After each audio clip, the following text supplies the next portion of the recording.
And I was shown that that Lucifer would return, that the UN and the Vatican were going to be completely behind it, again, under false pretenses. He's going to show up and say, I'm here to save the day, right? And, okay, fine, you know. Yeah, of course, ahead, you can say whatever you want. But I've always hated censorship. It's the internet.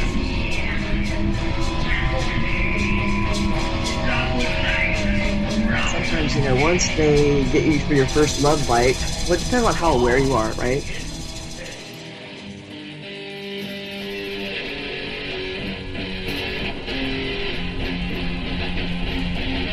I forgot my bullets. I never had a gun. Here I am left standing. Am I the only one? For what I see, memories have gifted me. I'll never see the sun. First of all, as you know, the Anunnaki and the Draco are enemies. Second of all, underneath Baghdad was a stargate that was created by the Anunnaki so that they could transfer from Jupiter to the Earth.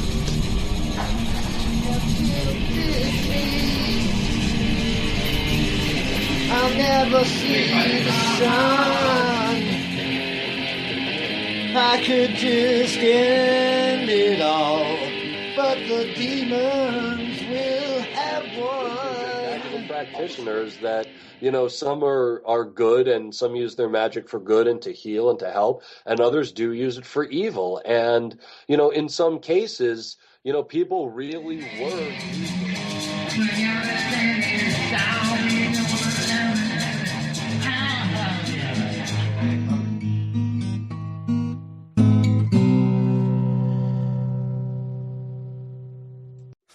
This is too much sometimes.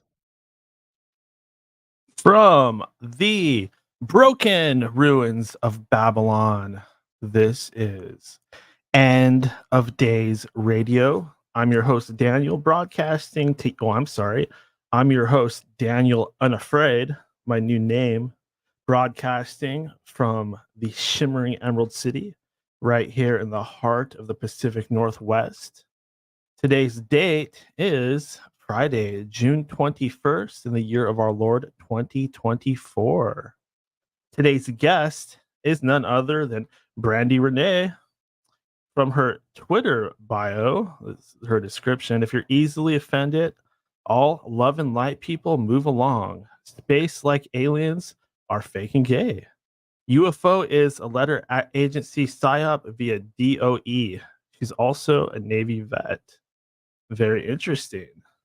I'm going to have to ask her about the DOE because I Googled it and I got both the Department of Energy and the Department of Education. So we'll have to look into that one.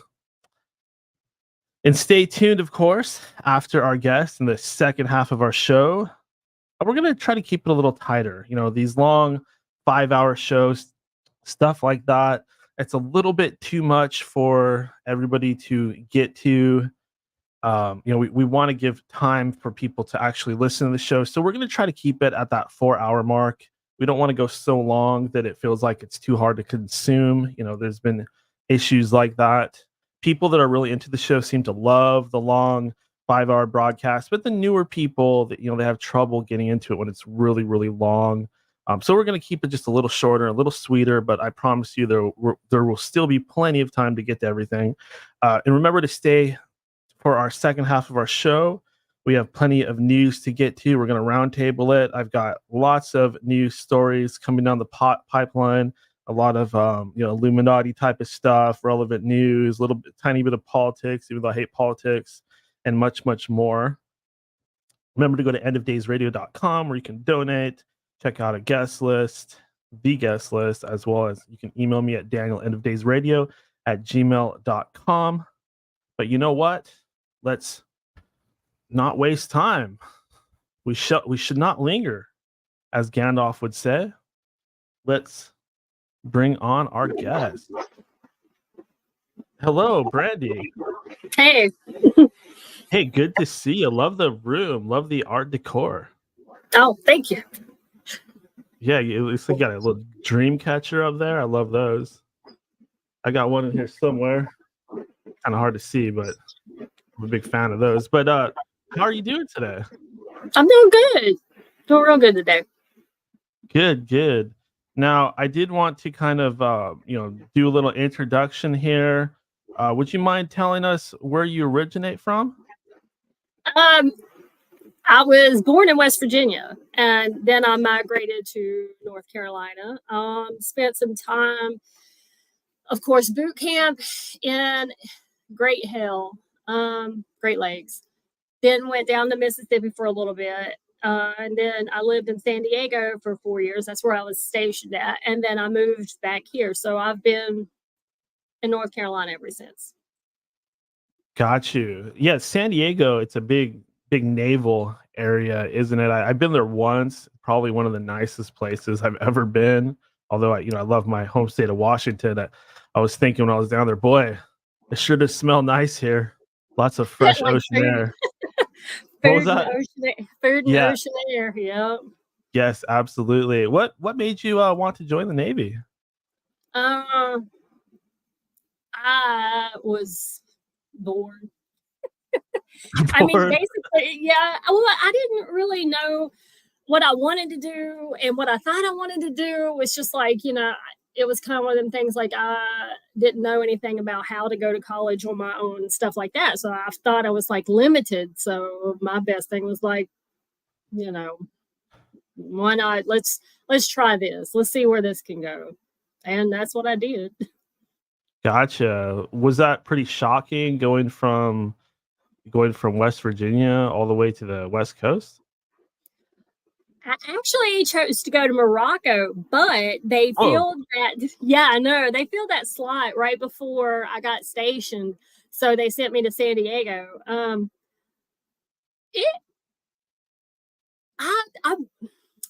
kind of wanted the shock, I wanted something different, something new. I had been around the East Coast, pretty much just my whole life period. So I was just like, I'm 19. Let's go. So you kind of wanted to see the world. Whoops. Yeah. Sorry, I was messing with your settings a little bit. I see. Yeah, I could definitely relate to that.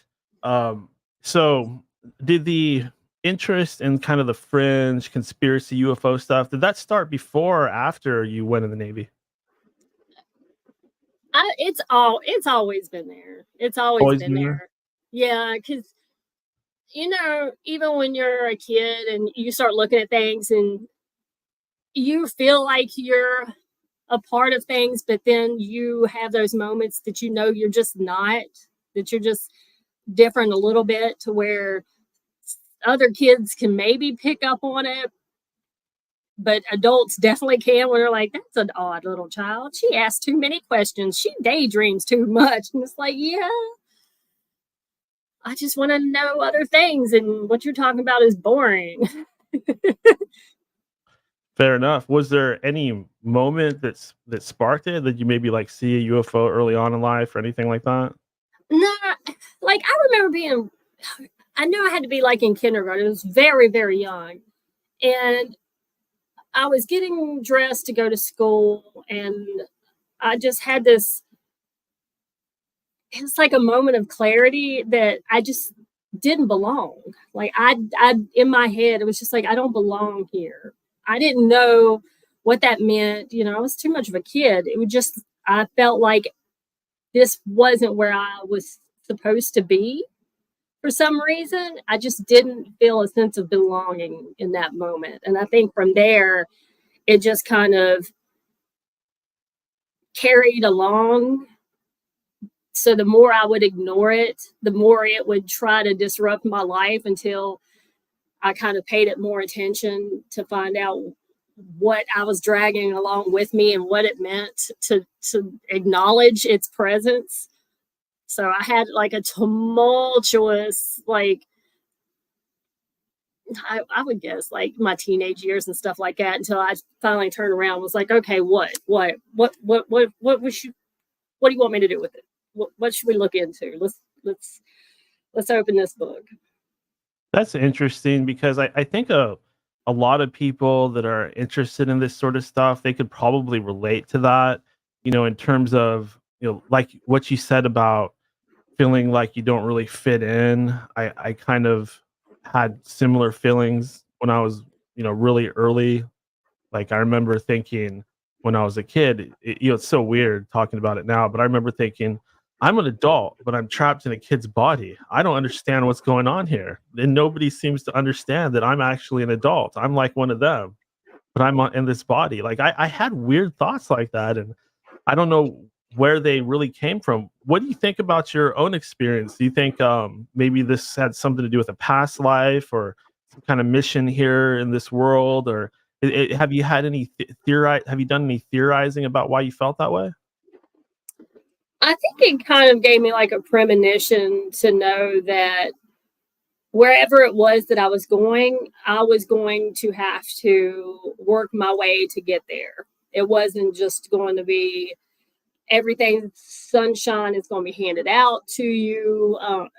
Everything's going to be easy. It was just more like a premonition of, yeah, you don't belong here. We got places for you to go, but it's going to be you fighting to get there. So it was, to me, it was more like a premonition of things that were going to come, to where I was going to end up being, I guess, like an overly independent person.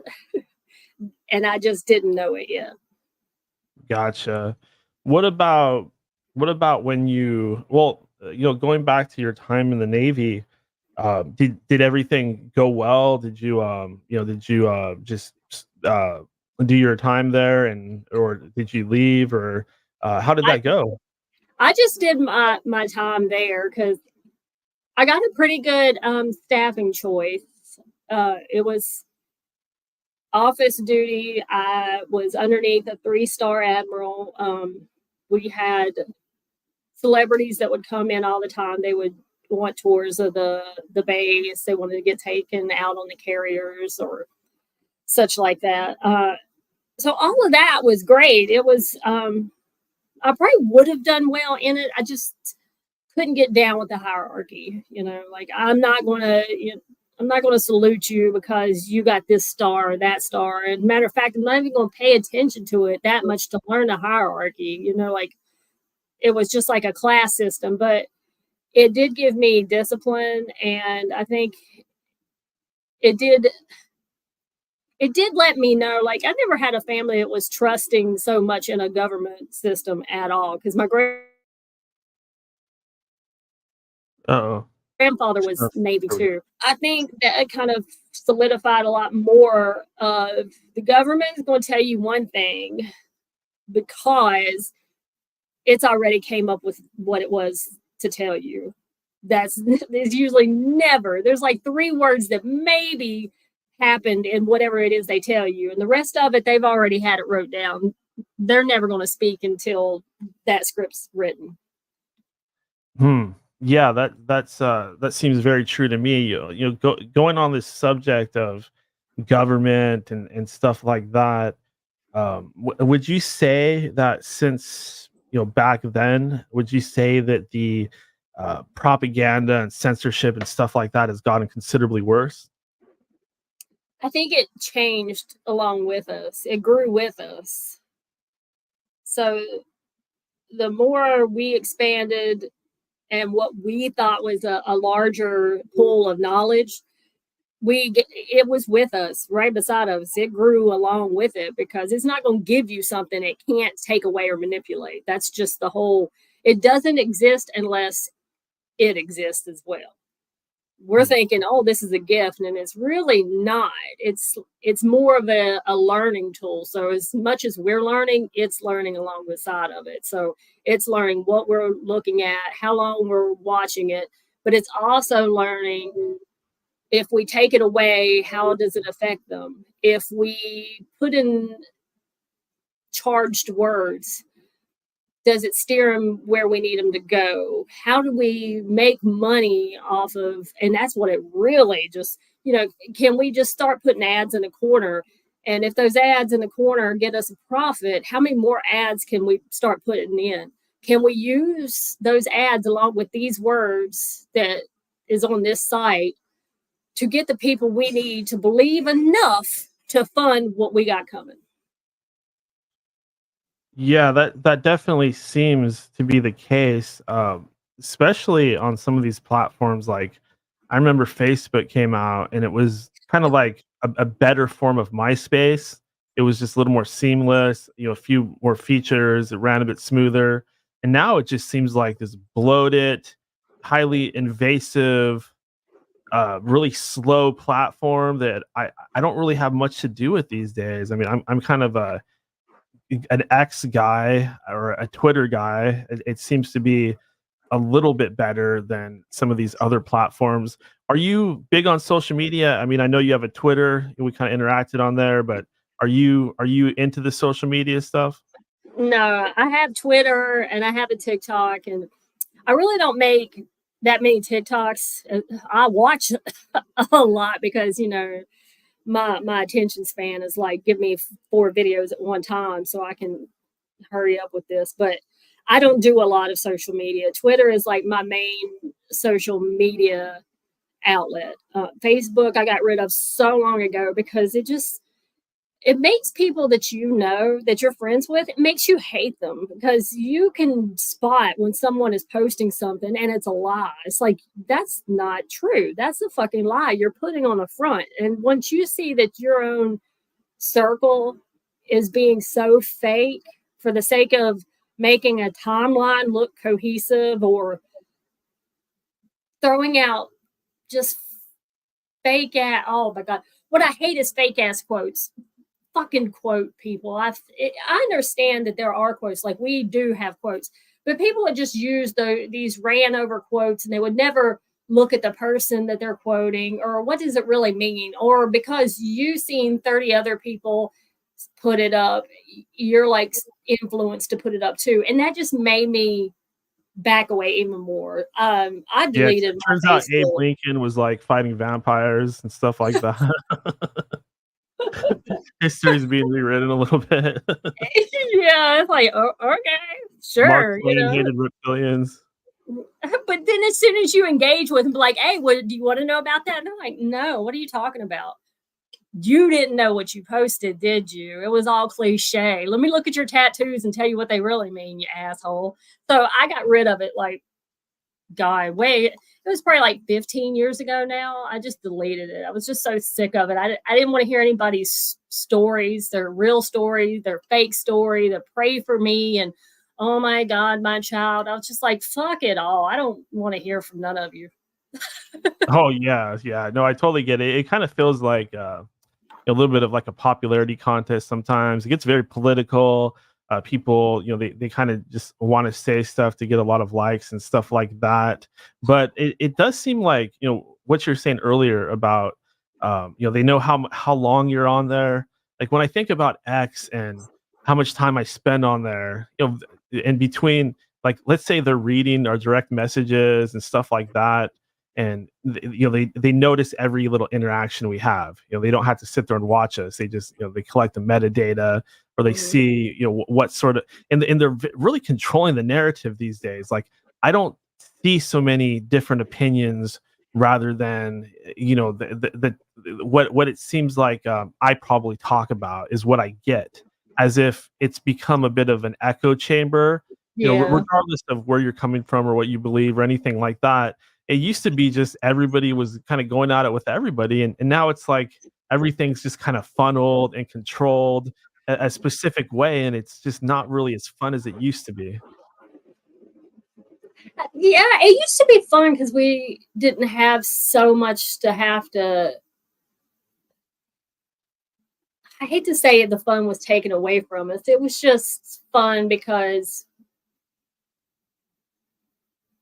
we didn't have so much of this seriousness weighed down upon us like we do now. Like, it's we would still throw out, hey, half of everybody in Congress is also getting money from Monsanto. Like, we would throw stuff out like that every now and then and still be able to have fun because everybody like kind of knew it, but the end result wasn't exactly on our doorstep yet the way it is now. Now it's like, okay, remember all those breadcrumbs we kept putting out there?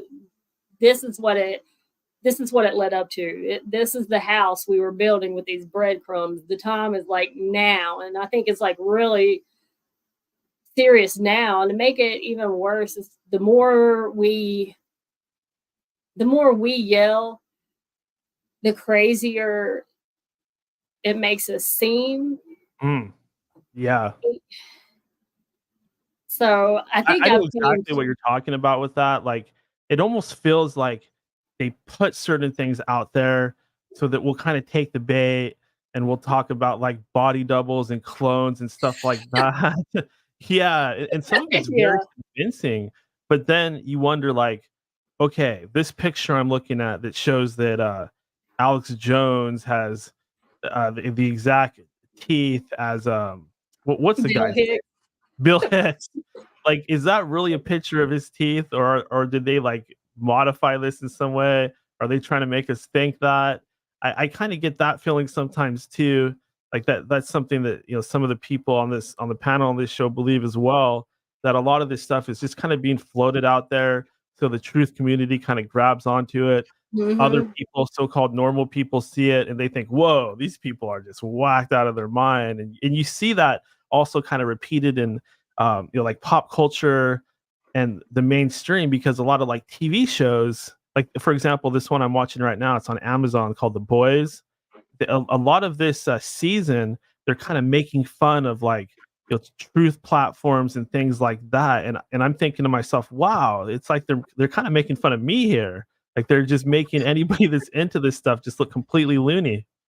Which is fine, because that means, we must have really pissed you off, huh? It's that's nice. Keep on making us something to look at. But even further into that, though, it's like we have members of our own community that they are a part of the same system that they supposedly speak on and that we speak on. They are put in place just to direct a narrative by using certain guests, certain narratives, certain propaganda. They're put in place to do it. And that's what I was really I've been saying it at least since last year, I know, but that it's not just these bigger audiences. It's not just like a Joe Rogan type. It's not an Alex Jones type. You have people that have like 15,000 followers. You have people who have 3,000 followers. Some that have 50,000. And guess what? They are pushing a fucking narrative because they want clicks. They want an audience. They want to be rubbing around with all these other people because they want fucking money. And so they don't care about the company they keep or the words that they dish out of their mouth. They just want a couple more clicks. They want some fake numbers to say that they're bigger than you. They want to be like, hey, well, I talked to so-and-so and they were on my show and I'm going on their show. So, aren't you stupid for speaking out against me? Why would I lie if I'm, connected at the hip to a CIA agent? It's like, did you just fucking hear yourself? You're fucking right beside a CIA agent, but I'm supposed to believe the shit that's coming out of your mouth? Hell, no. Not gonna it's kind of like what the Church of Scientology does, where they say like, oh, you have to reach level 50 and then we're going to give you the real truth. Like, we've been hinting at it, and even though it's on the internet and all already, you just be good and we're going to open up the books for you and you'll find out the actual truth. I think not just secret societies, but not just Scientology, but secret societies in general, that's kind of the MO, is you play ball with us, you do what we say, you obey, and we'll keep unveiling these secrets for you and kind of get you sucked in. But yeah, it's totally like that. It's competitive. A spiritual pyramid scheme. Yeah, exactly. And I've kind of when I first started having some kind of platform and speaking out and stuff like that, I was probably more like that, where I felt very competitive, always wanted to be the biggest and main thing. But as time went on and I matured, I just realized how little friendships and alliances and stuff like that just go so far when you're in this field. And it really pays to just work with other people, because we're all kind of on the same team. We got this oppressive, like you were getting out earlier, this censorship, this like social engineering of things, and we have all this coming against us. It's like working together is the smartest thing, considering what we're up against. Yeah. You just have to be careful of who it is that you get involved with, though. Yeah. And that concept does bring me to it seems like you've kind of developed a little bit of a reputation for calling out some of these people. Would you say that's accurate? That was not, well, I guess it was my fault, but you know what? That was his fault for being an ass and lying to people that he was scamming money from. But that's where it started. Yeah, when I seen it in front of my face, lying their fat asses about, and then getting pissed off when I called it for what it was. It's like, you're a fucking liar. Your whole fucking Patreon's a lie. You make people think that you're doing all this stuff on your own, but they never even take 2 seconds to look at the stuff that you post to see if you're actually just, technically you're plagiarizing other people's papers, and you're saying that it's your own. And when I went into that, that's when I was just like, shit, it's not just this asshole. There's like a lot of them, and it's been going for a while, and it's been going for so long, well, that even in the Obama administration, he was like, hey, I think we need to put some of our own people out onto these platforms and see where it can go. Let them go into these chat rooms, let them make friends, let them actually tell the people that they come in contact with, hey, we can get you X amount of followers or X amount of clout if you just, kind of put some of these things out here for us. And they do. So this person you were talking about earlier, are you able to say who this was? Generation Z. What was that? Generation Z. Dave Rossi. Generation Z, Dave Rossi. So he had a Patreon and he was saying a bunch of mumbo jumbo. Like, what was it about? Oh my God. What wasn't it about? This? Let's see. He had told me he is from the anti-Earth. His parents wasn't his real parents, but they didn't know he wasn't the real Dave. And that our government, the U.S. government, because he's from Canada, knew this the entire time, and they've just keep in contact with him, that he has to go to these labs every couple of months, for them to be able to check his phasing so that he didn't phase in or phase out. Then he was telling the people who follow him, and especially on his Patreon, because he does get money for that. I think he's even put out, you can give him like $5K, $50K, something like that. Whoa. Yeah, no, it's fucking ridiculous.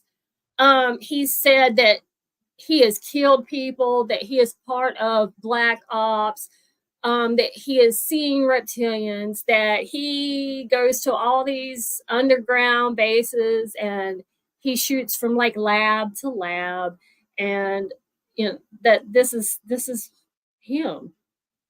he's Phil Schneider and John Well, now Titor he and many actually others. says, yeah, now he actually had, I think his last thing was he was trying to get a hold of people who could get him in contact with people who had a lot of money, because he know that he cracked anti-gravity.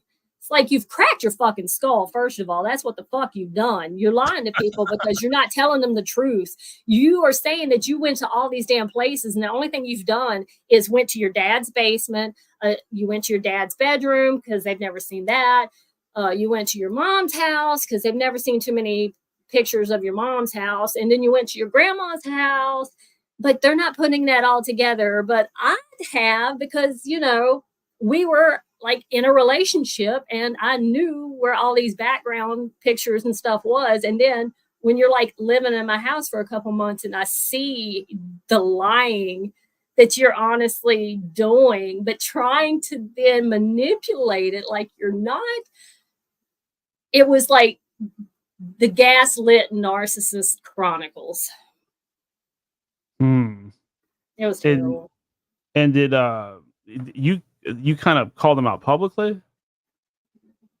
And he didn't take too kindly to that. No, he posted nudes on Twitter of himself, or were they real? Pardon me. How did this I'm not calling him a gentleman, but how did this person get nude pictures of you, Brandy? Well, we were in a relationship. Oh, you were dating him? Yeah. Oh, wow. Okay. Yeah. This complicates things. Okay. Yeah. We were in a relationship. And then when I seen what was really going on, that's when I was like, oh yeah, no, none of this is cool. And I think that's what really like pushed him over the edge, is because it wasn't just me from the outside just making stuff up or having a good guesstimation. No, I was on the inside. I see your lies. I'm sitting here living them. You're telling them you're in a lab when you're in my house. Actually, you're in my fucking closet, you idiot. Why would you say that? From Clint Eastwood in the chat, he asked, isn't that illegal to post pictures of someone without their consent? Press charges against him. Have you thought about pressing charges against him? Did anything get in the way of that? I did. I had to, because he he blacked out the parts that would have gotten him like in a lot of shit for revenge porn. It didn't qualify for revenge porn, but I did file a report. It's there's a special report that you can file with like the FBI for revenge porn type of incidences that occur on social media. But not only did he do that, he actually tagged people. He like at people on there. He tagged them on Twitter along with it. And I guess he thought it was going to get everybody to look at me like, oh my God, I can't believe she would do that. But instead, everybody turned it against him and was like, yeah, okay, so that makes someone look like a liar. How? She's not lying, dude. You're just an asshole. Yeah, that's pretty low. I mean, to violate a person's privacy that you were in a relationship with, just to make them feel bad or put them through some kind of psychological online dragging. That's I mean, that could have been wrong. He wanted to frame me as a honeypot. I was like, Jesus Christ. I'm flattered, but that's probably not the best move you could have made to defend yourself. Yeah, that's what. Can I ask how you met him in the first place? I was listening to it was macroaggressions, and he was on there. Like usually when I go run in the mornings, I listen to all kinds of stuff, but on that particular morning, he was on with Charlie, right? And I think even in that particular episode, like Charlie was being asked who all he listens to, and he was like, he put on Twitter, he was like, oh, if there's people I forgot who have platforms that y'all listen to and blah, blah, blah, go ahead and put it in. So I told him, I put a comment in there, hey, I listened to these other people. And like when I listened to Dave, I was like, and the person you had on today, I went ahead and followed them. And the reply right after it was from him saying to check my DMs. So that is how we came to know each other. Oh, so he did the old slide in the DMs move. Yeah. Crafty. Gotcha. And from there, romance blossomed. Yeah, and he was smaller then. So smaller, like he got chubby later, or yeah, like he had gotten a bigger audience. That's during the time from when we first started talking to when he was like at my house and me seeing what was going on. Okay, so he it sounds like he kind of like maybe put some stuff out there, got a certain response, and he was like, wow, so this is how you do it. And he kind of ran with it, and then it just became increasingly fake, or is that kind of how it went? Did you watch him fall from grace? Like, did he sounded like he was more normal at first, and then he kind of got corrupted and became like this new age guru or something like that? It was just the weirdest. Like, there was a lot of us. Well, I say a lot, but there was at least 10 of us that had been around for a little bit. And even in that group of 10, like I came probably a year after they even did. But I think they started just noticing he was not doing or being the person he tried to project all the time. And I definitely started seeing some cracks in things because, like he was texting me stuff. So when he was telling everybody else he's doing this, that, and the other, I'm like, not really, because I'm sitting here talking to him right now. So no, he can't be wherever. And no, he can't be that damn busy because he's doing this. And at first I think they were like, huh, that's kind of strange. But then as it got on and it started building up, they were like, I don't think you probably need to talk to him or be around him. And by the time it came to where he was able to like leave Canada and travel down here, it was to the point of let me see for my own eyes what is going on here. Is he fully aware of what's going on? Is he just living a double life? Is he mental as hell? Like, seriously, what is going on? And the first month, he stayed with me for like a month when he first came down. And at first, it just seemed like he just like laid this big ass story on me. And I just had to like drive around some and I didn't want him to say anything. It was like, just don't even talk to me. Just hush. Cause do you feel like really manipulated by him? At first I was like, at first I was, but then I got pissed off because it wasn't exactly, I didn't feel so manipulated. It was, I started thinking of the other people. It's like, that's what happened to your first host. You fucking did that. He fucking was calling you out on some lies and you fucked him over somehow. And then you made up all this bullshit about him. And he will cyber stalk people. Like, he will fucking stalk people. Ooh. He will try to crack into their laptops. He will try to do shit like that. Or just harass the fuck out of you. What is this guy, some kind of super villain? What's going on here? He's somebody that will never leave his parents' house, is what it really is. So, and then he lives with mom and dad. Yikes. Yeah. So it wasn't me so much because I knew I could handle it. I was like, I'm going to be fine. This guy thinks he knows what's going on, but I'm just letting him play his script out because. Is he still playing these games with you? Is this all over with or just ongoing? I blocked him I had to block him on almost everything, because not only did he, when he knew I was not going to keep quiet, he was like, I'm going to sue you for defamation, blah, blah, blah. And I was like, do it. Do it. Do you know what that means? That means you're going to have to try to prove that you met aliens, you dumb fuck. Can you do that, you idiot? Can you honestly? But then he even got way worse. He sent the same, like, because I blocked him, he would reach out to Andy, which is the deep shear, and he was like, I'm going to sue you. Do you know that y'all are slandering my name and all this other stuff? And even Drew, who was the first person that we went public, it was on his show, he tried to like say the same thing. I'm going to sue you.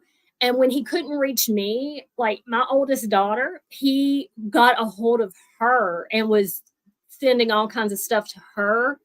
He was trying to reach her through her social media and stuff, saying that, you know, your mom better do this, she better do that, she better answer me. And I was like, oh, geez. You're like a little kid. Yeah, squealing pig. Nobody cares about you. And by the way, just real quick disclaimer. These things that we're talking about, they are alleged, by the way, and statements and views today on this program do not reflect the thoughts or opinions of End of Days Radio in general. Sorry. I had to do a little disclaimer. Protect us legally. He's not going to start stalking me, is he? It'd be stupid if he did. I mean, because like, what else can you do, guy? I've got years of text messages, videos, voice messages, all kinds of stuff. Is this really bothering you? Like, is this turning your life into a living hell? No, God, no. No, it didn't. It was kind of just like funny, but it just opened my eyes to what it is, that the layering that goes on. Because it's like, okay, now, you know what, people, this is for real. This is real. Like, when we tell you that this stuff is a psyop and that they're in your DMs, they're pretending to be your friend, we're not lying. This is real, because he supposedly had a guy that was in there talking with us who was from the Department of Energy. And he was like, oh, I'm very high. I know all kinds of secrets. And if you just put forth what I want you to put forth, then, you're going to be the first to have this. Like the whole scheme of, the free energy and anti-gravity, like that's where it came from. And not only that, there was a girl that's in there, her husband was TSA. And it's like, okay, but does everybody know that? Did everybody know that they're talking about this stuff to TSA? Because TSA is in the chat. Department of Energy is in the chat. So this goes deeper. There's something deeper going on here. That's what you're kind of getting at. This is not just a weirdo who lives with his parents and is a stalker. This is like some deep state psyop stuff going on. And I had a similar experience not that long ago, Brandy, probably a couple years ago, where this guy approached me. He was claiming to be an inventor, and he had lots of free energy type of products. And he was trying to kind of like get on my show and do this whole thing. And I think he wanted to try to like segue onto InfoWars or something like that. He had this whole plan, and I kind of looked into it. And what little I know of science, I started to kind of see little inconsistencies and started realizing this guy is a huge scammer. And I blocked him, of course, and I even called him out publicly, and he threatened to sue me and all this and that. But I kind of realized, well, he can't sue me because that's not even who he really is. He's claiming to be from claiming to have like this laboratory located in another country, and to be developing all this like free energy stuff for African school children. It's always for African school children. Everything's for African school children. It's for the greater good. Exactly. And he at one point he was even trying to get me to sell toilet paper on my show. back when there were shortages and stuff like that. And that toilet paper. I've had my suspicions that he, because of certain like symbology and words he was using, that he might have been Mossad. I don't know that. I mean, I'm just kind of throwing that out there. I don't know that. It's possible. Yeah. And, at first you mentioned Department of Energy. I didn't quite get it, but now I'm kind of seeing it, like with this free energy stuff. It does make sense why, because energy is like the biggest for-profit substance out there, period. Like so much of it focuses on energy. Like you hear about this guy that supposedly like made cars that run off of water and stuff like that, and he was killed. Big energy, they make trillions and trillions of dollars off of this stuff, and there's so much invested there. It makes sense why they'd want to control the narrative, I guess, is what I'm kind of trying to say. Yeah. And when you look into the Department of Energy, I think that's the one thing people think, oh, they're just in control of our energy. That's about it. And it's like, not at all. The Department of Energy is their own branch of the government altogether. They are even involved in pharmaceuticals. So when you're thinking, oh, it was, it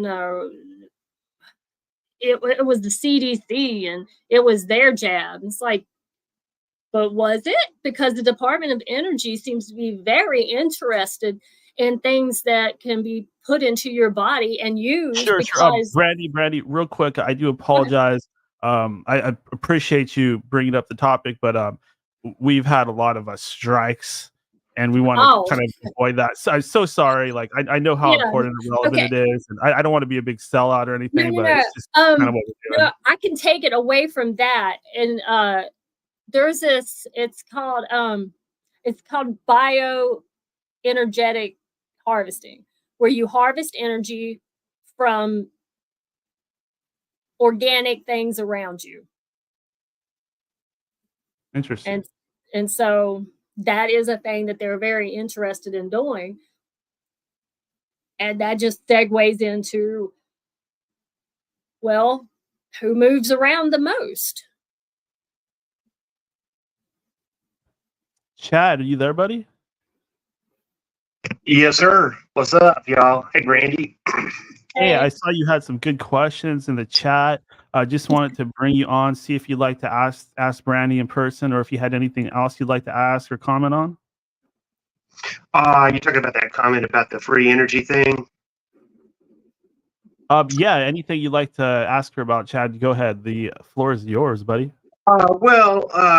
Let's see. I just was in that comment sharing about how I got involved with a guy named Gary Pratt, and it was through Facebook. I saw a video. He had this supposed quantum energy technology, and if you go on YouTube and you type in Little Rock, Williams Automotive, Chad Warren, we went to a shop and they did a 5-gas analysis of the exhaust of this vehicle, and it appeared to have this effect. But I pursued that for about a year, and there was all these other people that I met, and it just didn't really go anywhere. And luckily, I didn't really lose any money or anything, so I think I got out of that lucky. But it sure is a weird deal, and I also don't mean to cast any aspersion on Gary. He's a nice guy. I recently saw him on Instagram, but boy, I can only imagine what you can get a hold of like that. But I guess my first basic question would just be, you're somebody that seems very trustworthy, that's been in government. Do you think there are people that are in government now that are or can do anything about all this corruption, and can and should we help these people in any way, and how? There's always going to be people that could, but just like we've seen, if there's not enough of you, they're going to take you out. You're not going to see the light of day, or they're going to make it seem like you're crazy, or you're going to end up blowing up your house and everybody's going to watch it on TV and you're going to seem crazy doing that. So And God, even in the UFO community, when you see, oh, whistleblower, this, that, and the other, okay, do you see how they just painted whistleblowers? Whistleblowers have never looked any more outlandishly retarded Yeah. than I now. never appreciated anything from Edward or Snowden myself, from what I know, for example. Yeah. So there are people that could, but it's just, are they? Will they? Are they willing to give up the life they have, their family, even at that point? Because the government don't give two shits about everybody. I mean, if it was just like, oh, we're just going to scorch earth and build up anew, they've done it before, they'll do it again. So it has to be like an en masse thing, not just one here or one there. It has to be like an en masse united front that is like a damn near impenetrable fortress of, we've had enough and dare you to do it again. Okay, and what about, do you have any kind of a goal for yourself or for all of us as a movement, or any kind of an idea of maybe how we could and should organize and what we may work towards, other than just investigating each little topic? I think what I've just came to like recently is, if there's people that are asleep and they're asleep,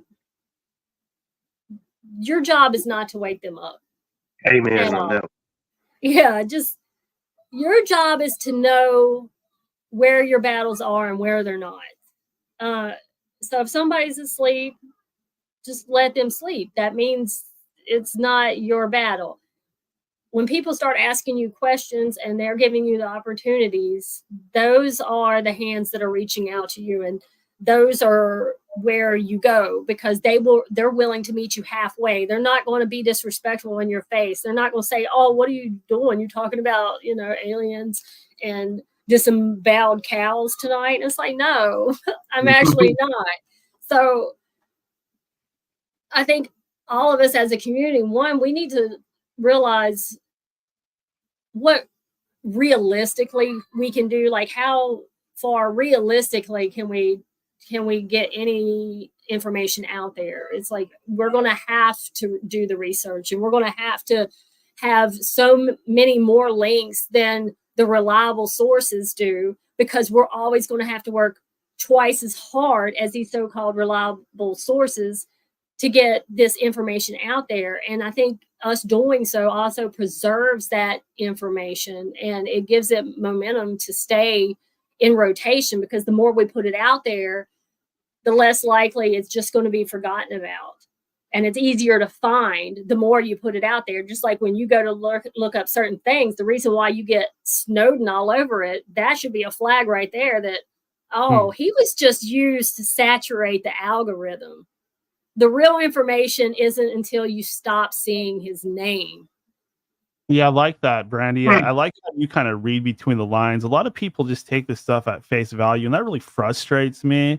I always encourage people, like you said at the beginning of the program, or you alluded to this, if they're showing it to you, they probably want you to see it. People out there don't seem to understand how much control over the media and social media and the internet and all that these people actually do have. And I think, too, like for us as to try to come together, is that we all have different pieces of this puzzle, and it's not like one person can cover all of it. There is so much to it that we don't need to compete with each other over one topic. It's like, okay, you have this piece and I have this piece. We got to search for who has more, so that we can put all this puzzle together and come up with where it's going and who else we can come in contact with, so that we could all grow in this together, so we can all paint this new future of a picture, and then also understand the one that we're leaving behind. Because we don't want the stuff that we're researching, we're not researching it because we're so we don't adore the stuff that's been going on, the stuff that's been done. We're doing it so that we can see how to get ahead of it and how we can stop so it doesn't get brought into the future with us. So I think that's when we link arms and say, hey, this is my story, this is your story, and this is what I've seen, and this is the information I have. And when we build this huge ass library back up and bring it into the future with us, I think that is going to be like the new Library of Alexandria. It's going to be one you can't burn down and take away, because we're not going to shut up, and we're going to keep it vocal. We're going to keep it in print. We're going to repeat it as much as possible. And it's going to come from me to them, to their kids. And that's how we move forward. We just don't shut up. I think that's why, the thing we're not supposed to talk about, I think that might be some of the reason why it didn't work. They may have been testing the waters, but I think too many people were resistant. They refused to submit. They were banding together in a way. And at some point, things kind of broke, and they said, hey, this is not going to work right now. People are deciding to do what they feel that they should do rather than what we're telling them. It's not quite time yet. But let's go to Jen, the ninja. You are on here with Brandy. Did you have anything that you would like to ask or comment, Jen? Are you even there, buddy? 3, 2, 1. Jen. Wukong Reborn. Oh, we will have to get back to Jen. He must have stepped out to use the bathroom, which is totally fine, because we can move on to our buddy, Dr. Robert Paging. It's a good doctor. Are you there? Yeah, I'm here. How are you? Doing great. You are here live with Brandy Renee. What's up, Brandy? How are you? I'm good. Groovy, man. I like I like your discussion, man. Talking about some good deep stuff, man. I dig it. Hey. I really, really dig it, man. I have a question for you. Go ahead. As we delve into the intricate world of psychological operations, can you explain how Psyops has evolved from traditional battlefield tactics to sophisticated digital campaigns? How do these operations leverage the human psyche to achieve their objectives? Man, it is crazy to see how it morphs. And I think we see that in like AI art, how it can pick up nuances, feelings, words, and just manipulate it into a picture that can bring about so many thoughts and emotions that we think are organically coming from us because we look at it, and it's not. It is meant to evoke those aspects within us, to bring it out so that we are a mouthpiece for a piece of art that never really even existed organically. Even down to like everybody rebranding and redoing their logos. And it's like, oh, it's because your logo had a date system to it. So it doesn't work after a certain amount of time. So you had to rebrand and re-logo.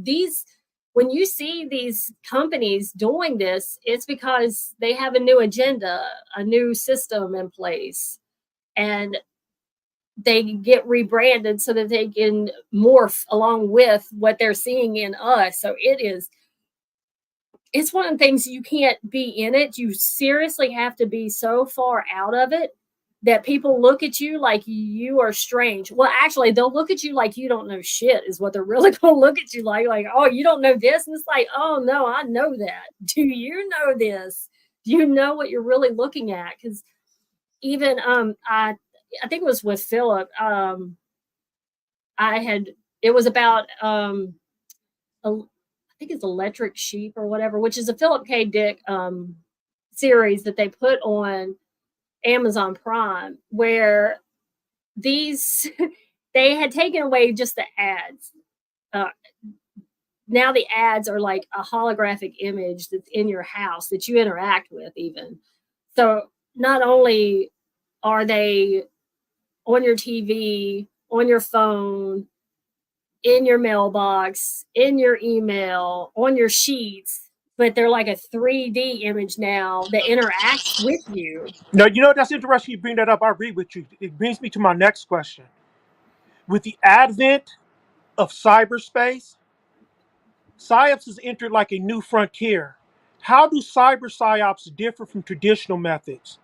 And what unique challenges do they present in terms of execution and detection? That is going to be the hard thing, because it's pretty much, that's their level now. That is their realm. The world we're in now is that's their specialty, because they've gave it all to you, and we think we're in control and we're making this stuff, but we're not at all. We are building a fragmented image in a liminal space that we can't enter into, but artificial intelligence can. So I think what we have to do with it, I think honestly, we're just going to have to go back to 1950s. I have a file cabinet, I have a pencil, and I have paper. And if I have these things, then I know these to be as true as I can have them. That kind of reminds me of, not to act like I believe what these people believe or anything, but when we were over there bombing in the Middle East and stuff like that, we had everything of theirs tapped, and they started just doing just that and using primitive methods and carrier pigeons and stuff like that as a way to counter. I think that's right in line with what you're saying. I think that'd be a very effective way to fight this crazy amount of technology being thrown down on our heads.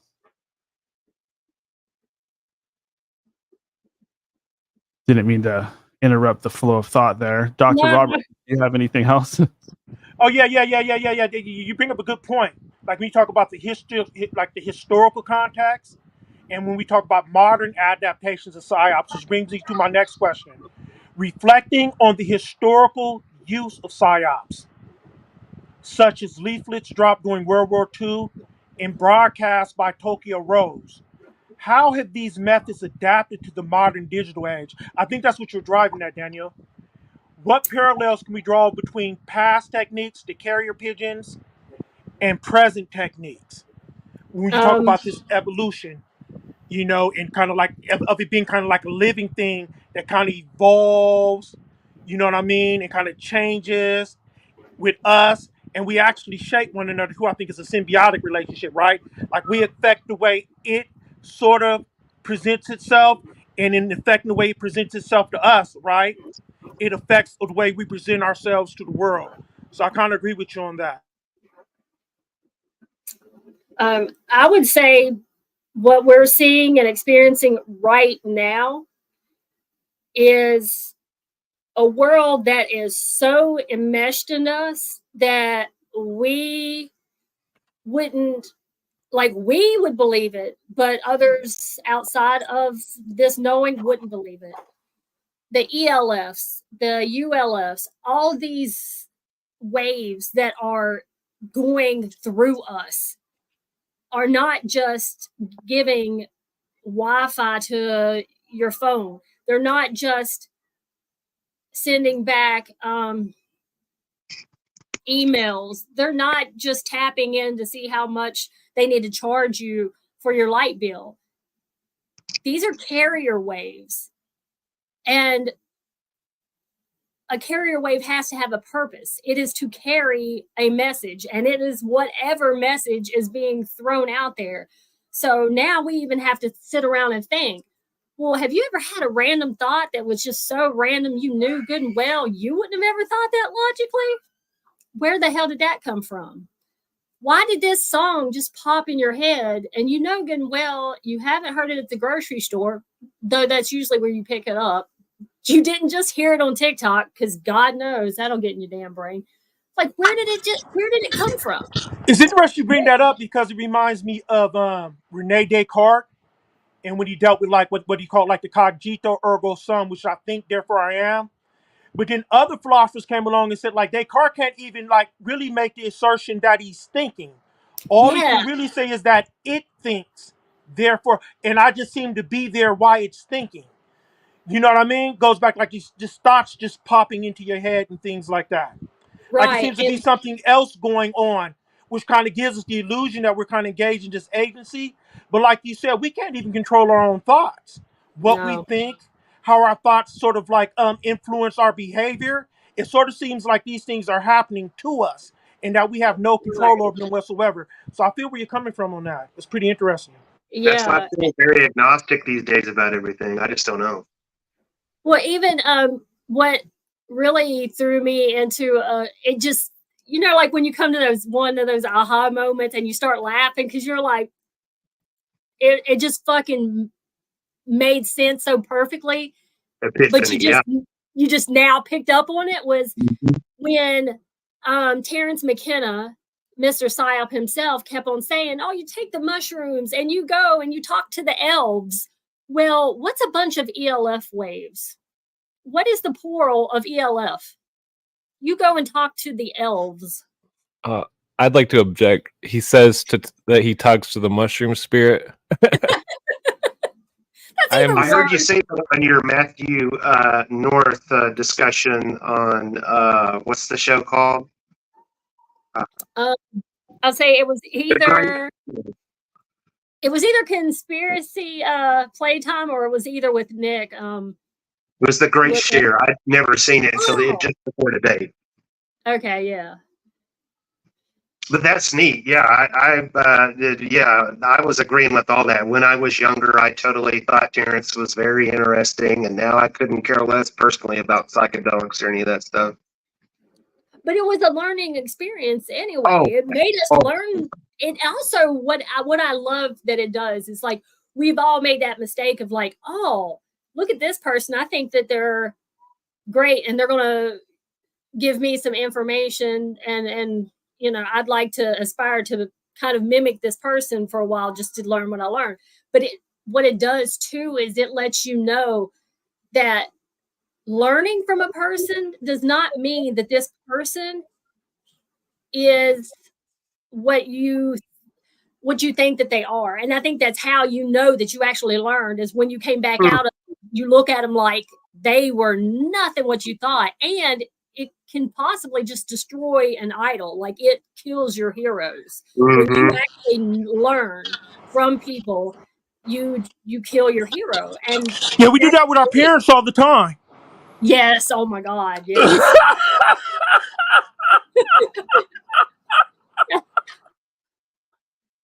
Let me tell you, from a parent's perspective, it makes you feel like a bad parent, but you're like, they're helping you learn who you are too. Well, because children live with their parents, like they have like a front row seat at their hypocrisy, right?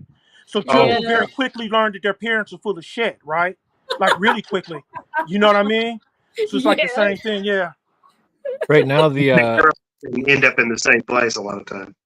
The goal of the communists is to destroy the family, and by doing so, they empower the children to be the sole voice of the family, and that it really causes disruption in family, the American family. Basically, that was one of the goals of the goals of the communists / Illuminists. Yeah, and that spawned this whole radical feminist view that we're still struggling with too. And you see that all the time. And now it's just like everybody, well, there's a whole group of women that will be like, oh my God, men are just trash. They're just evil. They're just this. And I'm like, holy shit. Do men know that they're under attack right now? Do they know right at this point that if you are an actual physical male just thinking your normal male traits and going about your male business, that you are under attack. They don't want you in a relationship. They don't want you at their job. Right. They don't want you to Right. eat. They damn sure don't want you to reproduce, because everything about you is so toxic. None of That this is God personal. forbid you hold a family down. No, the family don't need you. Are you crazy? We don't need you as a society altogether. It's like, holy cow, do men know this right now? Do they That feel reminds me of a made-for-TV movie I saw like 20 years ago where they came out with this virus to kill off all the men, and it was just like a planet full of women, and they were all lesbians. It was pretty crazy. You know Only how thing. boring that would be after a while? You're just like, man, you got the same shit I do, and I'm tired of looking at yours, and I'm tired of looking at mine. Because like She said it, not me. The basic idea was like, okay, you take away the men, and when you do that, certain women are going to become like, you know, the warmongers and stuff like that, and they're going to want the power, et cetera, and that's basically what happened in this movie. And I mean, the idea is you remove the men, and there's going to be women who step up and kind of do all the same evil stuff. And whether or not that would actually happen, I don't know, but it makes sense to me. There was an episode of Sliders about the same premise. Oh, really? I used to love that show. That show was bomb. Yeah. Oh, like a role reversal story. Yeah, and in the episode, the main character Quinn and the doctor were used as like breeders or some shit. Yeah. Oh, geez. Hey, there's a Have you really ever- good episode about feminism that just came out on Tinfoil Hat. I was surprised. It went way deeper. Like it was saying that the birth control pill came from the Nazi guy that came up with the sex change operation stuff. I didn't know it was so connected. That's weird. Yeah. Wow. The pill. That's where they termed it, the pill. Mm. Bill Gates is mixed into all that Planned Parenthood, or his dad was, and I'm sure he is too. All these But eugenicists. just to be fair, though, I'm sorry to cut you off, Daniel. No, I'm go sorry. ahead, Dr. Robert. Just to be fair, though, like, you know, we have to understand, man, just like you have like all these different splinter groups and different perspectives and different ideologies in Christianity, there are some positive form of feminism, dude, that aren't like hateful man and shit like that. You know, it's just always with anything, and that's how infiltration works. Like you have a group of people who kind of infiltrate the group, and they look for people really angry and bitter and really need to heal a lot. So then they go after them, and then they start sort of slowly and subliminally seeping in like these extreme and toxic sort of versions of the ideology. So they will go out there and propagate it and turn other people off to it. Yeah, Which that's is any. kind of like what Yeah, the FBI does, right? Yeah. That's one of the biggest mistakes we make, man. Like, and I tell people this a lot, man. We underestimate our enemy. Like, we fail to realize how sophisticated they have grown, especially when you're dealing with a sleep populace, like with a sleeping populace. You know, who's afraid to even see reality. Like, it's hard to understand it. Like, they've been studying us, dissecting us, looking at how we tick, what information is going to affect us. Like, they're social engineering masters, dude.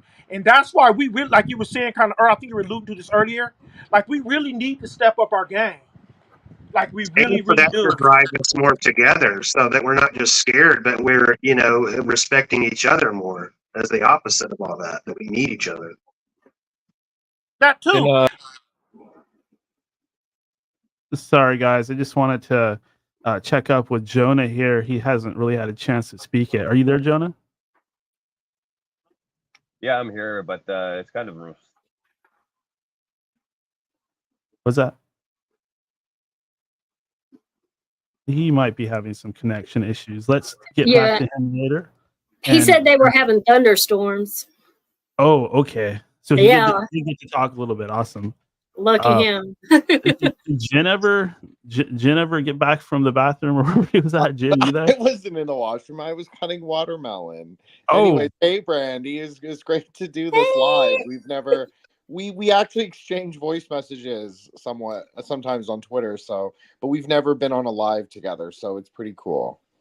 Now you just let everybody know that we talk personally. Oh my god. Oh my god, that's so bad.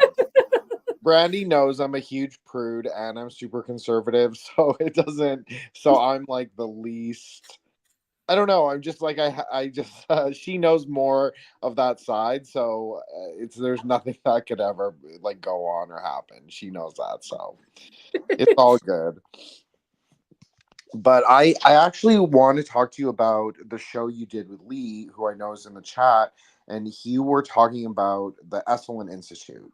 And I think this is something that a bunch of us who are associated with the Occult Research Institute sort of been circling, but maybe we've always been circling it. And then this idea of SoCal in particular, but then also like these offshoot cults, like Dr. Robert was saying, there's a lot of splinter groups. And I always go back to like Dana's work and like how she's talking about like all these interactions between these four pillars of sort of like the deep state, which are all embedded in these weird religions that only, came into formation post 1947. And I know Andy's often talking about, like, what I like about you and Andy is that you don't believe anything. That is honestly how I am too. Like, I just do not believe anyone. I don't believe anything I see on Twitter. I'm like, I always think it's fake.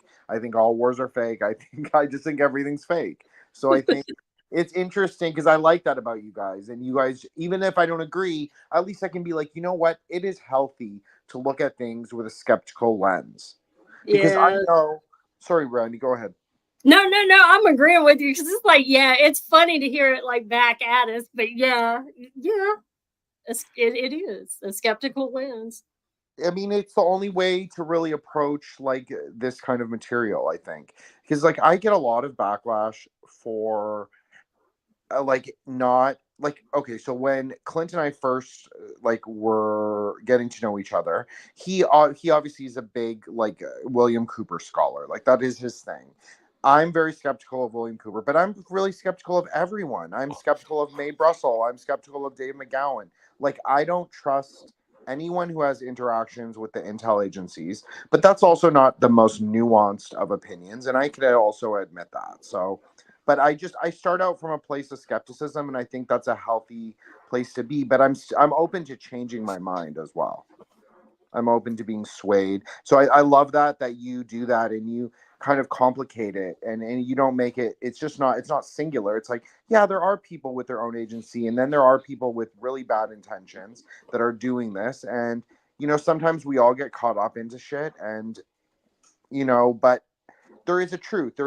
And yeah, Jen, like, sorry to interrupt you, but I just want to like add to that a little bit. Like some people, they are pushing disinfo and lies and they're like being manipulated into it. It's not necessarily like they work for the NSA or anything like that. There could be some real deep manipulation going on here where a person's like fed information, kind of like what Brandy was talking about earlier with, Mr. X so-and-so. You don't know where this stuff is coming from. Like, and I'm not saying he was being manipulated, but some people that have platforms and are putting stuff out there, they have somebody kind of whispering in their ear. 100%. That's my biggest fear. Sorry, Clint. Oh, you're good. The communists, they're initiates. They believe in what they're doing and they believe it's the right thing, and that's how they get people to follow them, because the people don't necessarily understand the information. They just see that the person is putting their heart into it, not realizing the person is being deceived. Well, that was their whole push of patriotism. So most of Americans are like, we don't worship a flag. And it's like, the fuck you don't? Yes, you do. You identify as that flag.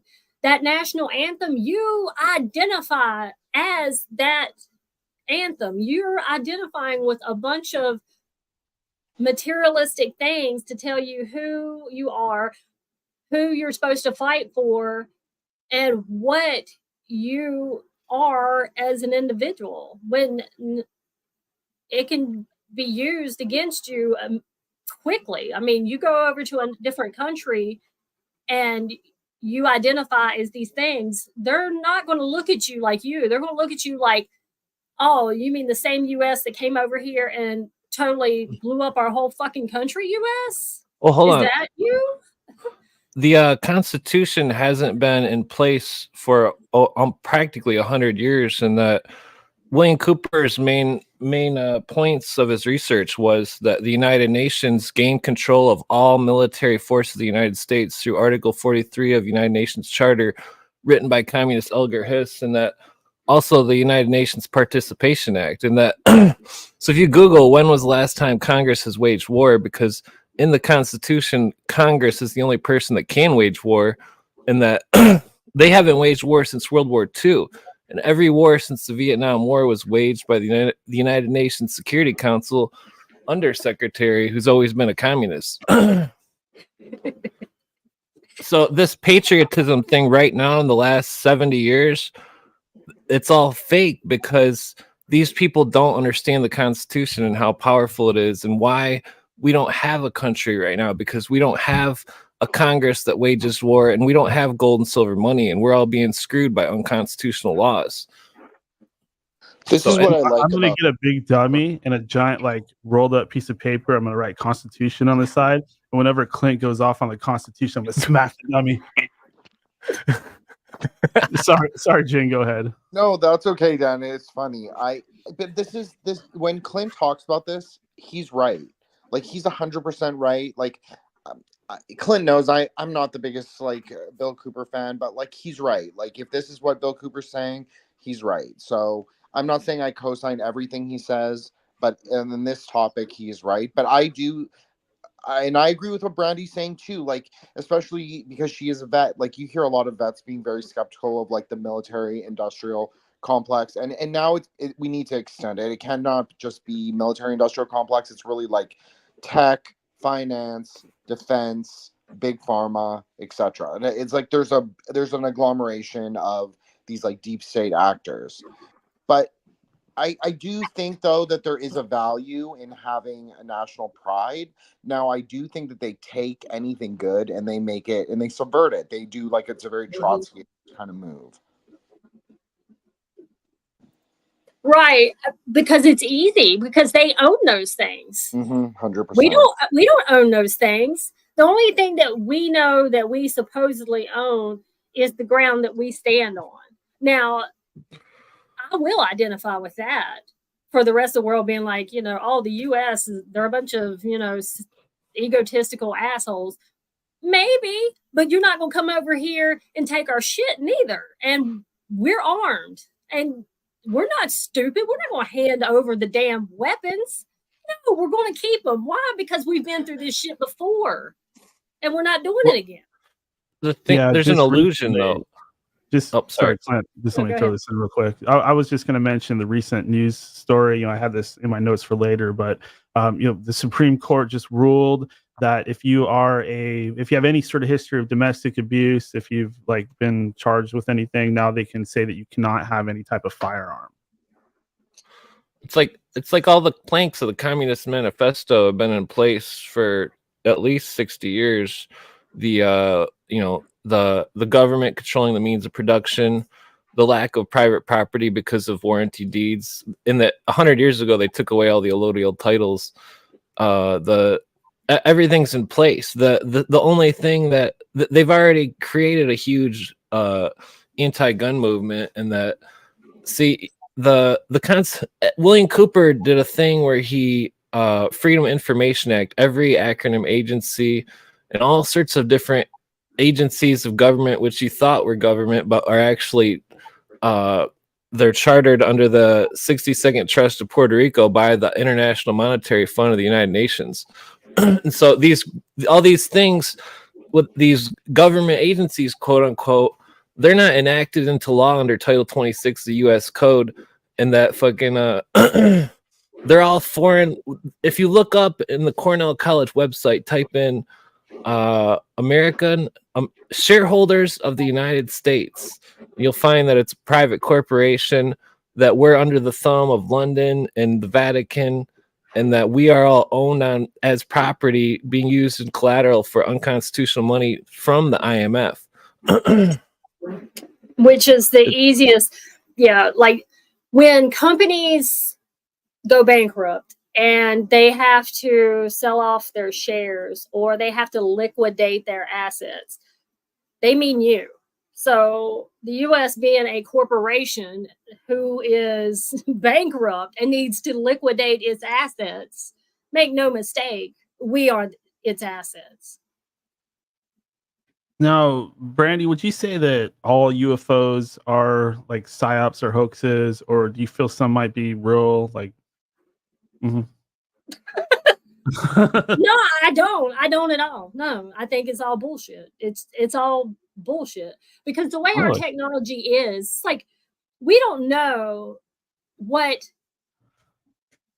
we honestly have zero clue of what technology is available. We don't know. What we do know is what we've been told to know, been given to know. And then we can theorize, let's push it out 10, 15 years. But can you honestly push that technology out so far ahead of yourself that you couldn't identify or recognize it? I think that's the point where it's at. That it's not some unrecognizable creature that's coming back to save us from our own impending doom because that's how some fucking fairy tale was written. No, this is our military, this is our government, these are these entities who are, I mean, this is their technology. This is how they are manipulating our world. This is how they do their wars. They're so far ahead that it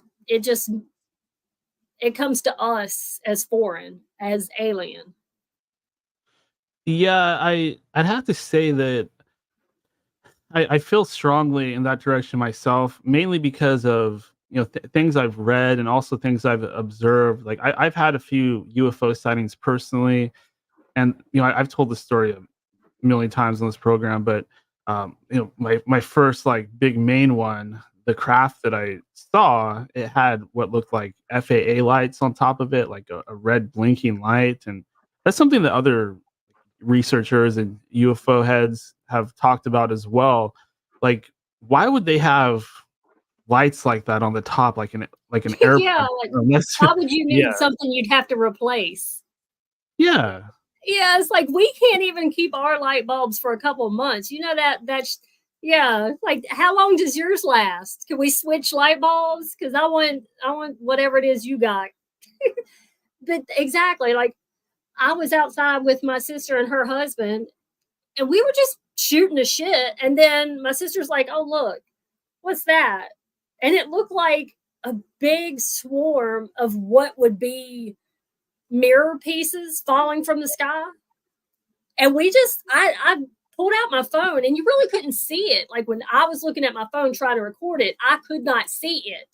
I could only put my phone where I thought it was at that time and look.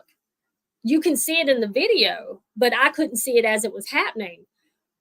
But I mean, my first reaction wasn't, oh, wow, it's a fucking UFO. I mean, my first reaction was, is this plane pee? Because we have like a little airport nearby, and that's where they teach new pilots, like the little personal planes and stuff. Like, I'm in their flight path.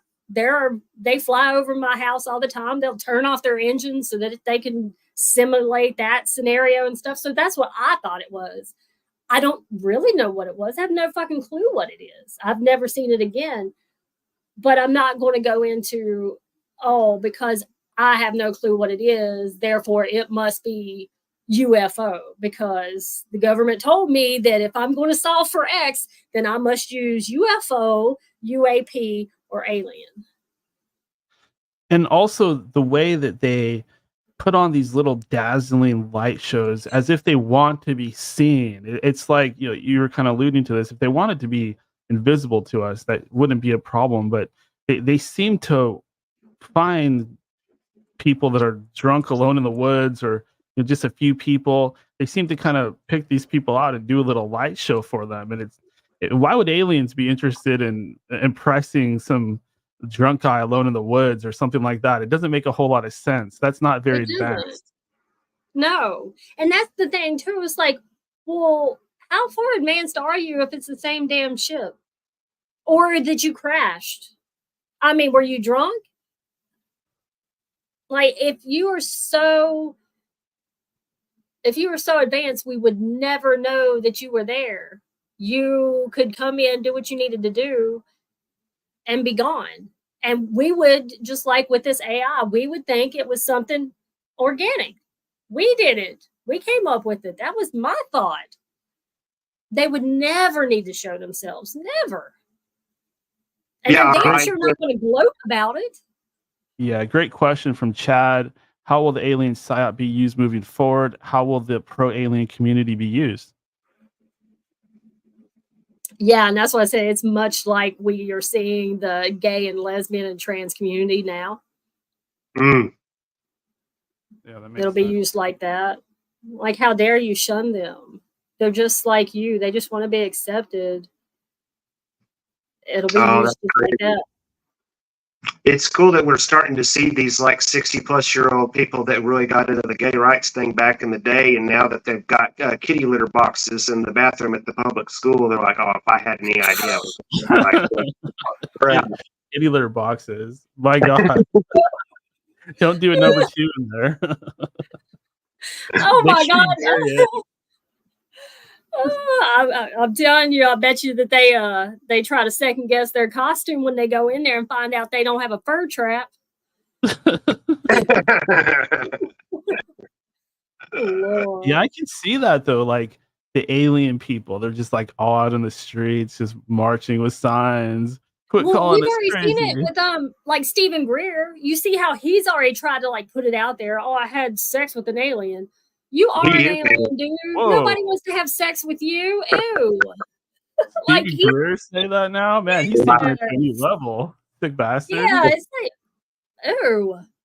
I always thought he was a weirdo.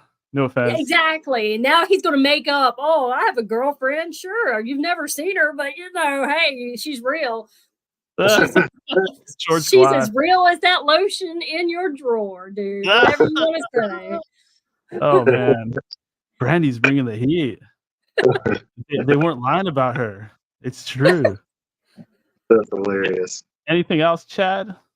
Have you ever received any serious pushback from the pro-UFO alien community? And have you ever learned anything from those people despite your disagreement?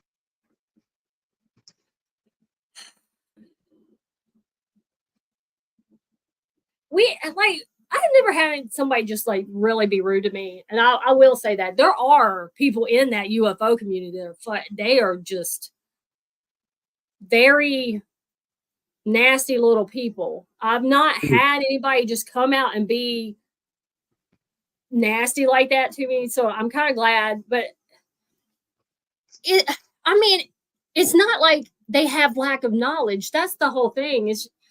They don't have lack of knowledge, just like people who are really devout, whatever religion. They have a very good understanding of their religion. They just get lost in it so much that they can't see out of it. So they can't really see how they're being used. But that doesn't mean that they're disposable. I mean, they might be disposable to the people who are using them, but they have like a lot of knowledge and they have a lot of research. And when you want to think about, just take the alien stuff out of it, if you want to know what kind of research projects were being involved in these types of physics, I would say too, ask them, because they're going to know. They're going to know these physics people. They're going to know a lot of these patents. They're going to know a lot of these fringe experiments that you may not have heard of. They're going to know. That community knows. Brandy, what do you think of the whole flat Earth thing that you mentioned in your bio on X that space is fake? Are you a believer in the flat Earth?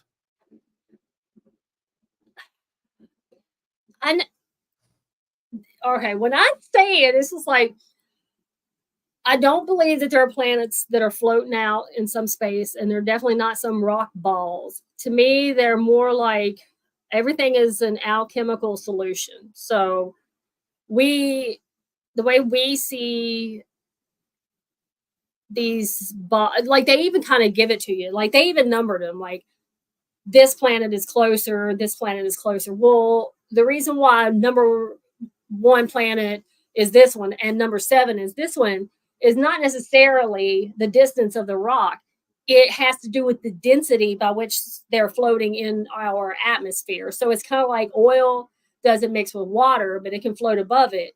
Well, if you add these different chemicals, and they even give you their alchemical makeup, like lead, iron, and all the different, like those all do not mix together. They do have similar properties, but they are either conducive or repulsive. So they're not going to be too close to each other or too far away. Just the same as when you see like a Mercury retrograde. Well, Mercury in itself, for it to be slow, it is like the only thing that can destroy gold. And it's like, I wonder if that has anything to do with the gold prices on the stock when you see it. And when Mercury is in retrograde, and then you think how we are alchemically composed and connected, because they try to say astrology, you are this planet and this planet controls you. No, you're just heavily influenced because your alchemical makeup maybe has more of that in it. So if you're a person that really goes through it because Mercury is in retrograde, it's probably because you have more of an alchemical makeup that has to do with the sun and other heavy gold planets.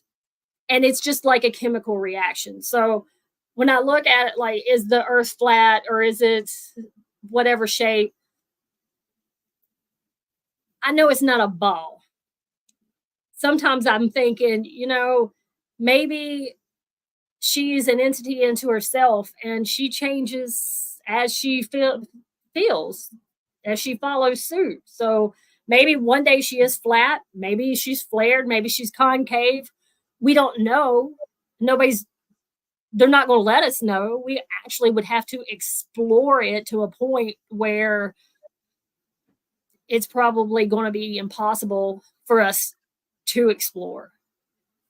Well, according to the Sumerians, we live on a dead celestial dragon that was slain, and she was also a shapeshifter and was a she. So what you're saying definitely aligns with the Sumerian origins. Also, Brandy, I wanted to ask you about the whole idea of there being an Illuminati out there. Do you believe in an Illuminati or a band of satanic billionaires that control the world? I think we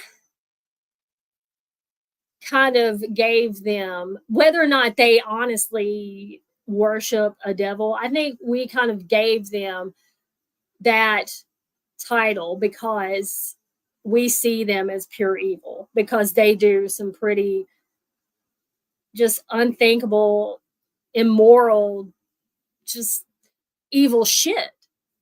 And they may not even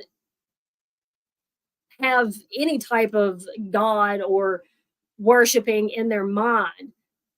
They just have this self-righteousness of, we have it, you don't, we're bored, so we're going to play, and this is how we play. And because we view them as just straight spawn of evil, I think that being passed along generation after generation would be, all those people worship the devil. But what I've learned when I was looking through all this, because I looked into Frankism, and then Frankism had turned into some other stuff. And what I'd seen is this one aspect called antinomianism. And antinomianism says that it doesn't matter if you do the most wickedest of wicked, sinful things. You will reach the same spot as somebody who does the holiest of right things, that it doesn't matter, that you both are going to end up at the same spot, the same place. That's interesting. Yeah. Yeah. Kind of gives you some insight into how these people actually think. We did talk a little bit about Alex Jones. A lot of people say he's in the CIA or he's with Stratfa or some kind of thing like that. Yeah. Yeah. Your thoughts on Alex Jones?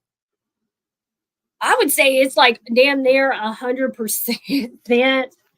I swear I would love to see all the many faces of who we think one person is. And there's nothing I can even like really point to, or hard evidence to even lead to me thinking this in my mind as theory, but I have this feeling that, especially with the Matthew North thing, that what he ended up stumbling upon, or what he ended up getting real close to, was we might be kind of looking at a network of these people who are involved in the very thing that they are claiming to disclose or claiming to enlighten us on. So think of all the very hardcore topics that, say, Rogan, Alex Jones, and their people askew, all those topics. Imagine if they are actually the ones that are facilitating and participating in these topics they are claiming to expose.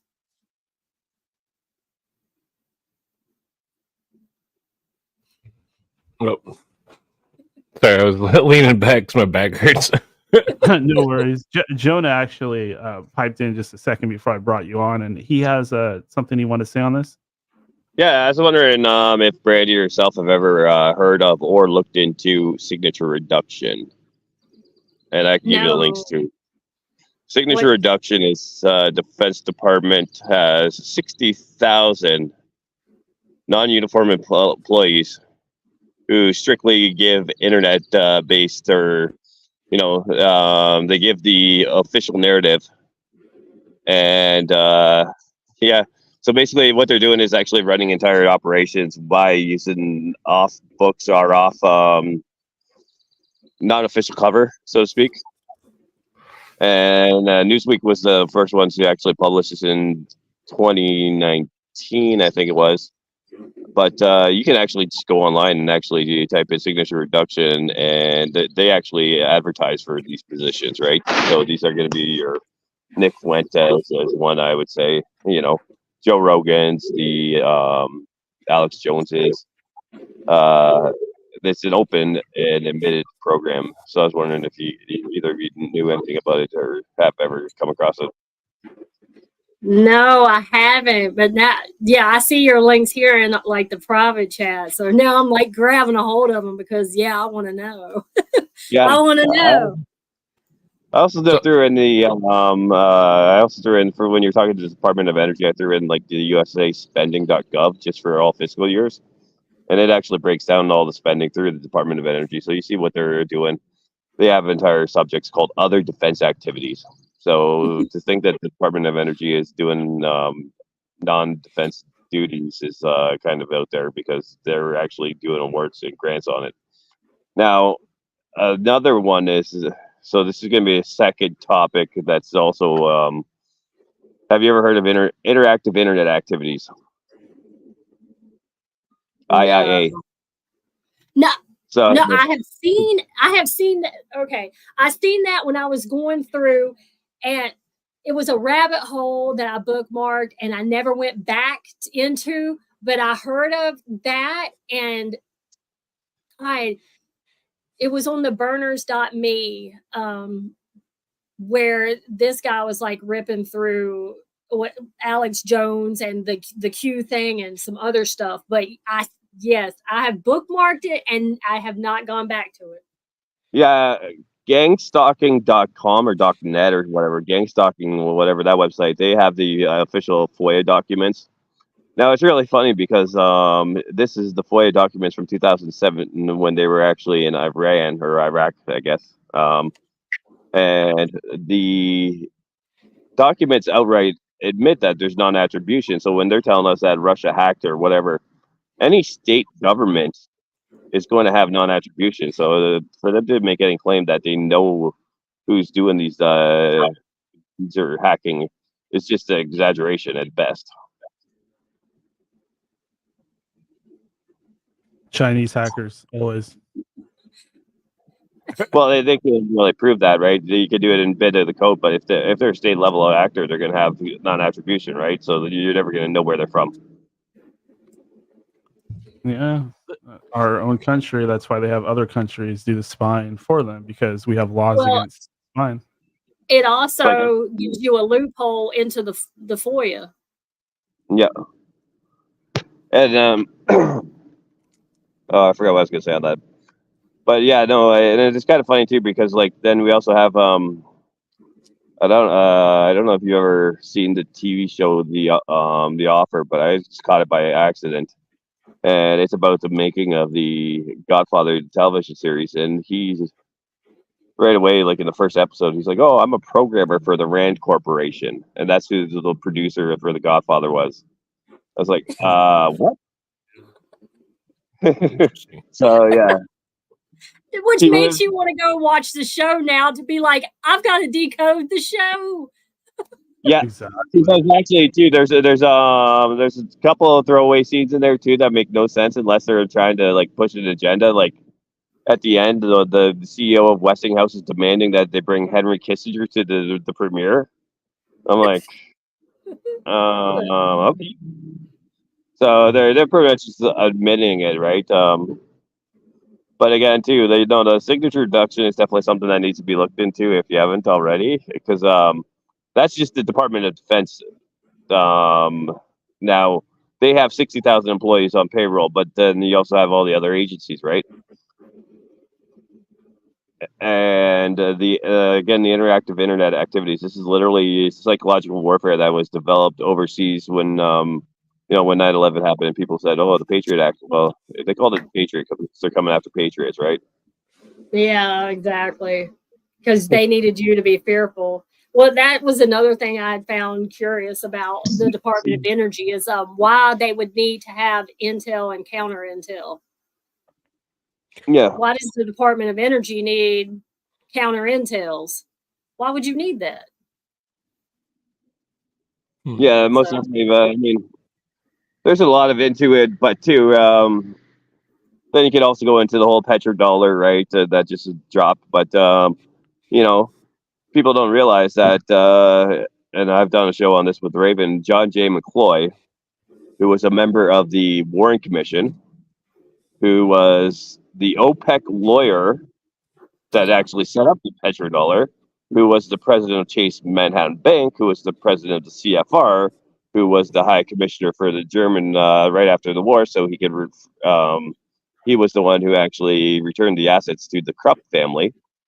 So there's definitely all these things that if you actually take a moment and read, but again, then you have all this social media. What they do is give it to you, and then they pump these, they're pumping stories that make zero sense. Like, I don't know, the one today was or the stupid white chick who everyone's talking about because she said the one word, right?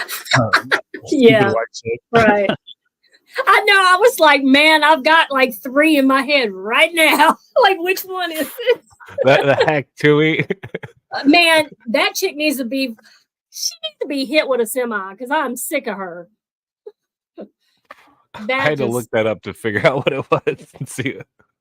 Yeah, I don't understand why it's trending so much. Yeah, that is like the total. It's as bad as feminism. I'll take it that way. She ain't making nobody look good. It's just proof that everybody's at a goldfish mind capacity where they're all just totally brain dead. Forget everything instantly.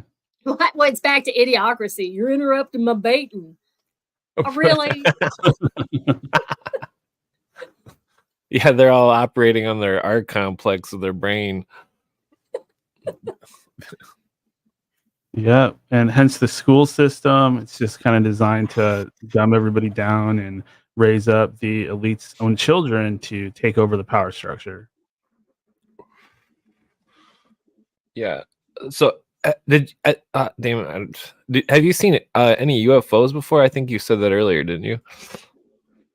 Yeah. Well, what I seen was it just looked like a bunch of, I don't even want to say glitter, but it would look like glitter or just reflective metallic pieces over top of my house.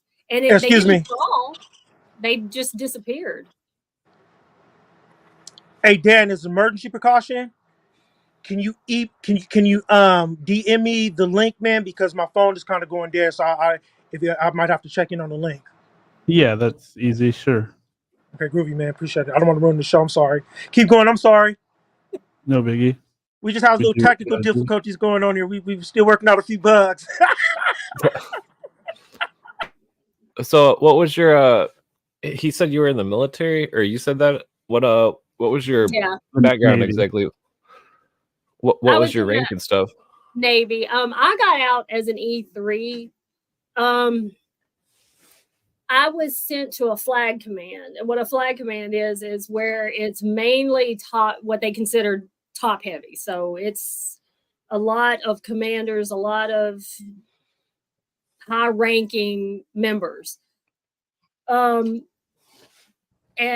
normally you can, like, if you're in a ship or other commands where it's not that top heavy, like, you can advance really quickly because they can push you through.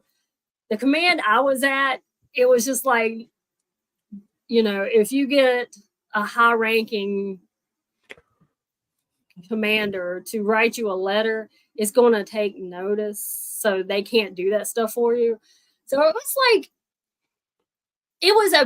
they considered to be like a privilege, but when you are only a handful of enlisted in a command that is officer rich, you get to learn the class system real quick. Oh yeah, my friend mentioned that. Well, what was your main responsibility? I actually proofread directives and instructions, so it was and obviously had to have a security clearance and stuff for that, because it would be, I was part of Naval Air Force U.S. Pacific Fleet, so we were one command under SINCPAC, which is out of Hawaii.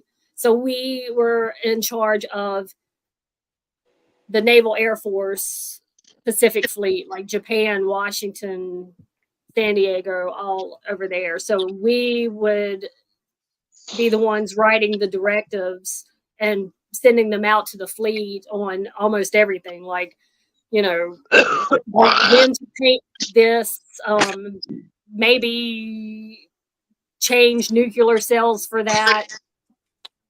We'd also get in letters from pilots, because pilots, I think most people know this, but pilots will get this syndrome type of thing where they won't be able to recognize up from down because of being out at sea so much, and they will start having issues when they go to land because they can't differentiate sky from sea.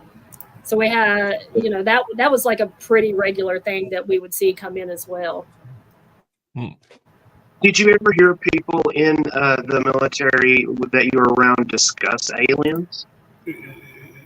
I mean, we all did because it was like funny, but nobody like really did it seriously. And like, I had friends even on the Nimitz, but it's just more like, I don't know. I think it's just because we're pretty practical, And we're also taught, like when you go in to the military, I mean, you're trauma bonded. You are taught disassociation and you are trauma bonded. That's why you're always friends with these people for the rest of your life. Well, But how when like were most of the people that were around you, were they like, I mean, I don't know if this is too early, but were they like into like MAGA and QAnon and stuff like that? I would really be able to see that Q be a popular thing in the military because of how structured it is, that you identify with it because it looks like something that you would read, like our post bulletins and how the writing is. It would come off like that, like you would easily identify with it. It makes you feel like an intelligence agent to be around that kind of information. Yeah. So, and even the MAGA stuff, I mean, I could see that now. When I was in, it was like a Bush and Clinton thing. But even then, it was just like, man,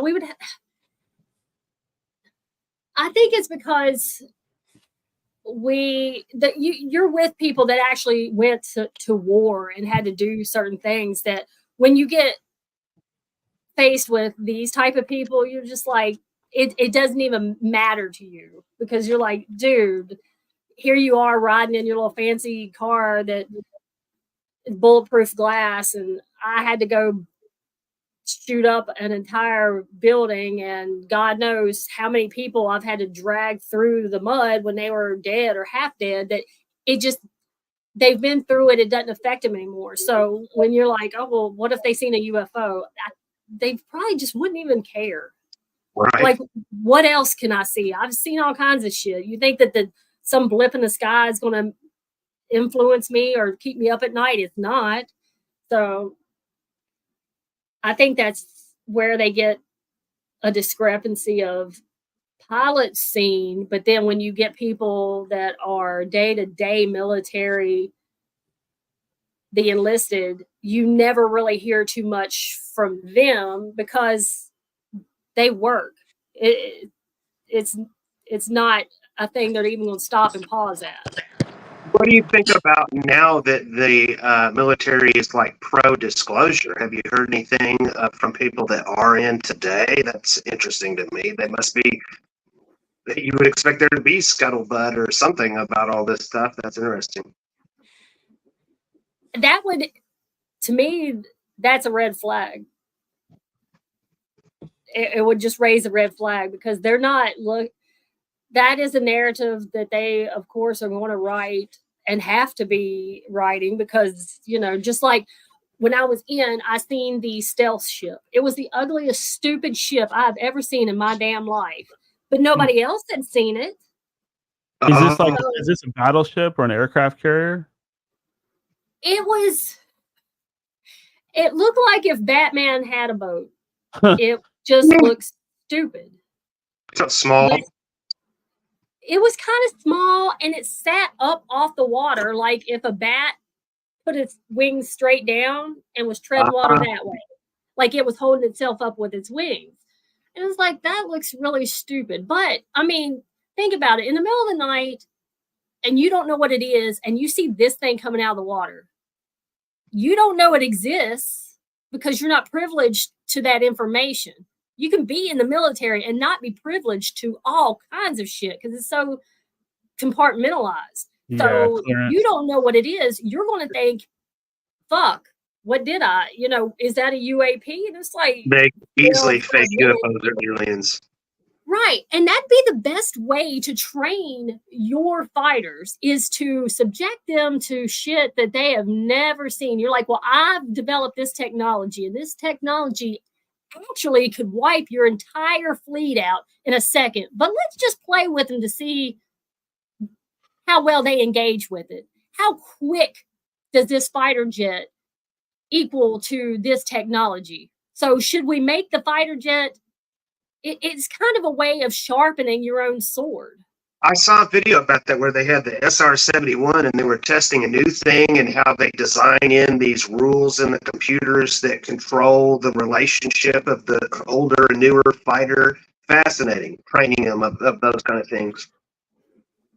Yeah, and then there's the whole weird thing where it's like we had the same planes for a super long time. Like the F-16 was on the table forever, and it's like we know you got better shit out there. We know you're not showing us, but obviously, civilian.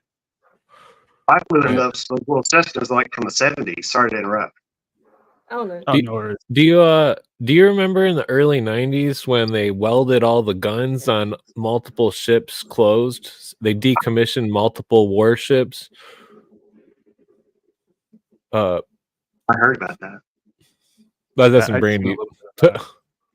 Yeah, I was just saying I don't know. I've heard about it. So yeah, I was like at the end of the 90s, end of the 2000s. So they kept doing it then? That's interesting. What have you ever seen a USO, unidentified submerged object? Ooh, interesting. I haven't at all, no. I've never been out on a ship. So if I would have seen it like on base, I would assume it was something of ours just because it's around the base. I did want to ask you about, we kind of talked about Rogan and Alex Jones, but there's another prominent figure who just seems to be on everybody's lips nowadays. I'm talking about Elon Musk. Brandy, what are your thoughts on the mighty Elon Musk? He's such a tool. He is like the biggest fucking hypocrite ever. And I swear he is like he's like a jackal is what he is. He's everybody. You never suspect the one that makes you laugh. You're going to trust him. Oh, he's got to be doing the good for us. And it's like, man, the dude just fucking admitted not even too long ago he will coup whoever the hell he wants. Coup whoever the hell he wants. And didn't blink or bat an eye telling a whole country in South America this. He's like, if I want your lithium, government be damned, I'll buy your government. I didn't know that. Yeah, well, but you think it's okay for he's like a glorified playboy is what he's trying to be. And he really does some like really damaging and damning things, but he gets away with it because like the nerd version of Trump, bombastic. Well, that's how it is. Yes. I speculate that he is government and that he may not even exist. He may be AI. I think that actually might be true of some influencers. I'm not saying Elon, but I think that there is something to be said about certain blue checks that have whose tweets go viral, and then there's also the ideological viral tweets that'll be they're usually more left-wing, more progressive, but they will be from like 500 people accounts and they will get like 100,000 views. Like, that's impossible. I know, because I try and get I want a viral tweet so bad, and I know it's so hard to do. So I know that the algorithm is so fake, and the people that that are in our feeds, and I have a very curated feed, like really curated. Like, I do not go outside of esoteric Twitter, really. And I will tell you that the people that get pushed onto my timeline are absolute, just like, I wonder, they don't look real. Their PFPs don't look real. Their opinions are totally like, it's like, what is the new talking point? We just seen that with me saying that Berkeley was another MK Ultra event, and look who we got popped up in the comments. Yes. Fucking bots. Yes, it was crazy. So Brandy had this great tweet about how the psilocybins are like sort of the next push for this like new neo kind of MK Ultra situation, which it is. And I'm not even anti like hallucinogenics at all. Like, I actually like mushrooms, but I don't really take them very often, but I like them. And it wasn't even a judgmental thing. It just was how, like, Berkeley was a center of MK Ultra. It's just like, it's indisputable. And then you have Esalen, you have all of these like things. Anyway, so we did, and then all these people. So she tweeted it, I retweeted it. Then what happened? Literally, like a dozen people jumped in, recommending all these weird accounts with thousands of followers that sell mushrooms. And then we had real people, or who appeared as real people, kind of jump in and tell us, oh, like, you're just being closed-minded, you're like anti like medicine, you're trying to harm people. Oh If god, you don't like people medicine. do not order drugs in the mail. What do you mean specifically? That's interesting. There's big warehouses with Chinese people in Colorado and California that are farming mushrooms and weed and all sorts of drugs and selling them on Twitter, and that they'll all add you and try to sell you drugs and shit. I've definitely been offered it occasionally. I hear you. Yeah, Kratom is a real hook. You put that up in there, you're going to get like 50 accounts that follow you right off the bat, and then they're going to DM you right after that. Huh. Like, yep. I'm in Canada. We just go to the reservation for that shit. I mean, interesting. You just throw it out in the backyard. It may or may not grow. I mean, at least you know where it came from at that point. And that is another thing I think that our community falls victim to as well, is because they know good and well that, yeah, maybe some of us do partake in these things. They have a view of us being like we worship this shit. Like, oh, we're just burnout junkies. And we're like, hardly from it. We know what y'all do with it, but we also know what it can do. So we're not stupid to the fact that when you come out and say, oh, we're doing a mushroom study, want to join? Fuck no. No, we don't want no CIA mushrooms. Right. I don't know what you've genetically done to this shit. So when everybody's like, yay, it's all legal, that is a bad thing, because it's not what you think it is.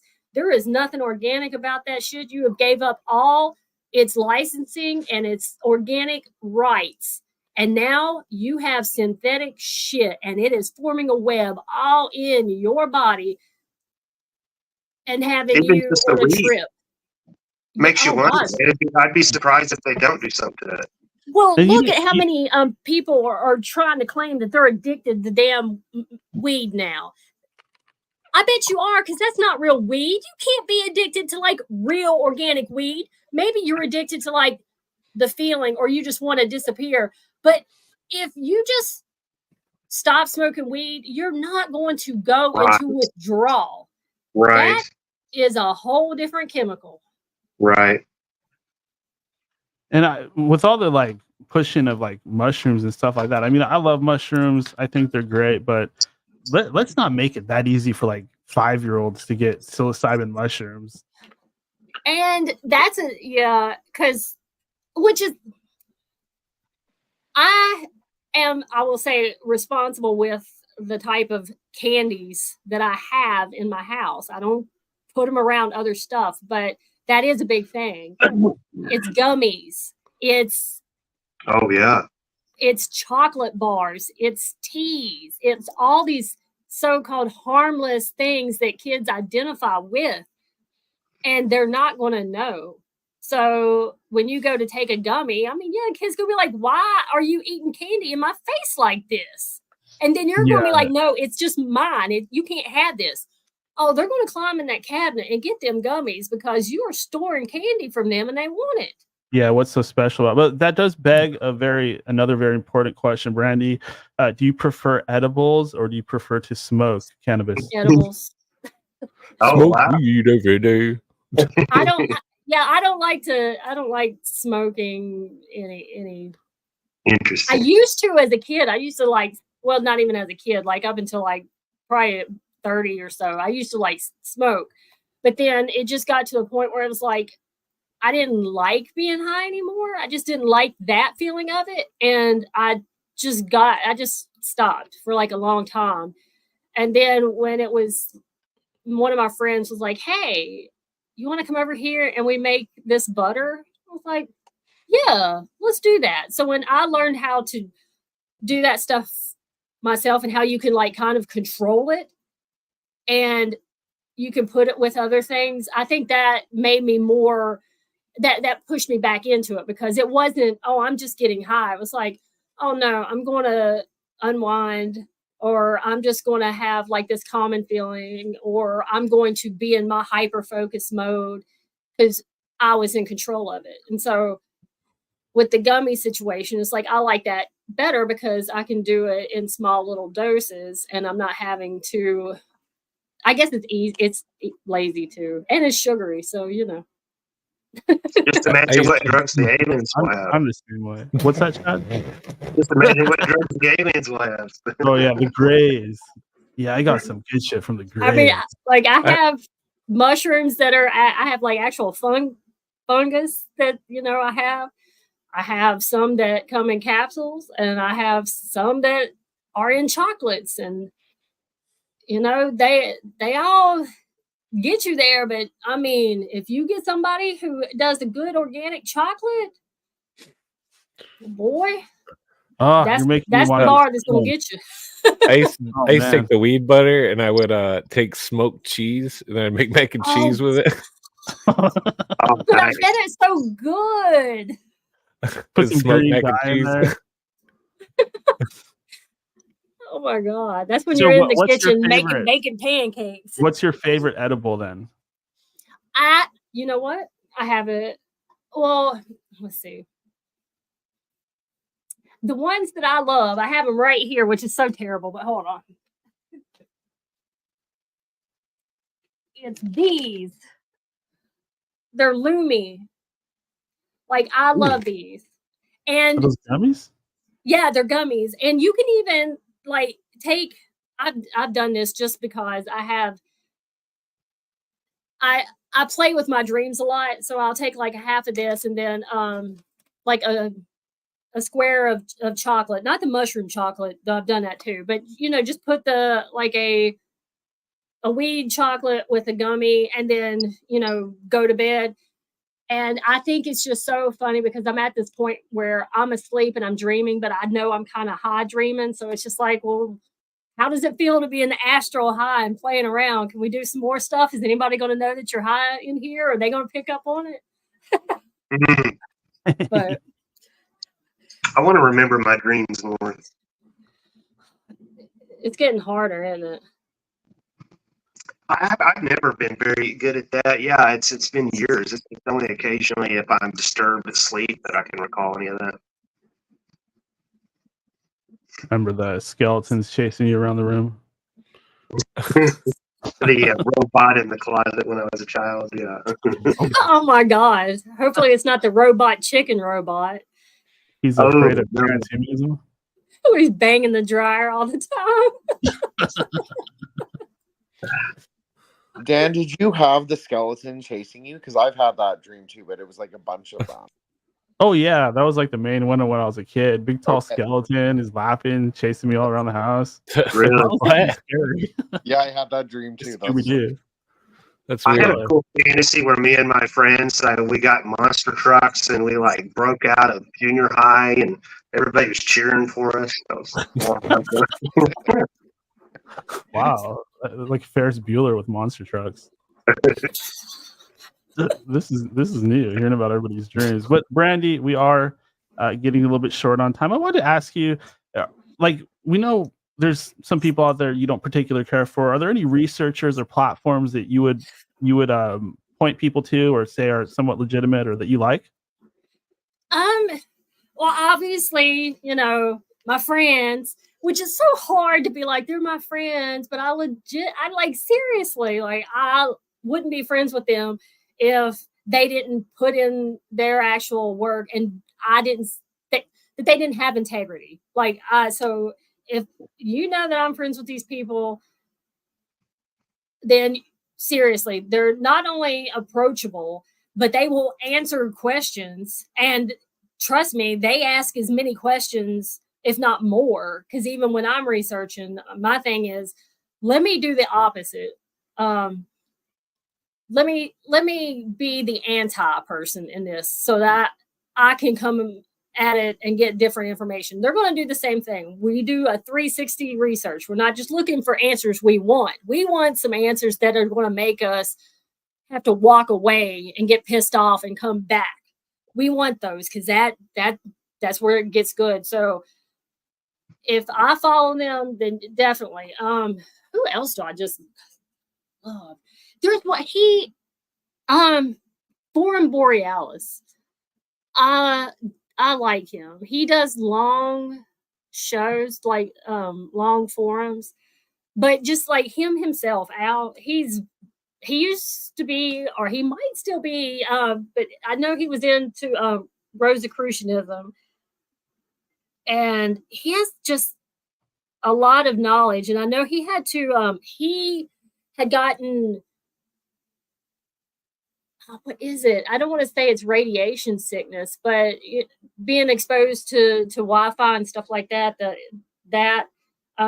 he had to actually move because of all his equipment was like making him sick. So he had to go to a bigger place. But he actually like talks about all that and how he was so sensitive to his equipment and stuff like that, that it was really doing him a lot of harm. And that was at a point where I needed to hear it because I wasn't exactly a fully remote. Like I work from home and I don't have to go into an office. But back then I would go in every now and then, and I would go in and I would just get these migraines. Like I couldn't do it. And when he said it, I was like, now that makes sense. So Forum Borealis. There's probably a lot of people that I just forget because they're not brought up a lot. So if I come across them, I'll probably post them because I don't want to forget about them, but they're just not everyday go-to names that you see out there. Sure, yeah, I think we all kind of appreciate the pickiness there, but I did want to do one last call. Any of you guys on panel right now, did you have any remaining questions that you want to ask Brandy? We're gonna have to go soon, so if you have anything at all, speak now or hold your peace until next time she comes on. Just to throw in with the EMF thing, I read an article the other day that said realtors are saying that houses next to cell towers are selling for 15 to 30% less. So there's at least a perception of risk. Interesting. What ethnicity are you? Me? Yeah. I'm pretty white, but we do have Shawnee. I know that everybody else goes with Cherokee, but we're not. We're Shawnee, and a lot of other white. Well, what kind of white? There was Black Irish, and I really don't know what that means at all. What else? My mom did the whole breakdown, but that's just what had always stuck out with me because I was like, what does Black Irish even mean? Why would you call somebody that? What does that mean? It's dark-haired Irish people. That's all it means. They got darker skin. Well, that makes sense then, huh? That makes sense. Learn something new every day on this program. Brandy, what is the most disturbing case you've ever researched? You don't want to know at all because I work in mental health and I have for a long time. Ooh. And I've had to not only read terrible things, but I've had to meet them in person. So there's been a lot of terrible things, and kids especially. And I think that's just, that is where I would say disassociation is never a bad thing because I've had to disassociate a lot because there's been stuff that it would just kill me, honestly. Just but then when you meet them, and it's not just a story, there's a Oh, geez, she's person getting that sitting. faraway look in her eyes. This is Yeah, real it is. It's terrible. It's just, it's so terrible. It's awful. So yeah, I Ooh, mean, like people I've chopping off their own fingers, stuff like that. oh no, I mean that's typical. Oh, it is. That I mean, I've met crazy people to do it, and I don't say they're crazy like they're mental. I mean they said they were crazy. Like the one chick that I met, I thought she would have been fun. Yes, she took it too far. She like stole a bus and was doing wheelies in the middle of an intersection. Okay, yeah, you went too far, but she was a blast to talk to. She was entertaining as hell. But yeah, okay, she was a little on the crazy side. But no, like I've seen where parents have made their kids do like the pedo stuff, the trafficking stuff, the SA stuff. Like I've met them. Oh. I've met them. So I had this question written down. I was going to skip it, but since you brought it up, like, what do you think about the whole like idea of there being worldwide pedophilia? We've seen Epstein Island and Nixon and stuff like that. Would you say that there is a worldwide pedophilia trafficking ring, including celebrities and billionaires and stuff like that? I would say that it's so common that you can grab any foster kid and ask them. Ooh, yeah, that's interesting. A little insight into that.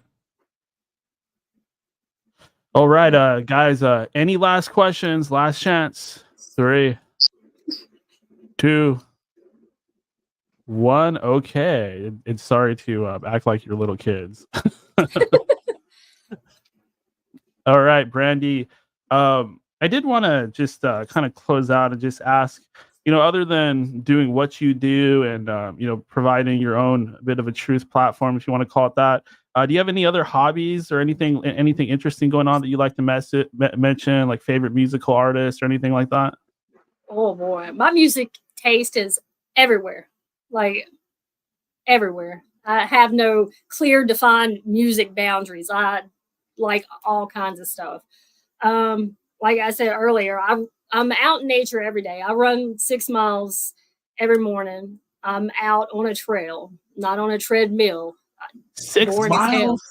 I do, yeah. It's my it's my meditation. It's my fully into me moment. And so much comes into my head. Like, you want to talk about if you get downloads or just ideas, it's during that time that stuff just starts coming, which is crazy because you're like, wait, I can't do nothing with it. I'm sweaty. I also paint. I mainly do watercolor, and I have one that I've been working on for like a year because I do it like when I have my motivation and my focus in it. That little thing that's on my wall right there. I made that because there's a fuse box there and it's ugly as hell and I needed something to cover it up. So that was, I did that. The painting back there and the one that's right behind me here, that's mine. That came from a dream. So like if it's a creative outlet, I try it. Well, hey, anybody that broadcasts with a bed in the background, bed club. Absolutely. It is right. And to make it so bad, like you've got a skull like right over your bed, but I've got a purple crystal skull with a crystal ball on it right beside my bed. Skull and bones confirmed. That's what I always get anyway. Although you'd think the fact that I'm in front of a bed would give me some credibility and not get accused of being a shill and stuff like that. But Brandy, boy, I had a great time. You are a heck of a lot of fun. Definitely appreciate your openness and your energy and calling some of these people out. Definitely love to do it again someday. Like I said, I had a great time. I'd like to catch up with you and do some type of part 2, something like that. And just, thanks for coming on the show. But I did want to open up things just one more time for you, let you hop up on that soapbox, get behind the podium, say whatever you'd like to say to my audience out there. And please follow that up with anything at all that you'd like to promote or plug, any sort of email, social media, anything that you want to put out there for people to contact you. Please go ahead and do that now. The only place I really have is Twitter, and it has my link tree on there. And as Jim brought up, I'm a part of the Occult Research Institute. So I have my art on there, and I also post some of my research on there. I like to, when I do my research, I like to not only present it, but I post all the links, like every last link. If I even looked at it in passing or thought it was interesting, rabbit hole that had nothing to do, I put it all down there, because I think we're missing a lot of that now, because we have a lot of people who talk, and you're like, where's the link? I want to research this. Where's it at? And it's easier to have these links that go along with the ideas and the concepts that you're bringing about, so that people can have their own library and expand on them. And I do love that. I like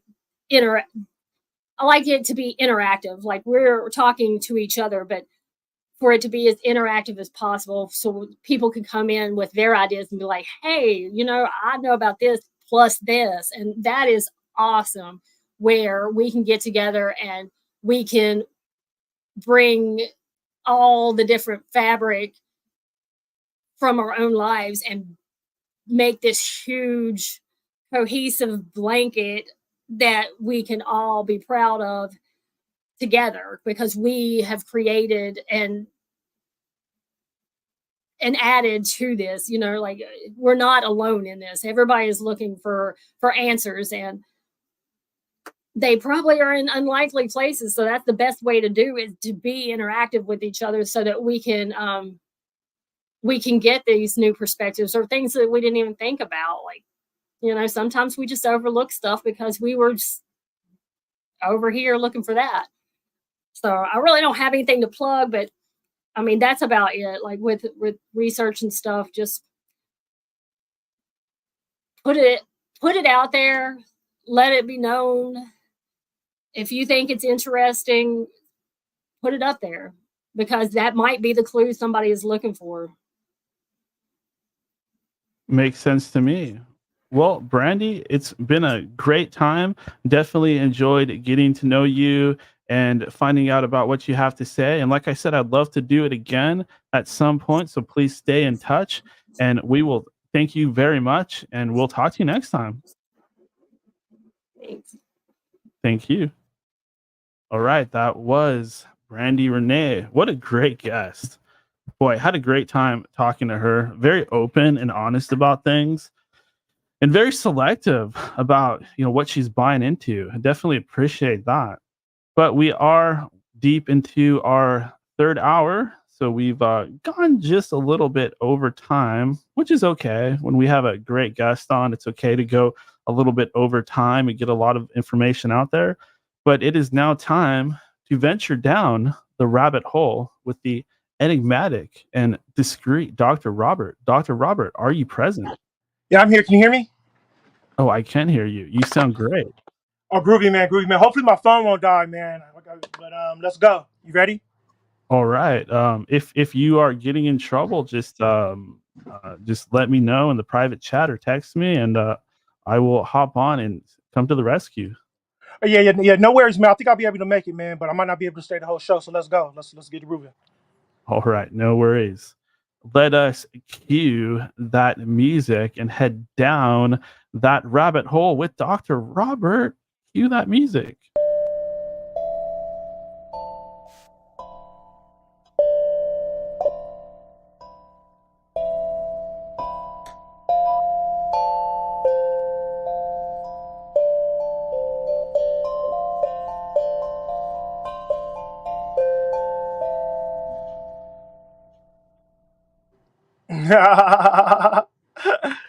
Okay. Always begin with prayer. At least I like to. Almighty Shango, God of thunder and lightning, in powerful Oya, goddess of winds and storms. We call upon you in our quest for unity and community. Shango, with your double-headed axe, symbol of justice and unyielding truth, guide us to fairness, equality, and understanding. Oya, with your machete that cuts through confusion, help us sever ties with discord and division. Please lead us to clarity, compassion, and connection.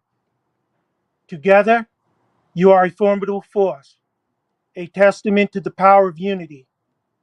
Inspire us to mirror your harmonious existence.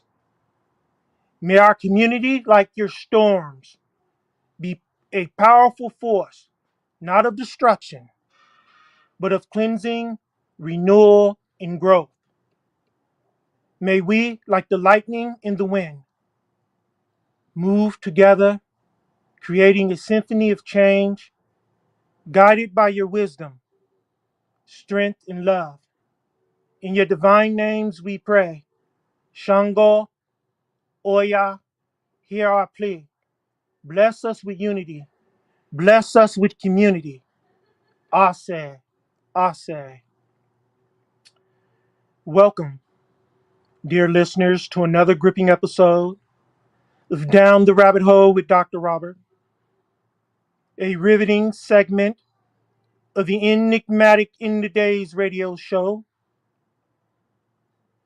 In the shadows of history, whispers echo with secrets, and the known world merely scratches the surface of an ocean teeming with mystery. Today, we dive headfirst into the murky waters of covert operations and hidden alliances as we unearth the chilling possibility of a secretive, right-wing Nazi cabal lurking within the corridors of American power. Prepare to challenge everything you think you know and question the very fabric of reality as we journey deeper into the labyrinth of the unknown. Our recent exploration delved into the Saru realm of strangers and unbelievable phenomenon, such as man in black, intimidation, and bizarre plane crashes. In this episode, we plunge into the shadowy depths of the most perplexing UFO incidents in history: the Mary Island Affair and the Roswell Enigma. Our journey begins with the eerie connections between these events, linked by the enigmatic figure of Kenneth Arnold, dispatched by Ray Palmer to investigate Mary Island, only to find himself entwined in the broader mystery of Roswell. Dun, dun, dun. We traverse these stories, labyrinths, twists and turns, exploring the chilling aftermath of Arnold and Dahl sightings that swept across America like wildfire. This leads us to discover peculiar wreckage on a New Mexico ranch. The narrative unfolds with the meticulous reconstruction of events, from the crash site explorations to the military's puzzling press releases and the persistent haunting testimony of eyewitnesses. As we delve deeper, we encounter the specter of Colonel Philip J. Corso, whose controversial memoir claims to unravel secrets of the Roswell crash and link it to broader government conspiracies and covert operations. We examine the intricate web of military intelligence personnel who have come forward asserting the extraordinary nature of the debris and the bodies found. This episode is not just the recounting of events, but a vivid journey through these mysteries, psychological and societal impacts. We confront the government's evasive tactics and the resulting climate of suspicion and doubt that has only fueled further intrigue Join us, ladies and gentlemen, as we navigate the murky waters of UFO lore, challenge the official narratives, and seek the elusive truth buried beneath layers of secrecy and misinformation. Prepare to be captivated by the tales of high strangeness, deep conspiracies, and relentless human quests for understanding in the face of the unknown. So, let your curiosity guide you, dear listeners, as we venture further down the rabbit hole, where reality blurs and the extraordinary awaits. Get ready to see the world differently, where the impossible becomes possible and hidden truths become to light. Feel the suspense, feel the mystery, and above all, feel the thrill of discovery as we uncover what lies beyond the veil of the ordinary. We sincerely hope that the audience of In Today's Radio will enjoy and appreciate this episode, aptly titled Twin Mysteries, Unveiling the Murray Island Affair in the Roswell Enigma.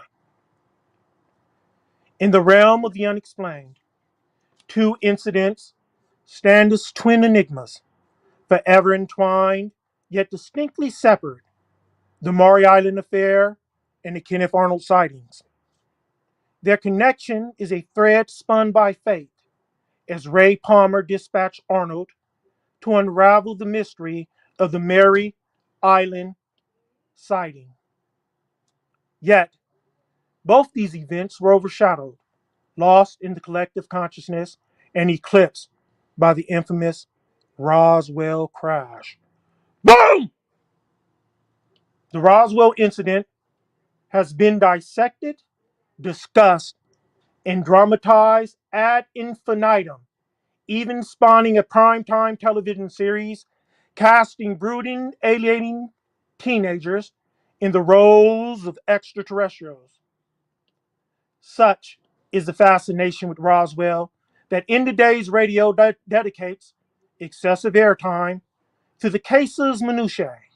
However, we will focus on specific elements that align for our thesis. For those whose curiosity is piqued, many resources await: printed studies, websites, films, television, specials, and more. Check out the Occult Research Institute if your curiosity is really high. As we delve into the heart of the matter, we find ourselves navigating a labyrinth of conflicting details accumulated over the past half century. The crux of the case, as far as discernible facts allow, is this. In the wake of the Arnold and Dahl sightings in late June 1947, a wave of UFO sightings swept across the United States and beyond its borders. The crescendo, ladies and gentlemen, of these sightings was an object tracked on radar screens over New Mexico on July 1st, 1947. This object mimicked the characteristics of the Arnold sightings, exhibiting speeds and maneuvers beyond the capabilities of contemporary American aircraft. The sightings persisted on July 2nd and July 3rd. Then on July 4th, the object disappeared. Whatever it had been, the consensus was that it had crashed. Boom! On the day following the 4th of July, 1947, a peculiar wreckage was unearthed on William Brazil's ranch, situated north of Roswell, New Mexico. An unlikely team discovered explorers Grady L. Barnett, a group of archaeologists from a nearby dig, and Brazil himself. The debris from the crash site was scattered over a vast expanse, creating a barrier that Brazil's sheep refused to cross. The following day, Brazil sought the assistance of Roswell sheriff, who alerted the army. The area was swiftly cordoned off, and Brazil conversed with Major Jesse A. Marcel, an intelligence officer, to whom he presented a fragment of the debris. Marcel returned to the airbase, prompting a thorough search of the area by land and air. During this investigation, several eyewitnesses claim to have seen small bodies, likely the extraterrestrial pilots of the craft, lifeless upon impact. Boom! However, as the week progressed, the narrative began to unravel. The information officer of the 509th Bomb Group at Roswell issued a press release, startling the public with the claim of having recovered a flying disc. This unexpected announcement caught Washington off guard. Marcel was instructed to transport the debris to Carswell Air Base in Fort Worth, Texas. From there, a second press release was issued, informing the bewildered public that recovered material was not from a flying disc, but a mundane weather balloon, and thus the story should have faded into obscurity. But the witnesses refused to be silenced. In the realm of UFO sightings, most claimants are dismissed as lacking scientific sophistication or being misinformed.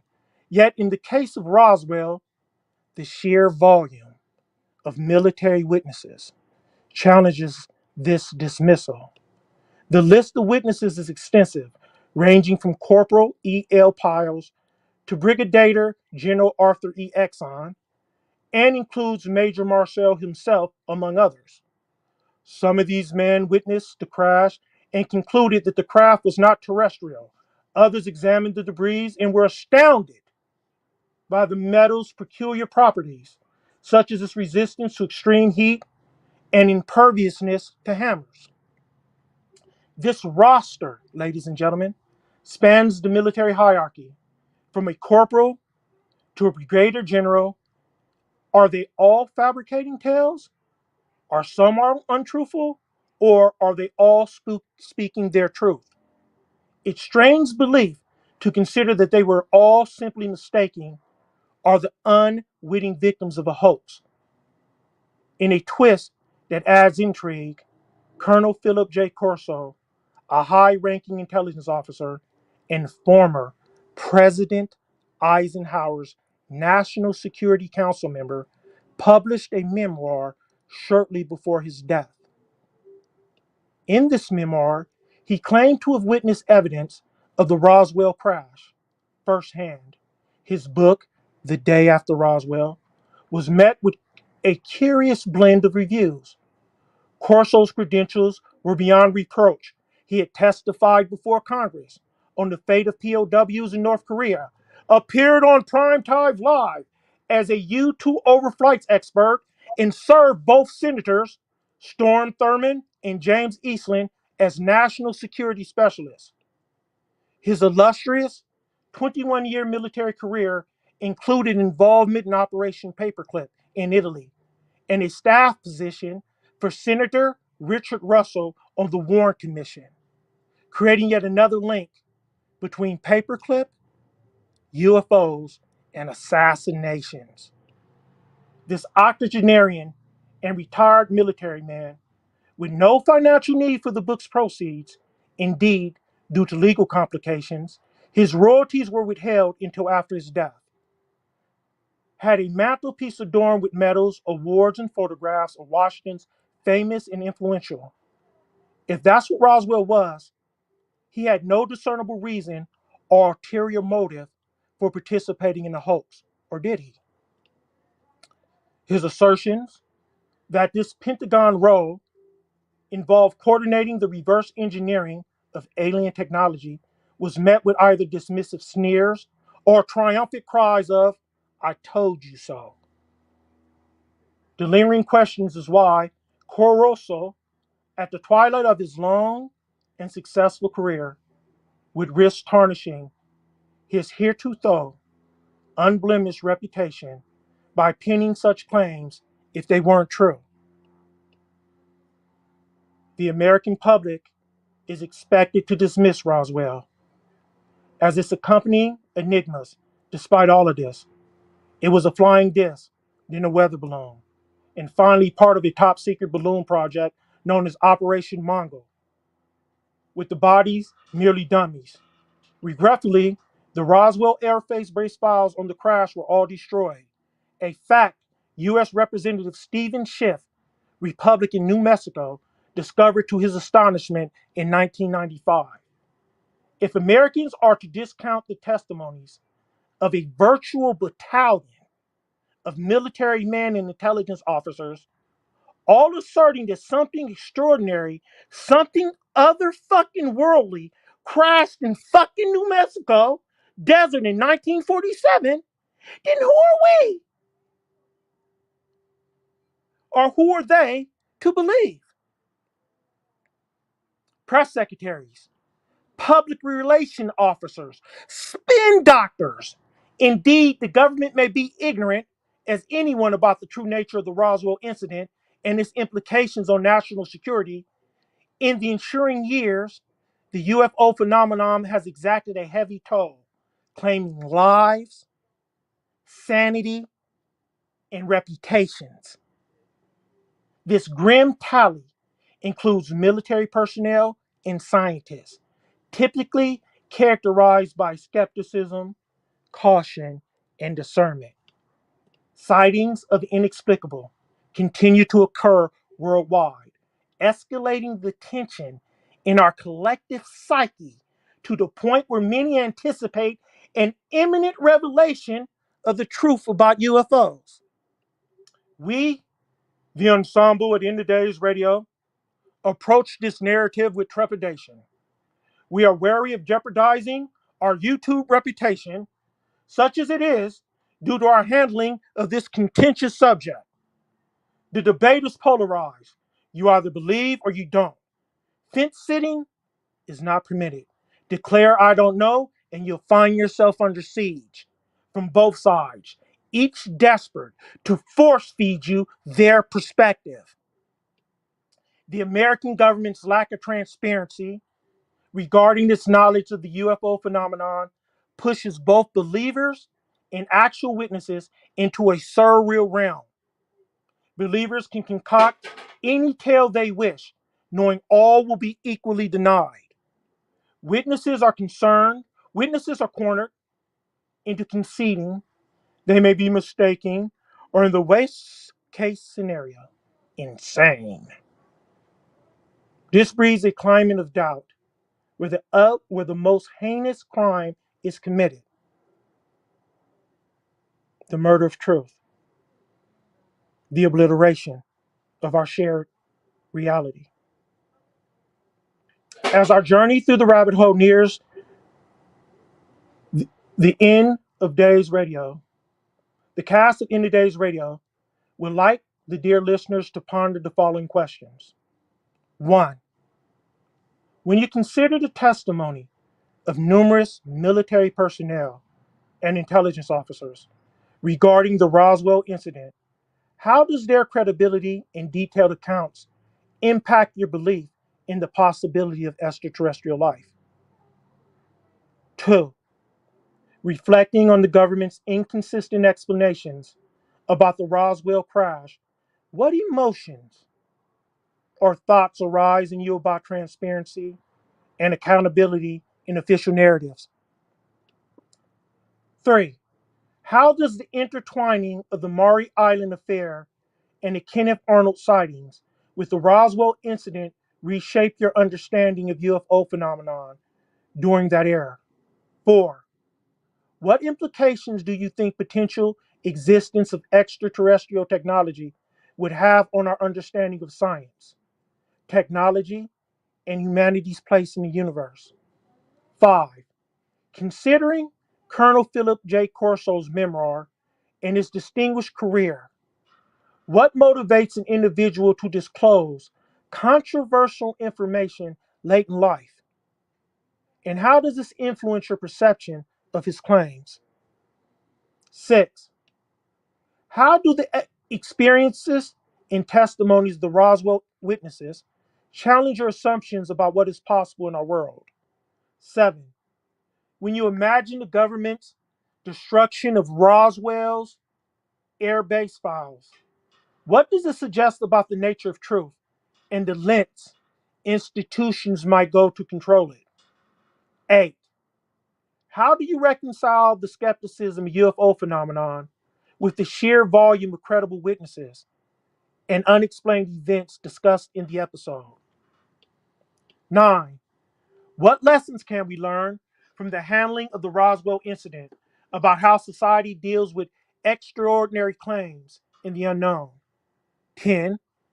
How does the persistent cultural fascination with UFOs and extraterrestrial life reflect our collective hopes, fears, and curiosities about the cosmos? 11. In what ways does the polarization of belief and skepticism in the UFO debate mirror other societal divisions? And what does this tell us about human nature? 12. Reflecting on the potential psychological impact on witnesses who came forward with extraordinary claims, how can society create a more supportive environment for exploring the unknown? 13. How does the idea of an imminent revelation about UFOs affect your sense of curiosity, excitement, or apprehension about the future? 14. What parallels can you draw between the skepticism faced by UFO witnesses and other historical figures or movements that were initially disbelieved but later vindicated? 15. How does the potential existence of advanced extraterrestrial technology challenge our current understanding of physics and engineering? 16. In what ways does the murder of truth, as discussed in the episode, resonate with other instances in history where information has been suppressed or manipulated? Think about Black history. What ethical considerations arise when thinking about the government's role in potentially concealing information about UFOs and extraterrestrial life? 18. How does the idea of reverse engineering alien technology influence your thoughts on human innovation and progress? 19. What does the ongoing debate about UFOs and extraterrestrial life reveal about the human desire for discovery and understanding? And lastly, 20.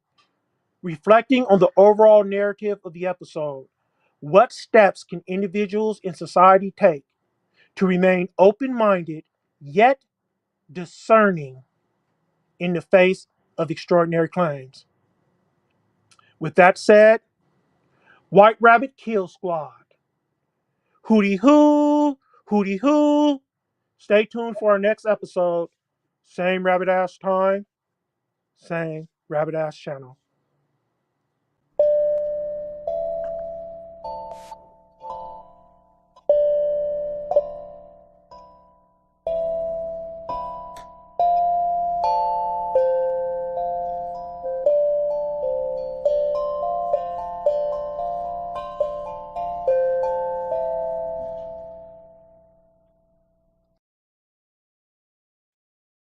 And thank you, Dr. Robert.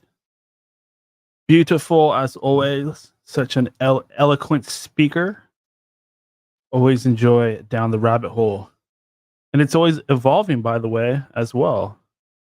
Sorry about the hiss. I had to turn my fan up. It is like an oven in here. It is hot today in Washington. And I've tried to do everything, and I cannot get rid of this heat. I'm stuck in a little microwave here. So I had to open the window more. I had to turn the fan up. But we do have a lot to talk about. I wanted to show you, do a little show and tell first. One of our buddies, one of our guests and panel members, Robbie Marks, he messaged me a while ago asking for my address. And at first I thought he was going to, send some thugs to come rough me up, maybe break my legs, demand more appearances on the show. But then I realized that he just wanted to send me a little care package, and I'd like to share the contents with you guys right now. So I get this big envelope. I'm like, what's this? I open it and I find this.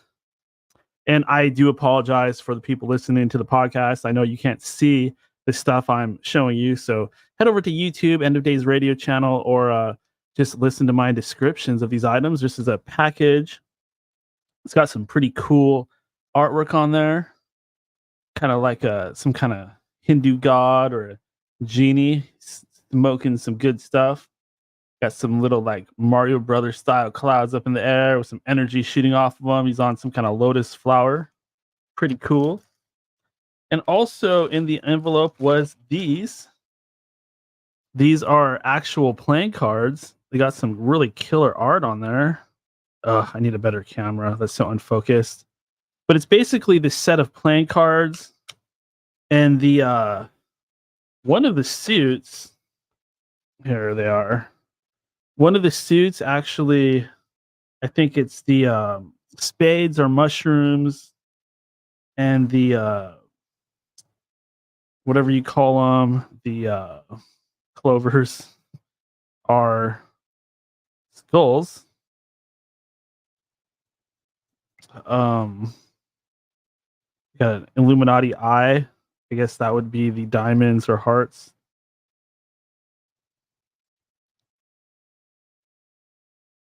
And hearts, of course. And then the royalty in there, you know, the good cards. Sorry, my poker vernacular is horrible. But you know, you got some awesome art. I love playing cards. I don't really play cards, but I just love shuffling them. Sometimes I play games where I guess the cards. So I actually kind of collect decks of playing cards. And I really love this. I really do. So big shout out to Robbie Marks. You know, that's not all. I'm gonna run through this stuff pretty quick. I don't want to bore the crap out of you guys. But you know, in this package, there's a bunch of stuff. Just with coasters. I love Robbie Marks. Check out the sticker. Put that on my skateboard or my laptop. Pretty cool. Stickers. I know the lighting is not great in here. I do apologize. Shiny, sparkly. Love that. A pin. I love pins. Put them on your backpack. Pretty cool art. This is a keychain. Sticker. And I thought that was it. But then there's this whole other envelope. Whoa! Fell all over the place. Just full of more stickers. Another card there. And just here's the other stickers that fell out. Sticker.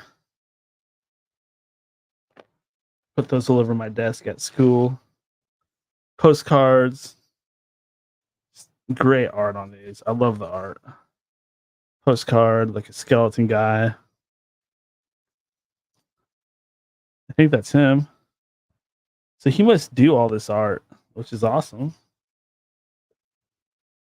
Chad says, I really do want Robbie stickers in the cards. I say hit him up.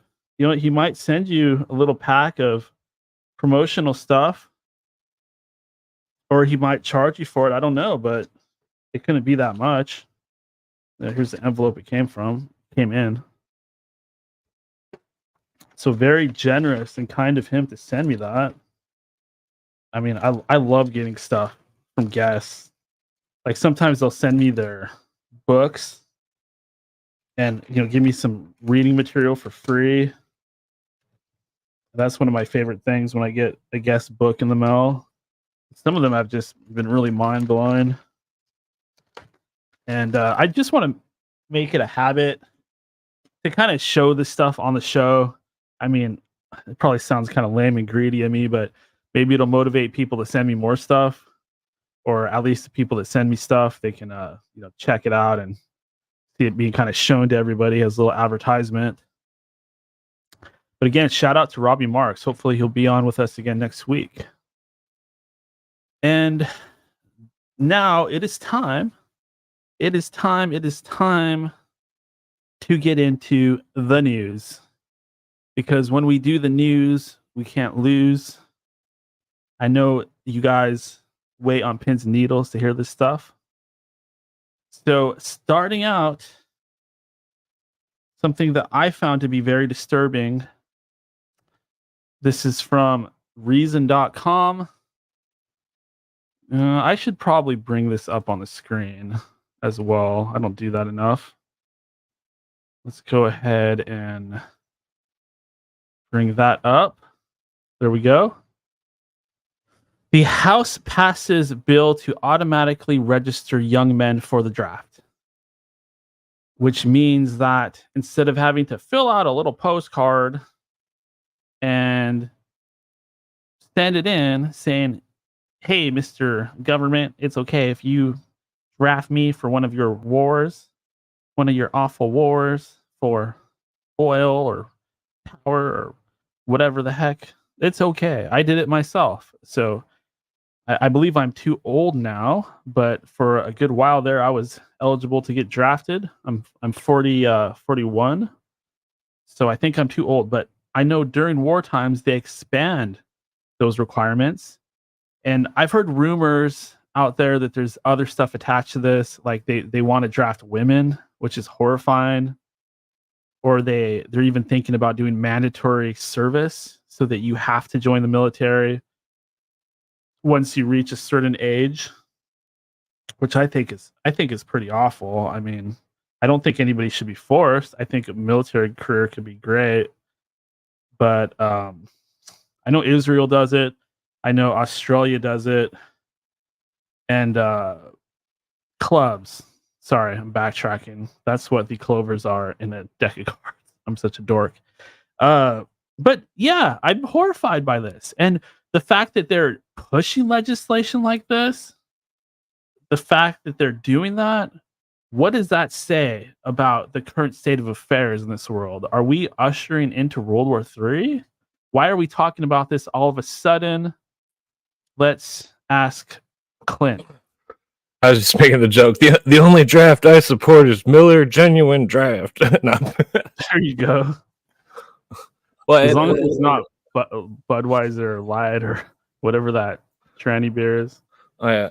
Well, like I hate to broken record on you, but they're not recruiting for the U.S. military. They're recruiting for the world government military under the UN Charter, and that they don't want the public to know that, because people would be absolutely furious to find that our country has been used as cannon fodder since fucking the Korean War by the internationalists who are just throwing us in the trash. What happened to the screen? That are just throwing us in the trash, and all the countries of the world hate America because of all these wars. They think that we're the ones waging the wars when we're not. It's the UN Security Council, which I went over several times. The permanent members being China, Russia, England, France, and the US. And by democracy, they vote. So it doesn't matter what America votes for. 4 out of 5 will vote for war. And then they tell their undersecretary, who's always been a communist general, and most of the time a Russian communist general, they tell him what to do. Then he orders the troops and delegates the troops where they should all go. And that this whole thing, it would be patriotic to not be a part of that draft, because the people are fighting for the New World Order. Yeah, I would have to agree. It seems like starting with Vietnam wars, at least once that the United States Korea are involved in. Korea. It seems to have a different type of agenda, like one that has more to do with philosophies rather than directly doing anything. I think that was a big criticism of the Vietnam War, was what the heck are we doing over there? We didn't have a goal. Like, that's even like people that were in the war, they complain about that. They say we didn't have any goals. Like, how could we win if there was basically never any condition of victory put out there? Well, it's like the goals of the Illuminati are the same as the international communists, who eventually changed their names to the Internationale, which also has to do with a number of other things. But the their goal is to destroy all sovereign nations, to destroy all religions, and to take away all private property. And that my girlfriend's been everywhere in the world on vacation, and like she says there's not a nickel's worth of difference between all these communist countries and America, and that's because we are controlled by the communists, aka democratic socialists, and that the Democratic Party was made by the Illuminati, and that they use the people as against themselves. That's why it's called demo, as in demos or mob, and that they persuade them to destroy themselves, to vote themselves. All the goal basically is the people in each country vote themselves all the the privileges or all the good stuff. Basically, then the country itself collapses. Then the international bankers and stuff are it's a beast. Basically, it's like the founding fathers were against this type of beast government when they created the 10 square mile clause, and that they knew that they were against any country, they were against our country sending troops anywhere to any country because they were against intervention of foreign countries, and that they made the contract called the Constitution specifically state it listed those who had power and instead of those who didn't. So the power to wage war was listed as specifically only Congress, and that that's how they're committing treason. And if you look up the guy that wrote the UN Charter, his name was Elgar Hiss, and he was a communist, and he was indicted for espionage against the United States. And all these people, Molotov and all these other communists, it's not something lightly to talk about, because so many people have died. 160,000 people died in the Korean War. That's like 1/4 of how many people died in the Civil War, and that millions of people have died because of unconstitutional war that was waged, which is treason, and that nobody is doing their job in protecting the Constitution. All these people in the government are under oath to the Constitution, and they violate it on a daily basis because they don't have a brain in their head, or they're just flat out paid internationalists, which I believe is the case. What do you mean by internationalists? Well, I mean, that's what I'm rolling a joint the whole time I'm talking. An internationalist joint. It's well, the internationalist is just it's like a new term for the communist agenda, and that these internationalists, like Rothschild, he's an internationalist, Rockefeller, all these, anybody involved with the UN is an internationalist. Anybody in the Trilateral Commission or Council on Foreign Relations, they're all internationalists, and that their goal is a world government, a new world order. They weren't shy about the phrase and the fact that it was communist in nature, and that that they would just that I would kind of slightly disagree with you is that I do agree that like what they're trying to move us towards definitely much more resembles communism. I mean, they kind of want everything shared, check. They want most people to be poor, check. They want everybody to be kind of like equal in a way, check. They want people to worship the state, check. But the part that doesn't fit is communism isn't supposed to have an elite class of rulers. That's something that anytime they've tried communism or even socialism anywhere, that's always bubbled up to the surface, where you have like a party or rich people that are in control, and that's not really communism. That's like fascism, or you could call it like technocracy. I'm familiar with the dialect that you're talking about, but see that the Illuminati who started it all, and even Marx wrote that the people would be used for the government's will, and that the government, when it controls all aspects of life, like when it was a soft kill method of what the Nazis did. They starved millions of people in Russia, and that right now we're seeing the farms being they're outlawing farming in certain countries, and that it's dangerous because that's what Russia did. They outlawed private farming. They made it only the state farm, and then they then they soft killed, starved millions of people, like 40 million or something. And like, where'd you go? Oh, I'm still here. No, I'm just sweating like a piglet, so I had to like dry my face off because it's so hot in here. Oh, dang, you don't got AC? Oh, hell no. Damn. In Washington, hell no. Only rich people have that. Ouch. I'm not rich yet, although this show will make me a billionaire someday. I'm gonna go from rags to riches, fast cars and bitches. It's like the Illuminati wanted to dumb people down, and they wanted to make it so we're all basically a bunch of working in the fields, working in the factories type thing, working in the service industry. Like, don't you think maybe instead of using the word communist, like you should just say like elite or cocksuckers or aristocrats or Saturn death cult or a word like that? No, they're very clear about. See, there's a big misconception with what communism is, and that this whole idea that it wasn't done right before is all. That's just a way. It was done right because communism enslaves the masses. That's what it does. It's not. They use propaganda to it's like how I give the example. Stalin is number 6 wealthiest person in history, but yet he was a communist. And then he does a speech where he says, "Oh, my fellow proletariat." How is he a proletariat when he's worth $6.5 trillion? See, and that they're all liars. That's what it's all boils down to, is that the people that are members of these secret societies, they will lie and say anything and use any good intentions to further their agenda.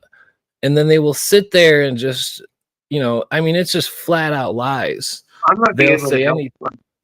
Us all see it the same way. My understanding is that it's not that communism or capitalism is better than each other.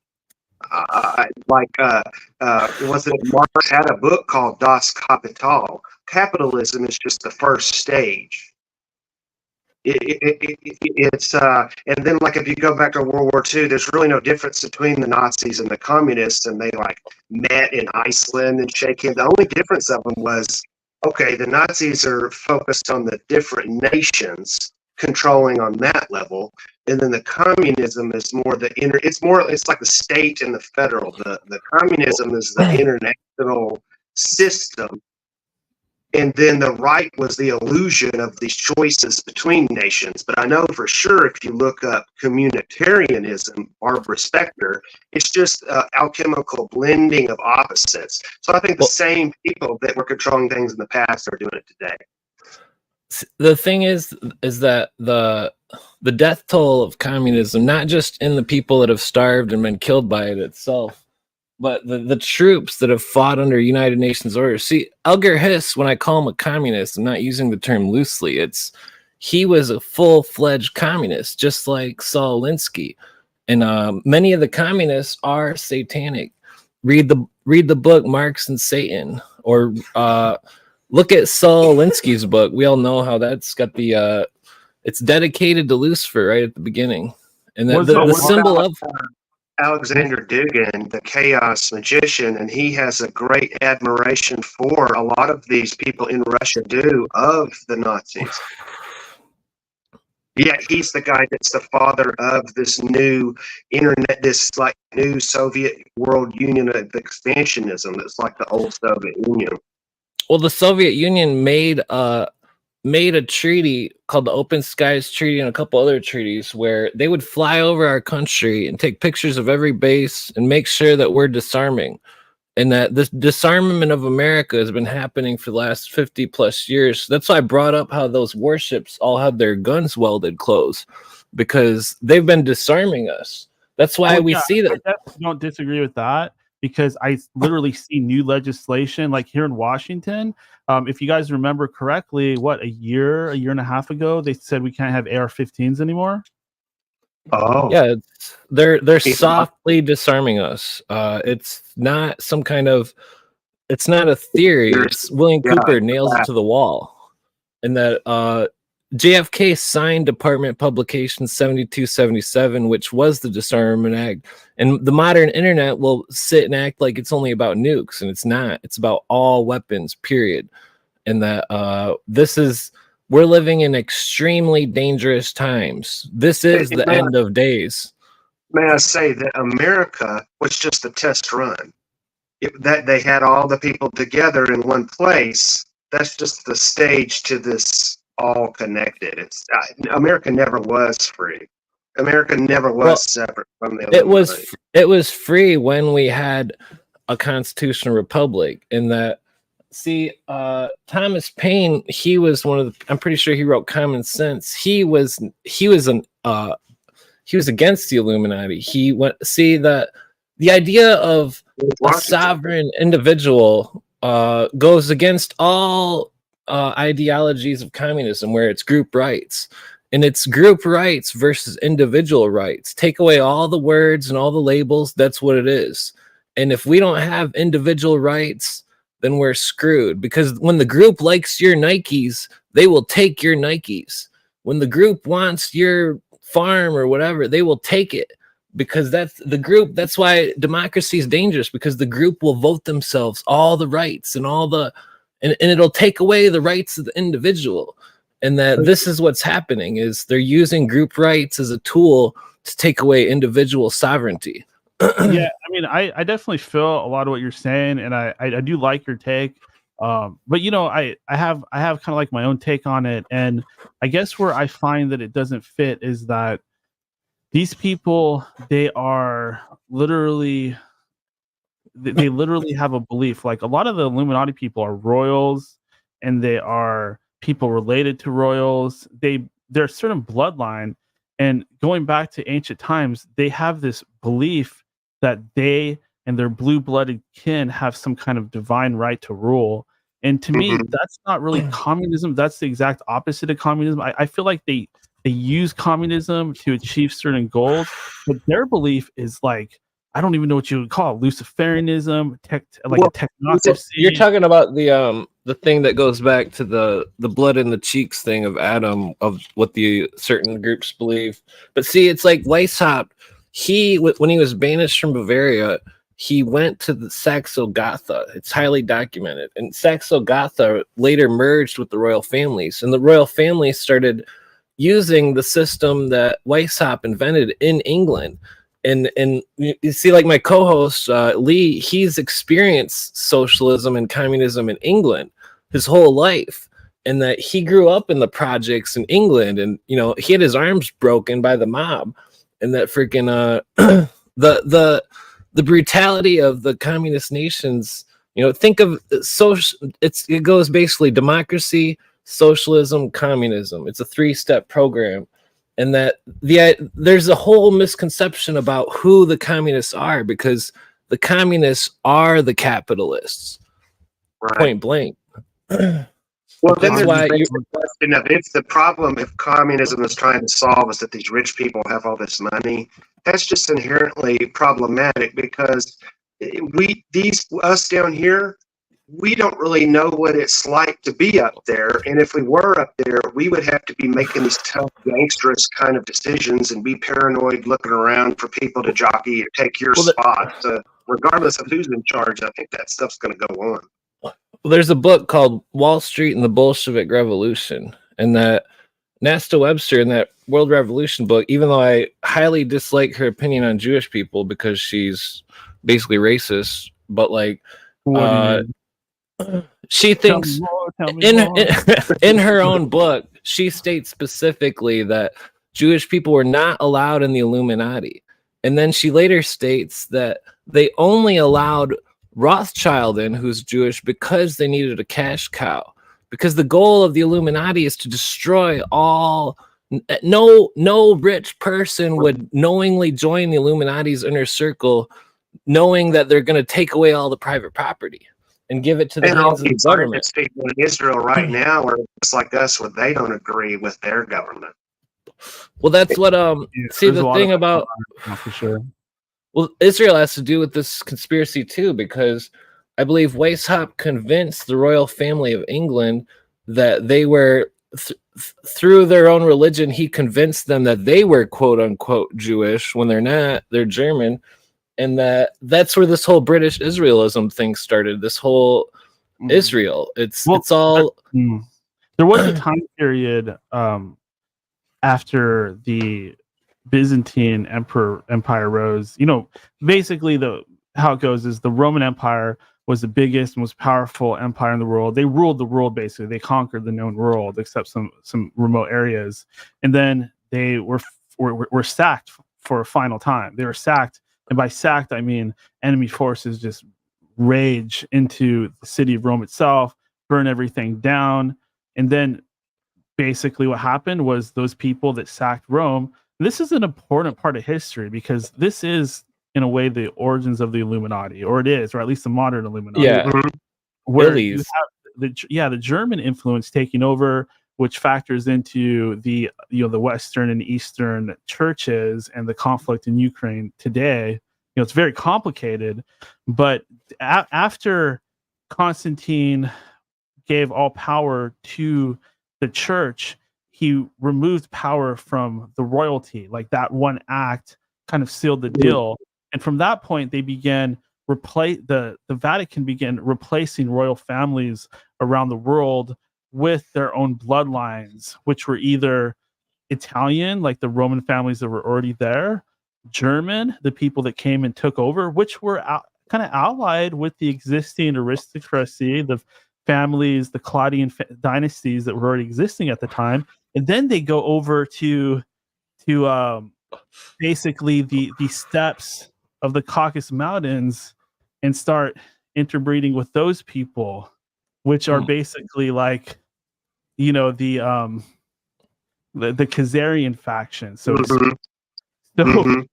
at that point you have and I guess you would say that, this is a touchy subject, of course, but are they Jews or do they convert?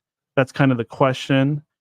So, I mean, you could argue either way, but that was when things kind of started to get weird in the sense that you have this same controlling interest in the world today that started back then, is what I'm trying to say. The Romans.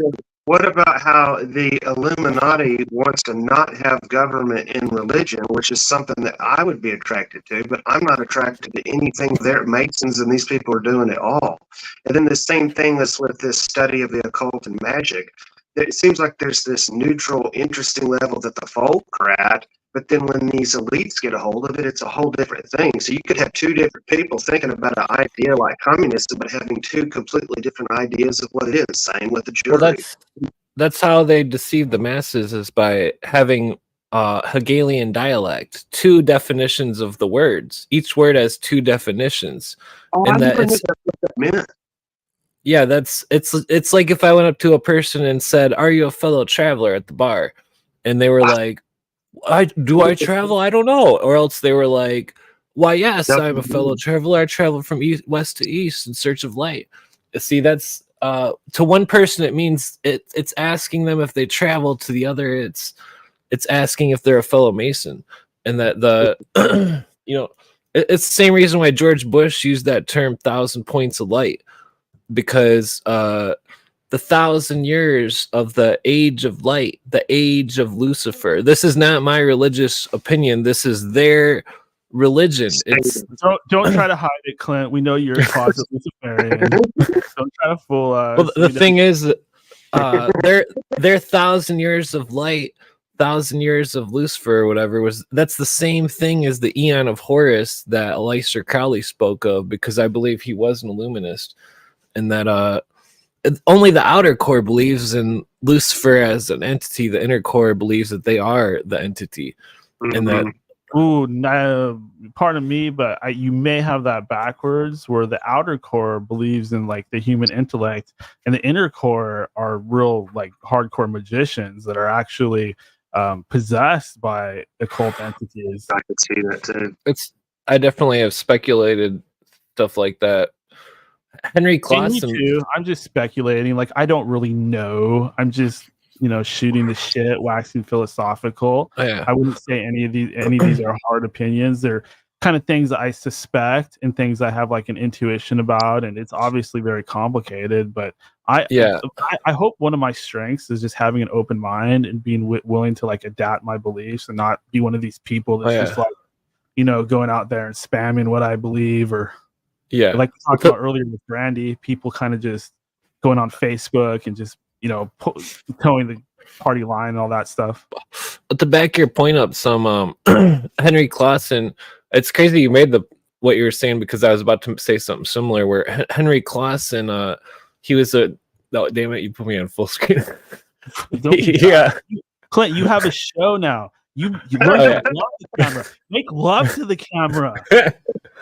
Anyways, Henry Clausen, he was past Grandmaster of Freemasonry, and that he's got a 20-minute video on YouTube that's from like the 80s or some shit. And fucking, he specifically states, I've mentioned this before, where he talks about how he thought the orgies of Bacchus were within the lodge, under a tread and hiding, and that the orgies of Bacchus is like it's like referencing the Mithraism of the Rome, but like he mentions in that same speech that about he talks flat out dead serious about telepathy and what's the other one where you move stuff? Telekinesis. Yeah.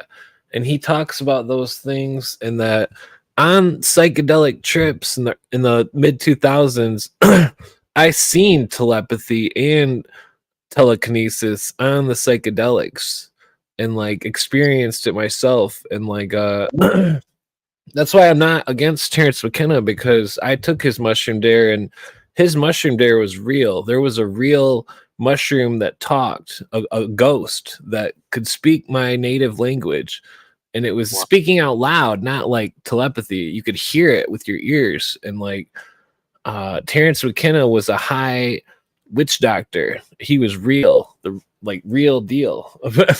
Native Americans on DMP. And personally, like astrology and Kabbalah, those things seem like studyable, factual things. You know what I mean? Like we're talking about math and numbers and code, and either is or isn't there.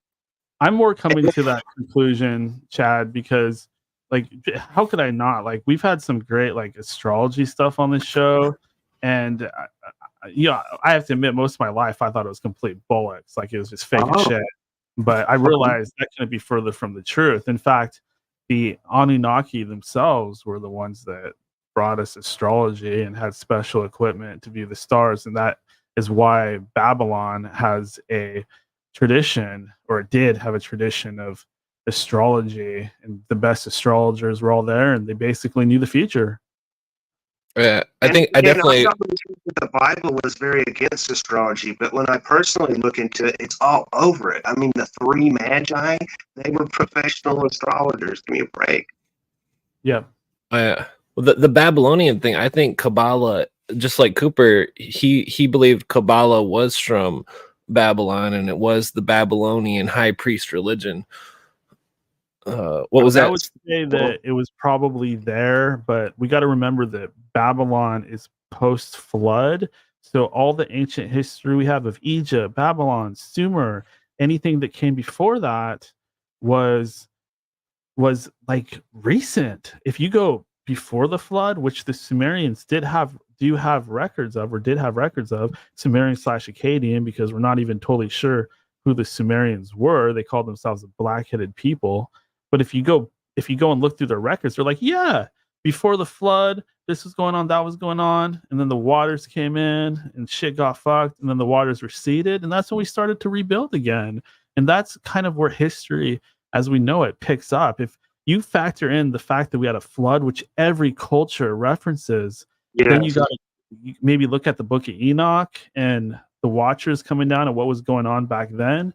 And if anything brought us Kabbalah, it's got to be like Azazel, or you can go back way before that stuff even happened, if you consider that even factual, and look at the Garden of Eden and Cain himself. Like Jewish people, or people into Kabbalah, not necessarily Jewish people. I know people get like real offended when you talk that way. I don't mean it that way, but you know what I mean. People into Kabbalah, they will tell you that it goes back to the Garden of Eden and to Cain. Well, I do think that Hebrew is like a ghost language, where the word Hebrew itself in one of the etymologies meant over the river, like the river Styx, but like the idea that the language is the whole gematria of the New and Old Testament, I believe, is that's why I can't put the book down and dismiss it, because of the gematria, and that all the people in the Hebrew religion, they're all taught as children the gematria, and that we're not taught any of that stuff, and so it's it's The I Bible really is think it's deceptive. How there? I'm sorry, I had it right back. But all you're saying, all this mystic part of it, and the Kabbalah is in there, and most people have this big distinction between I go to church, I'm Baptist up here, versus I'm into this occult Kabbalah stuff. But it's all tied up together, obviously, in the Bible. Well, I think it's like something about the numbers is very peculiar with the I do believe there's hidden algorithms in the Bible, and that I'm not sure what they would lead to, but Well, the Bible code, have you looked into that? Because that, to me, people acted like it was all controversial, and then you watch a show and you're like, no, they're showing you how it works. Here's the code. Definitely. Sorry, guys. I apologize so much for cutting off the conversation when it was flowing and all that. But clock is ticking. I just wanted to get to a few more news stories before we, call it a day, call it a show. And I want to bring it up on the screen again. And here we go. Let's see here. Oh, yeah, great. So let me get rid of that pop-up. So researchers find evidence of possible alien megastructures. This is from KSINewsRadio.com. And it says that the Royal Astronomical Society has published a study claiming they possibly found evidence of alien megastructures. I'm going to kind of skip around this article. Basically, there's these things called a Dyson sphere, and it sucks up the sun's energy and can be turned into electricity.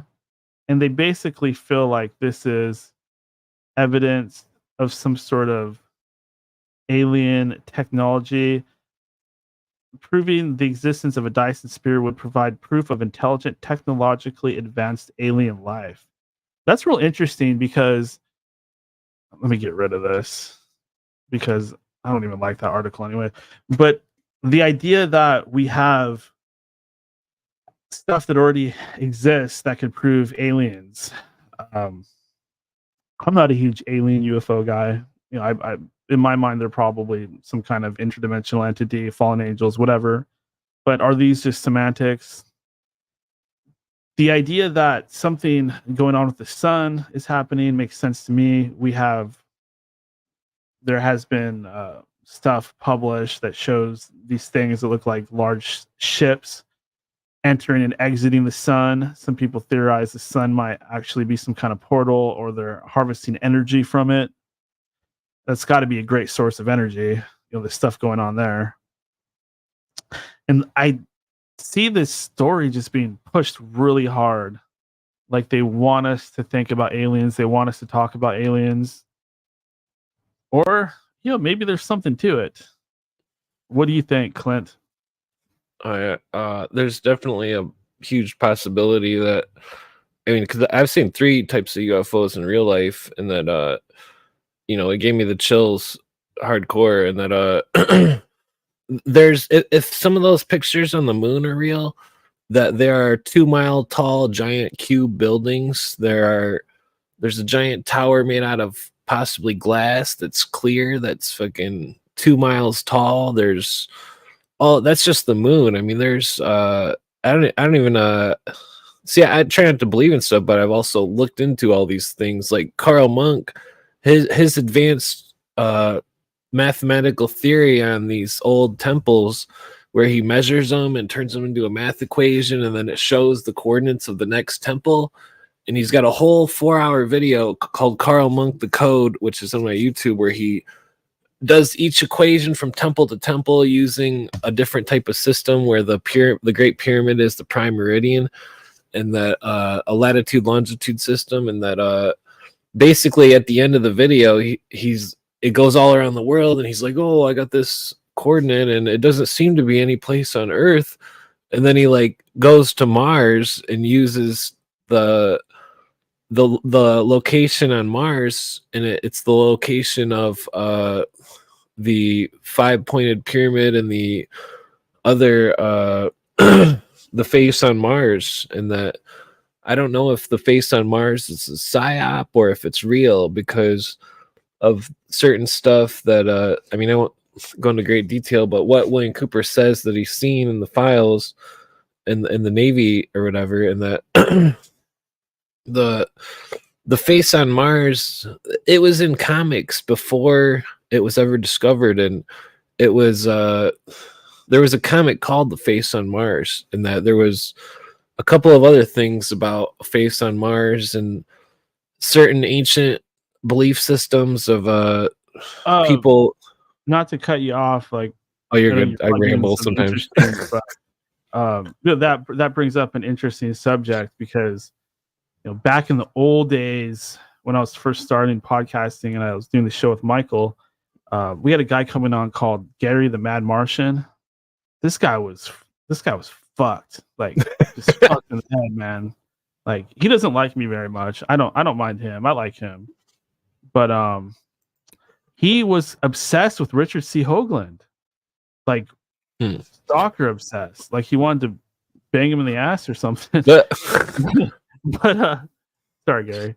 But like he's a smart guy though. Like, I got to give him credit, and kind of aware of like Illuminati stuff and Freemason stuff, and he brought a lot of facts together about Richard Hoagland, who did actually write a book that was supposed to be kind of like exposing the connections between NASA and Freemasonry.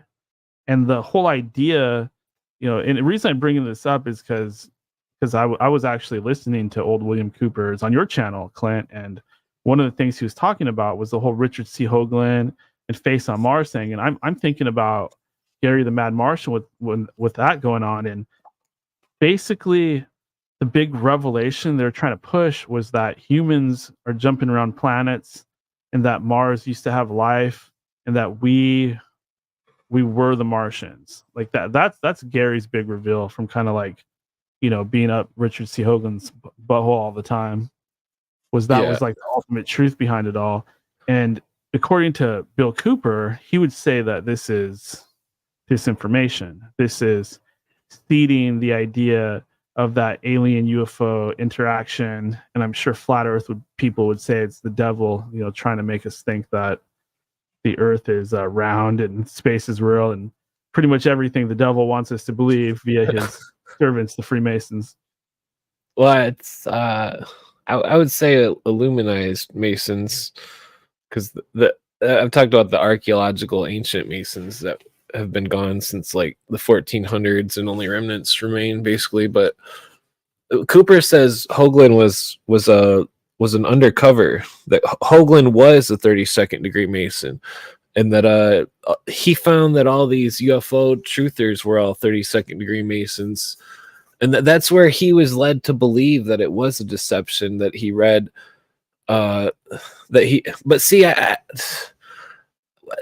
he himself admits to seeing a USO and UFOs. The UFOs he's seen were by Roswell, and that there's no explanation for how fast these things can fly, how fast they can travel underwater. If something's flying underwater 700 miles an hour, that we don't have anything like that in any technology that's known. And that when I seen it in real life, seen one of those UFOs, it was it flew faster than anything I've ever seen, and nobody could survive that type of movement. And that it's a huge, because even Cooper admits nobody knows. He doesn't know if it's real or not, and that but he's seen it, but he still says he doesn't know, and it's I don't know either. It's scary to think about.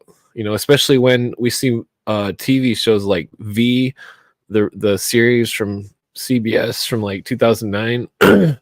The aliens were handing out pamphlets that stated the dawn of a new day, and that fucking all these things, that's a communist phrase, and that the symbol that they use for most of these movements is always the sun, for the Luciferianism, for the communism, the sun in between two mountains, and that this is a solar movement. These people are that's the same description that's given to the Illuminists, and the fact that they use the solar symbol, the circle with the point. Well, I was sorry to cut you off, but I was watching a show on Disney Plus. It's like one of those Star Wars shows. You know how they have the Mandalorian and all that? Well, there's a new one called Ahsoka. And Ahsoka is like a female Jedi, and her whole gimmick is she was trained by Anakin Skywalker, who was Darth Vader before he became Darth Vader. I totally know nobody gives a shit about this besides nerds. But Ahsoka was chasing after these people and this lady that's basically like a witch. And she had this little, or they were chasing after this like little, I think it was a spear. And then the spear would like open up, and there was this like structure type of thing it would show. And it looked like the black sun symbol that the Nazis use it's like on the floor of that castle that Himmler had the round table in. Yeah, the Thule symbol. Yeah. For some reason, I had a vision of that symbol like around that same time. Like when I was waking up in the morning, it just like flashed in my mind. I was like, whoa, what does that mean? So I think that there's something to that symbol that we do not understand. And also in regards to the Star Wars stuff, I'm not sure if people out there are aware of this. I'm sure they are, but there's a lot of pushback on this new series called The Acolyte. And people are complaining it's too woke, it's this or that. And they're doing something really specifically weird in this show where they're taking the Force. You know, the Force is like what the Jedi use. It's kind of where the telepathy and the telekinesis and all the different powers that they have come from. And now they're turning it into more of a thing where it's like witchcraft. Like they're trying to say the Force is witchcraft. And they got all these like women on the show, and they're all standing together and they're going, da, da, da. When there was one, there was two, or doing this weird chant that you would think that like a coven of witches would be doing. And they're all women, which is kind of like a Wiccan thing too. And the person who took over the rights to Star Wars and the rights to basically dictate how things go instead of George Lucas is a specific woman. I can't remember her name, but she was going to conventions or some kind of press conference or something like that, wearing a shirt that said the Force is female.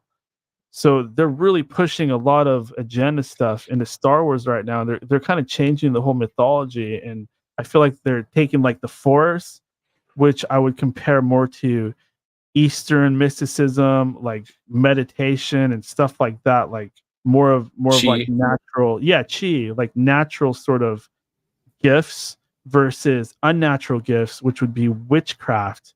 And witchcraft is a scary word to a lot of people, and especially if they're familiar with witchcraft, because people that are familiar with it understand that a lot of what witchcraft is about demons. It's about making pacts with demons, summoning them, invoking them, and your abilities and powers and weird things that happen that you control are not coming from you. They're coming from these demonic beings that are lending you a hand, and they could do a lot more, Clint, than what they would like you to believe. We've kind of had conversations about this privately, but they can turn into people. They can shapeshift. I've talked about it on the show too. They could literally like look like your brother right next to you, but maybe the eyes are a little bit different. The eyes are weird. Like they can literally shape. They can move things around. They can move you around. They can pick you up in the air and make you fly.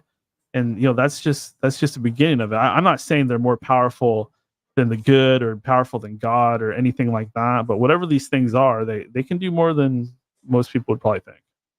Oh yeah.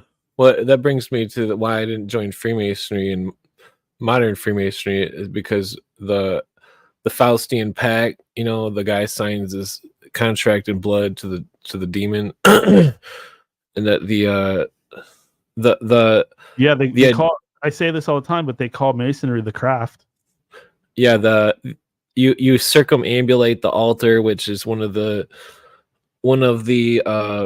initiations of witchcraft. You say the words "so mote it be" after everything, just like witchcraft. It all goes back to Solomon, and that Solomon worshipped Tanit, aka Astarte, aka the demon goddess, and that he also worshipped the other what was it, Moloch, which was the male form of the female deity, which in Egyptian was the mask, or well, I guess there was Phoenician too, the mask of Baal, Isis in the mask of Baal form, which was the mask of the bull.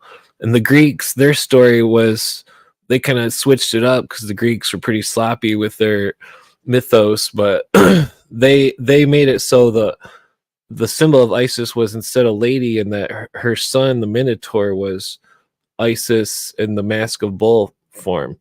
And that the mythos in all these different areas of Northern Africa, Babylon area, Southern Europe, they all have the same female deity that was worshipped, just like they mentioned it on that stupid vampire show.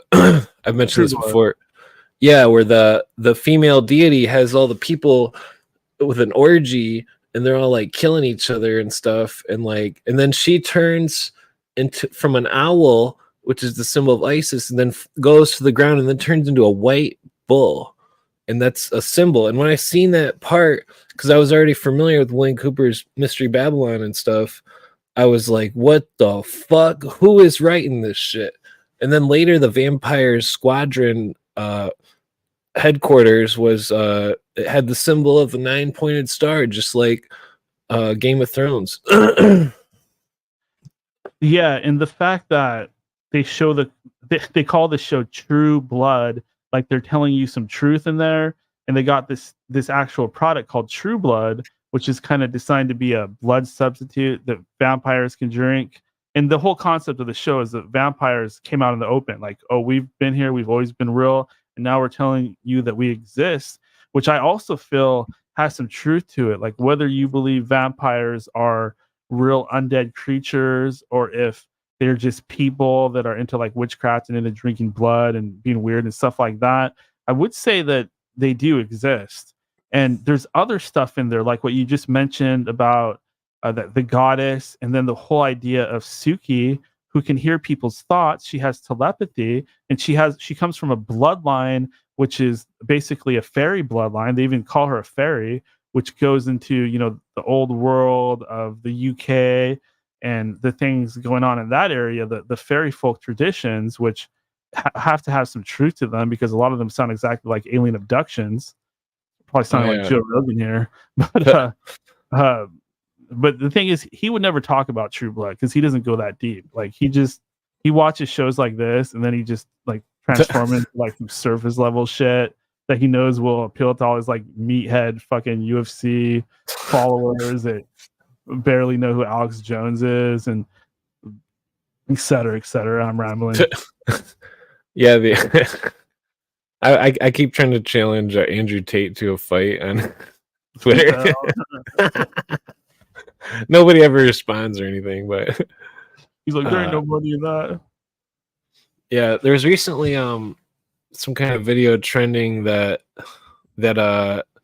guy on Joe Rogan that was talking about the wavelengths or some shit. There was the other guy, that scientist guy, made a video and chimed in, which was like 16 million views strong, and he was arguing that it was false, and that it's weird how within 2 weeks of the Joe Rogan, 2 weeks prior to that, some Dunn guy was on there, Dunn, and that he was talking about wavelengths going through the tunnels of the Egypt and the pyramid. And I thought it was a strange coincidence that the two people were talking about a very similar subject within 2 weeks of each other.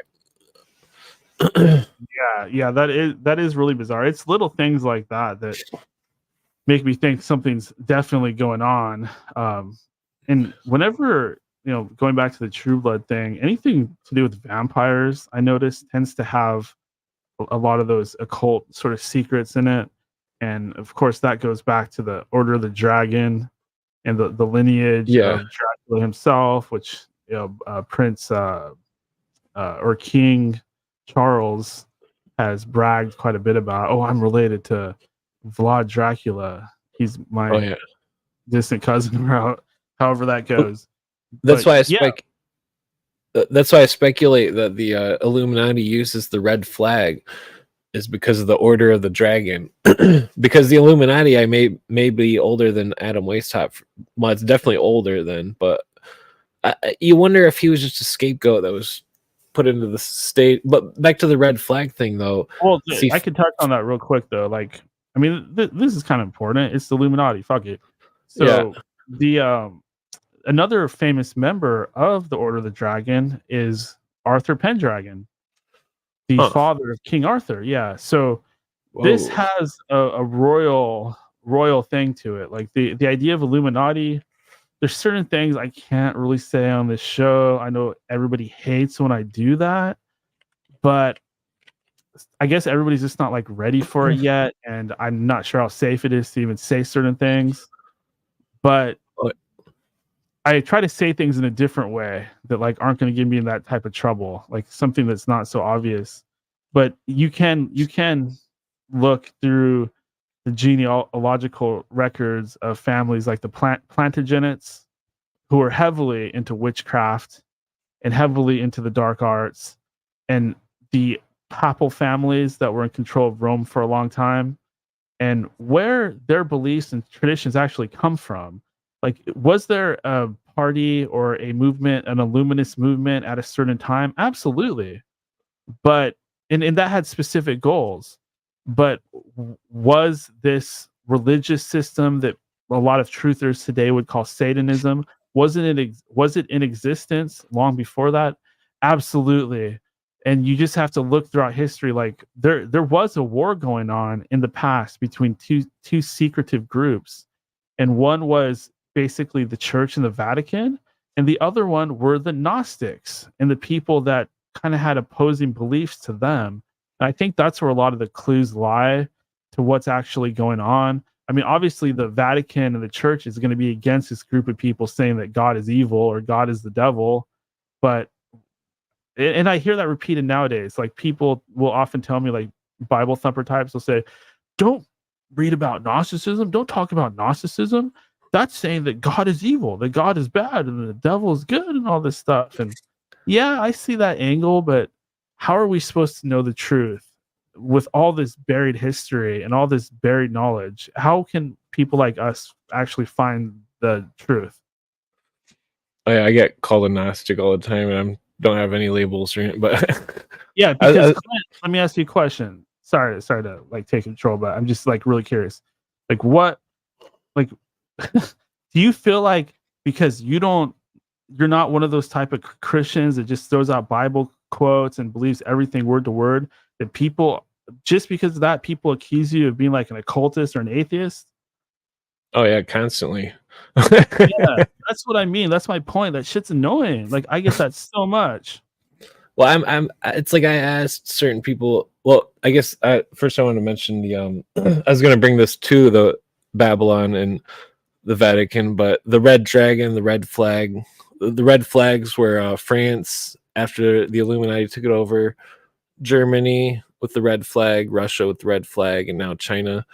But then the seal of the Vatican is a dragon, and that the name Rothschild in German means red shield, and that the Vatican and its red seal, I do believe, goes back to Babylon. And if you read the book, The Two Babylons, that the Vatican is the new Babylon, and that they are running this game on this story, and that they're hiding the truth of it, and that because we're looking for it, they call us Gnostics, and they call us names and shit, and fucking It's ridiculous. It's words, because I believe in the symbology of the Bible.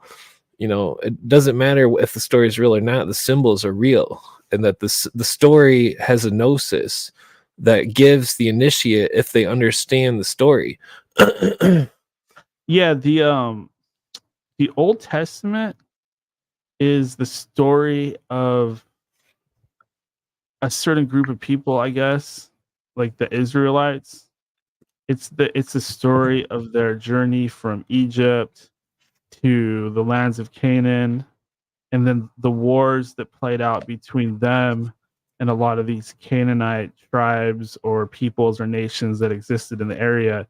And there's a big part of the Bible, I believe it would be Isaiah, where they are talking about all these different nations and the way that they would be punished, basically, that they would either be attacked, and not necessarily by the Israelites, but by many of the warring peoples that were all around there at the time. It was a lot of condemnation of these nations, and I'm going to do this to you, I'm going to do that to you.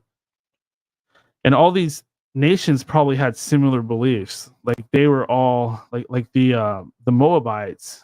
They were all about their god Ashtar Kamash, and they were fighting viciously. It was a battle for supremacy amongst the gods, and the gods always fought for supremacy all throughout history. And I guess a lot of people would say, no, that's putting a spin on it. Yahweh is the creator of everything, and he's the God of Genesis. And what you're talking about, Daniel, is the lies and the deception, where you are reversing things and you're making it seem like he's the bad guy. And we should accept the Bible, right? We should accept the Bible because this is God's word that he put in front of us through synchronicity. And because of the fact that it exists and it's in front of us, we should take it for face value, because obviously God would want to put the righteous thing out there for people to have some kind of choice, right? Like there's kind of some logic there. You're trying to gaslight me? No, I'm just joking. What'd you say? I made the joke that you're trying to gaslight me. I'm not just gaslight you. Thought provoke you. No, that was just a joke. See, I believe that the Old Testament God Yahweh or Jehovah was a dragon, and that would explain the modern Masonic use of the word Jabalon, which means the Tetragrammaton, because the Tetragrammaton is the word that Jehovah is derived from. And the New Testament specifically speaks of a dragon, and that it was the dragon at the bottom of the pit, or the bottomless pit, and that and they called it Satan. They and that this group is termed, you could term it Satan because of the quote by Albert Pike, where in his book he says the initiates are a force, or Lucifer is a force, and you can connect Lucifer to Satan too, because Lucifer is a serpent and Satan is a serpent or dragon, and that but the initiates claim to be the force of the dragon or the serpent, and that they claim that they are channeling this force, the Lucifer energies, and that this whole this whole thing reeks of either people that are highly mentally ill or people that are practicing real magic, witchcraft, and that this idea of Solomon having 72 demons, I believe that story is parallel with the story of Osiris, where the 72 ruffians or whatever put him in the casket, and that the story doesn't matter if it's real or fake, just like the Bible, because it gives a gnosis, and that the gnosis of the Egyptian initiation was given through the Osiric cycle, which is still taught in certain mystery schools to this day. And that the Christianity, to answer Chad's question, Christianity started off as a mystery school. The initiates of the priesthood of the philosophy of water, and that the priesthood of fire was the brotherhood of Cain and Abel, and if you bring that to Egyptian, Osiris and Set, or Horus and Seth, or I'm pretty sure, and that the this all goes back to this ancient thing. This one Mason was bringing it to this idea that the hammer of Thor, and that this hammer or axe, because there was an axe in the Mayan civilization, was the same symbol as the cross of the Christians, the New Testament Christians, and that this movement, that's why it was that's why Jesus was a war god, because he had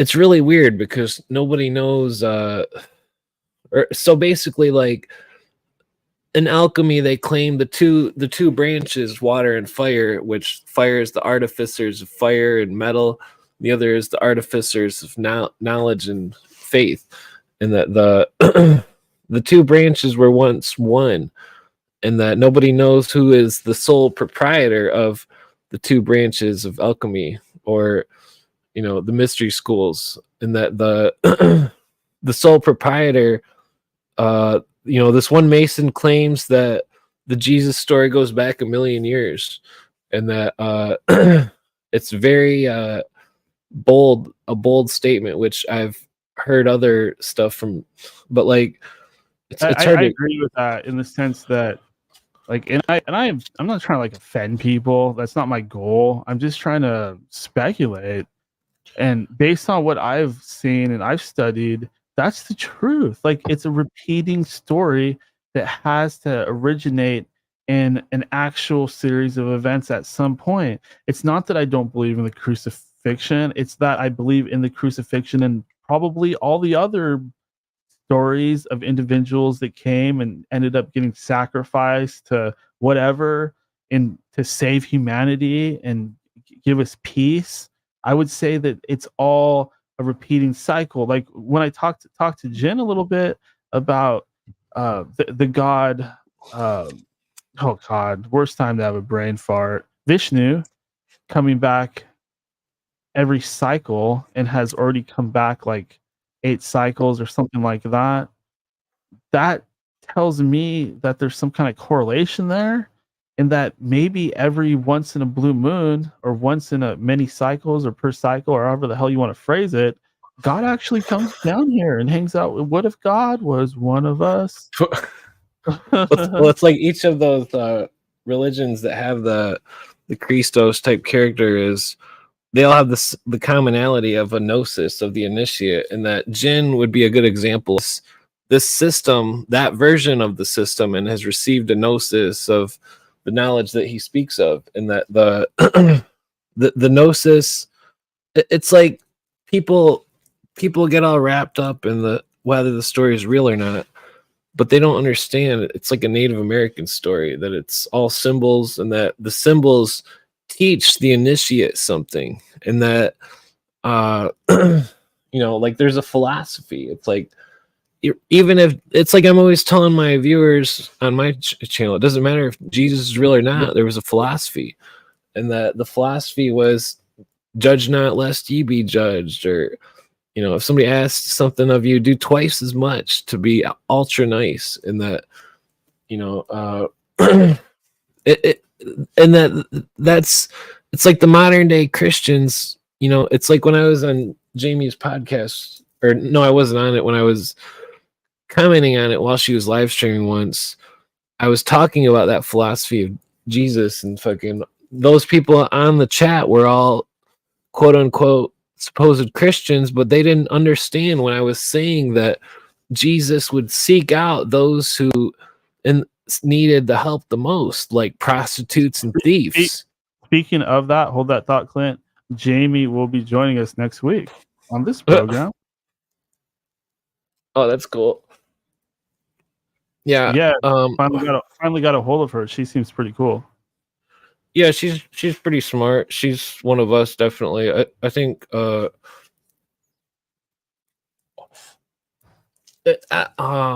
it's weird how people get so wrapped up into the mainstream religions, because I've only, the first time I read the Bible, was in jail when I was 15. You know, I was never taught it or anything.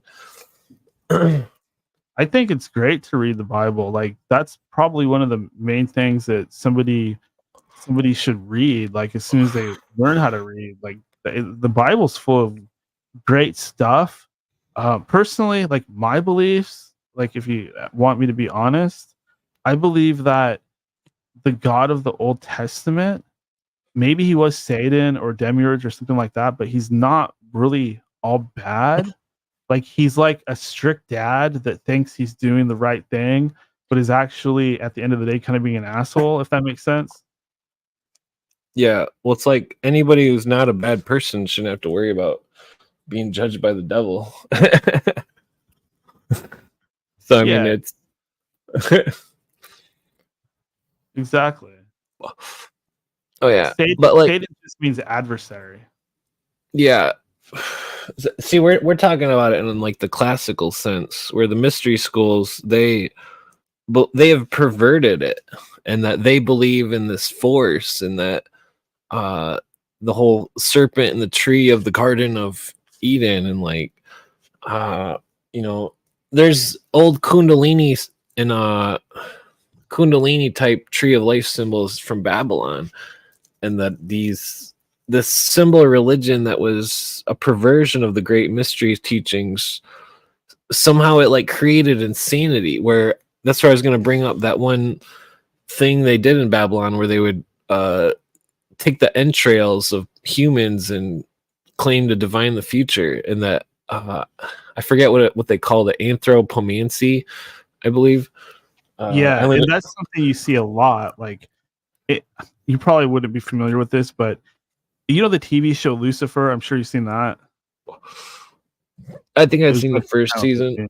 Yeah, and then that's based on a comic book. But anyways, in the comic book, the character Lucifer is always doing that anthropomorphy or whatever what you're dividing talking about. The guts. Yeah, he'd always grab a dove, rip it apart, and like throw it down or hold it in his palm, and then he'd know what's gonna happen. Weird. Yeah. Bizarre. No, it's a real thing. It's a real thing. In fact, that has to do with why sacrifice happens in some ways, and the blood drinking, stuff like that. It's because, like, if you take a bunch of fresh guts from people that you killed, and I'm not trying to be like a gory serial killer type of person or anything like that, or a fan of true crime, but I'm saying, like, if you took all these bloody guts and stuff and put them in like a circle in the middle of the floor, a fourth or fifth dimensional entity could use that organic mass to manifest itself in our realm, or it could even potentially create some kind of form of life, because you could attach like a tulpa or a man-made sort of spirit to this flesh and dead stuff, and you could actually make some kind of fucking ghoul, vampiric, parasitic entity out of it. And that might be where certain monsters come from. These are just occult laws that you see in things like comic books that are actually based on some kind of truth, I guess I'm trying to say. Yeah, it's weird how I don't know if they're just trying to clickbait people with it, or if they're actually trying to teach it to the masses. Where I was going to bring up earlier about the crown in England, and how that John Dee painting that was x-rayed and shown to have a circle of skulls and all this weird equipment, and that I believe that when the public found out that the royal family was practicing witchcraft, or because it was common at that time, but then they became enraged by it, and they were like, no more, and that, so I believe the crown started hiding its witchcraft, and that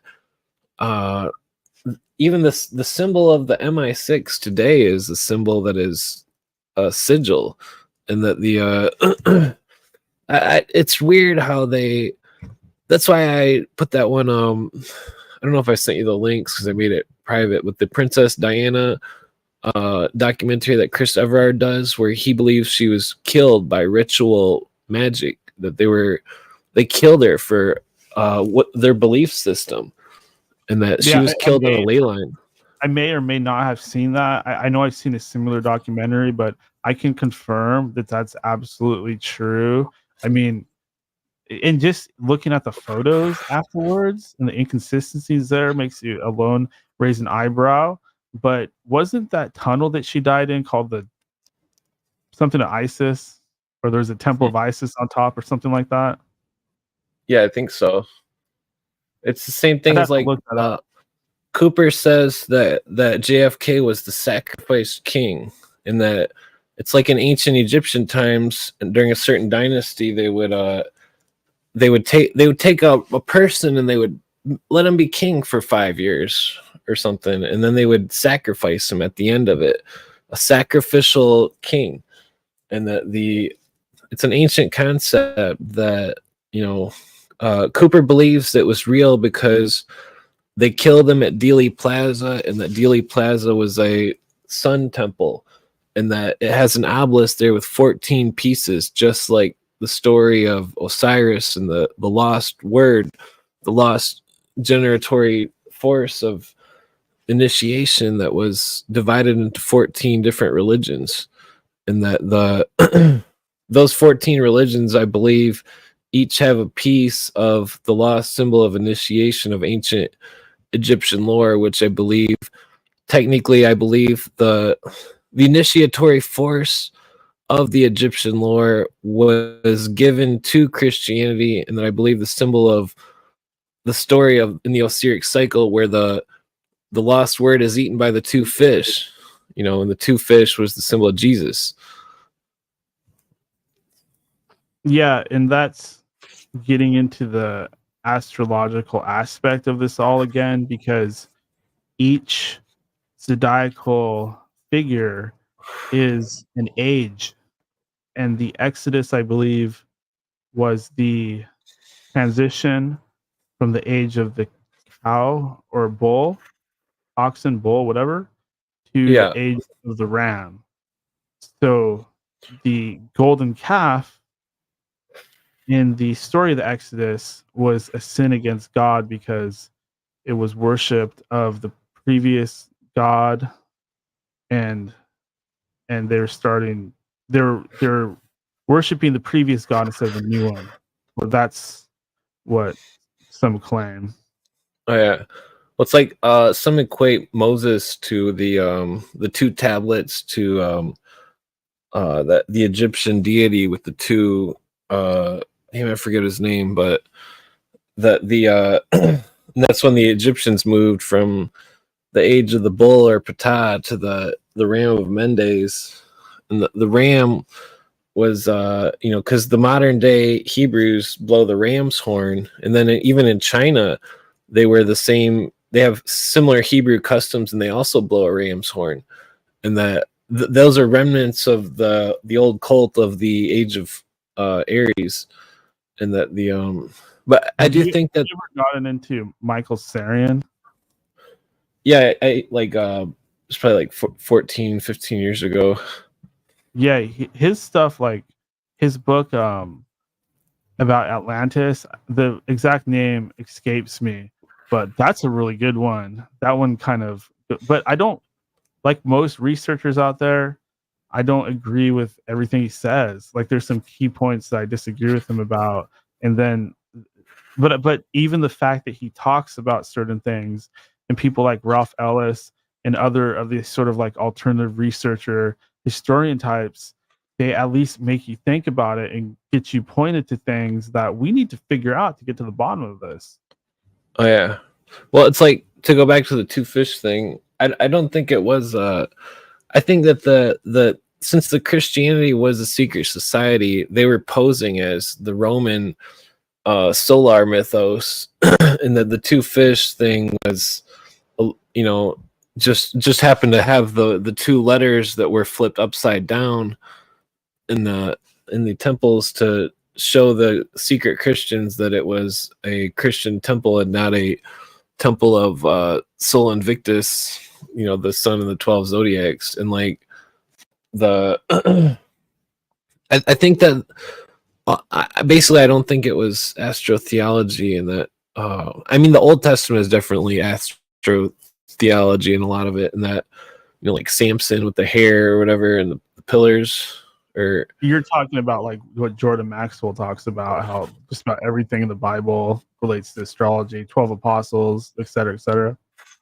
Yeah, what I'm saying though, that the New Testament, I believe that it wasn't astro theology, and that the mystery schools, they perverted Christianity by turning it, because that's why it's the same old religion, and that's why there's 14 other crucified saviors, because I believe that Jesus wasn't crucified in the manner that they say, and that they perverted the story to make it fit the Mithraism and all the other 14 other crucified saviors, and that that can be summed up in a way, and you might not agree with this exact take, but they did this in order to take like all the beliefs of the pagan world and all the spiritual type of information they've assimilated and turned it into like a super religion at the time, which was all to get everybody to worship their bloodline gods. So the people that kind of conquered the world at the end of the day were this god's kin, you know, his children basically, or his genetic lines. And everything that you see with all this mystery and stuff like that is to just get every person on this planet or in this world to worship this being. Yeah, it's like right now the Pope is the God King ruler, and same in Babylon and Egypt. The king was also a god, and the that's why that Two Babylons book is so important, because the Pope is right now openly, you can look it up, he's the vicar of Christ, quote unquote, and they're not talking about the ancient Jesus that we're talking about. They're talking about the fire, that the symbol of the fire and the brotherhood of the fire, the priesthood of fire, and this whole red flag thing, and that the whole Babylonian thing. I mean, I'm gonna live stream read that one pretty soon, because people have to hear it if they don't want to read it. I think that what happened was that there's a lot of demons and ex-gods or gods and spiritual beings. Like there's probably one original, you know, the true father, the origin, the first intelligent being that ever existed. But there's just so many of them. Like the Egyptians had thousands. I'm pretty sure there's thousands of Hindu gods. That it's like good, and it's not that there's not a good and evil, but that sometimes it's like evil against evil, where all these different little bloodlines, like that's basically kind of what history is in a way. Like these families, the like Game of Thrones. Yeah, the great analogy, Clint. It's like these families, like the Plantagenets, and their associated kin, and you know the 13 families and stuff like that. That's kind of what it is. It's like the most powerful, because Chad in the chat saying, so a group can rule the world by being the best occult expert. I'd say that's a good take. It's like all these different families that are great magicians, have the best alliances with the most powerful demons. They are the ones at the top of the food chain.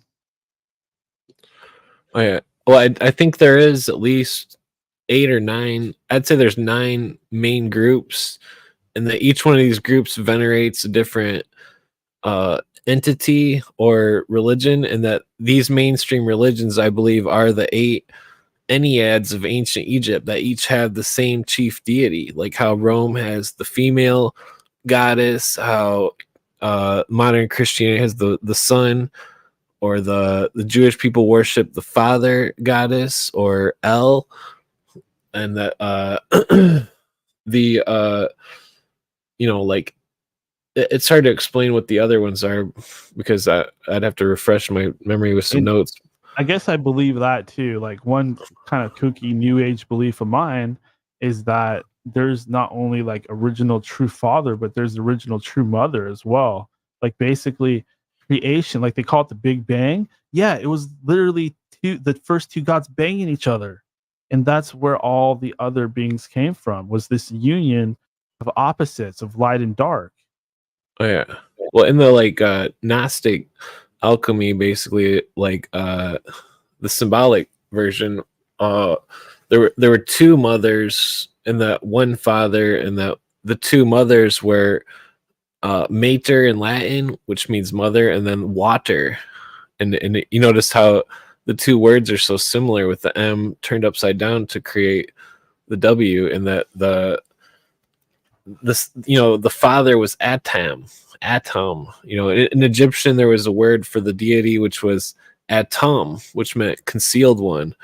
Or in the in one of the dynasties, the chief deity, the chief ruler, Akhenaten, Akna, and the Akhenaten, Aten, he was the beneficiary. The name means beneficiary of Aten, or the concealed one, and that the Amen was the same word as Aten, and that Amen in Egyptian also meant concealed, and that Aten, the concealed one, the symbol of 10, an X, or even in Chinese, the number 10 is an X, but it's tilted, and that it's really hard to explain, but I believe Spielberg was saying something that he was either a high student of the mystery teachings, or that he was in the mystery schools. But when he made Indiana Jones 3,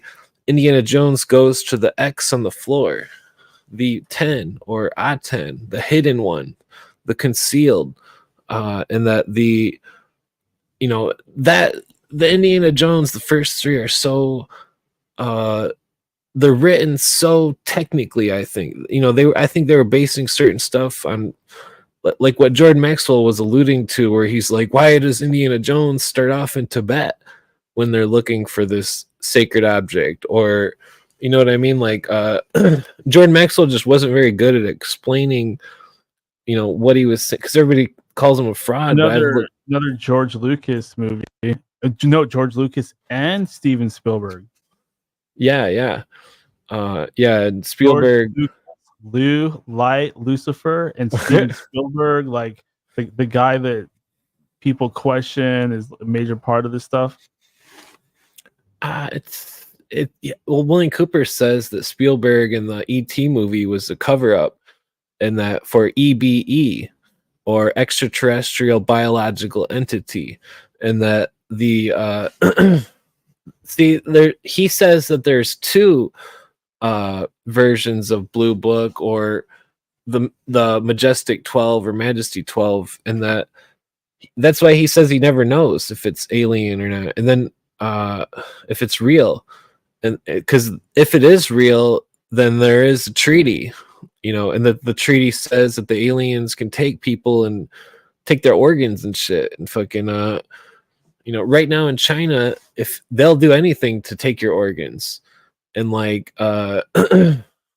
the hospitals and stuff, and that's a really weird thing that's going on, because I found this article from it's either 1990 or 1980, and it was about I think I seen on Twitter, and then I started looking it up, and it was in San Francisco. There was a whole shipping container on a boat that was entirely full of aborted fetuses, the whole thing, and they weren't it didn't describe them as being medically wrapped or packaged or anything, just like a full.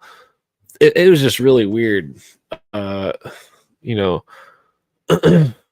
yeah, to bring it back to the Indiana Jones thing, I mean, he was in the third movie. The crowd is initiated into 3 degrees of the mystery teachings through the last scene, where in the fourth part he finds the Fisher King, and this is where Christians don't like this subject, because it talks about the Grail and the Holy Grail, and that the Fisher King was the last part, and that I think it was on the shores of England, before the original people were destroyed in 1066, there was a hill that Leonard Nimoy does an episode about in Search of, and that the hill had the labyrinth on it, and the symbol of the labyrinth was below on the cliff, and it was the symbol of the labyrinth, which is the same symbol of the Plains Indians, was the Grail, this labyrinth symbol. And that the Grail, in the Greek mysteries who were sloppy, the labyrinth was the symbol of where the mask of the female deity was. And that the in all modern churches you'll find a labyrinth, the big cathedrals, and that the labyrinth, the size and proportion are the same as the chrysanthem on the window, and that people claim that the windows are they're all pictures of certain frequencies, that's a huge subject, which brings me back kind of to the Hebrew, because they speak the language. It's said to be a magical language, and that the nobody knows if language is really magical or not, but absolutely, like any language, because language, that goes back to the Terence McKenna thing. There was a book, one of my first magic books was called, I recommend this to you, Clint, because I think it would like help you see kind of the black magic side of things a little bit better. But it's called The Book of Lies. Like, it's copying the Aleister Crowley book, The Book of Lies. And it's called The Book of Lies, an Occult Guide to something. I botched that so bad. I'll look it up really quick. But in this book, like one of the first chapters, or maybe the first chapter, is Terence McKenna's essay on how language defines our reality. Interesting. It's called The Book of Lies. The Book of Lies, the Disinformation Guide to Magic. And Sounds pretty good. All these articles. It goes into Crowley. It goes into Jack Parsons. I like this book so much. I literally bought a copy and sent it to Todd because I wanted him to read it. Have you read the Abramelin the Mage book? That's a very important book in the world of magic. That's a good one. The Book of Abramelin. Yeah, I was mispronouncing. Yeah.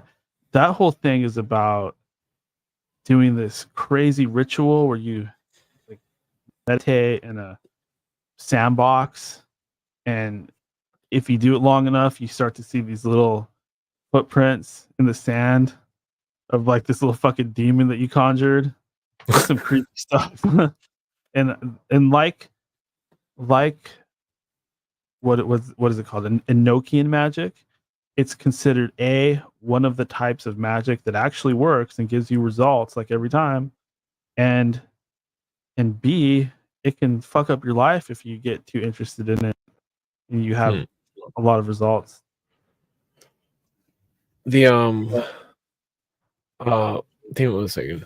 That cathedrals book, The Mystery of the Cathedral, they say that the cathedral is this French guy. It's said to have been told by the story was told to the writer by this French guy who his name was Fulcanelli, and that the guy describes how the temples were an initiation to the person that enters it, and then is taught the doctrine of the symbols and the words, and that these initiation techniques are like putting the initiate under the spell. And that I think the Conan the Barbarian movie shows the symbolism the best, where the king, his daughter, becomes a member of one of these serpent cults, and then she tries to kill him with a double-headed serpent knife, and that these initiates are put under a spell in these different temples. And that Jordan Maxwell, I believe, what he's saying about the church being Kirk and Cirque and Circes, because the people that go to the churches are under a spell, and that they're taught this dogma that turns them into an animal, and then the church feeds off them with the collection plate. Well, have you seen the sequel to Conan, the second one? Oh yeah, the destroyer where he kills Ball or whatever. Yeah, I believe that the priesthood in that one is about spiders instead of snakes, if I remember correctly. Or I might be thinking of like a different movie or a different one, but I'm pretty sure that's how it goes. Oh yeah, that's really interesting because there's that one movie with the 5-pointed like boomerang thing from the 80s. Damn it. I can't Predator? remember. No, it was I don't know if you've I think I've mentioned this before. I don't know if you've seen it. Is it like a Star Wars ripoff type of movie?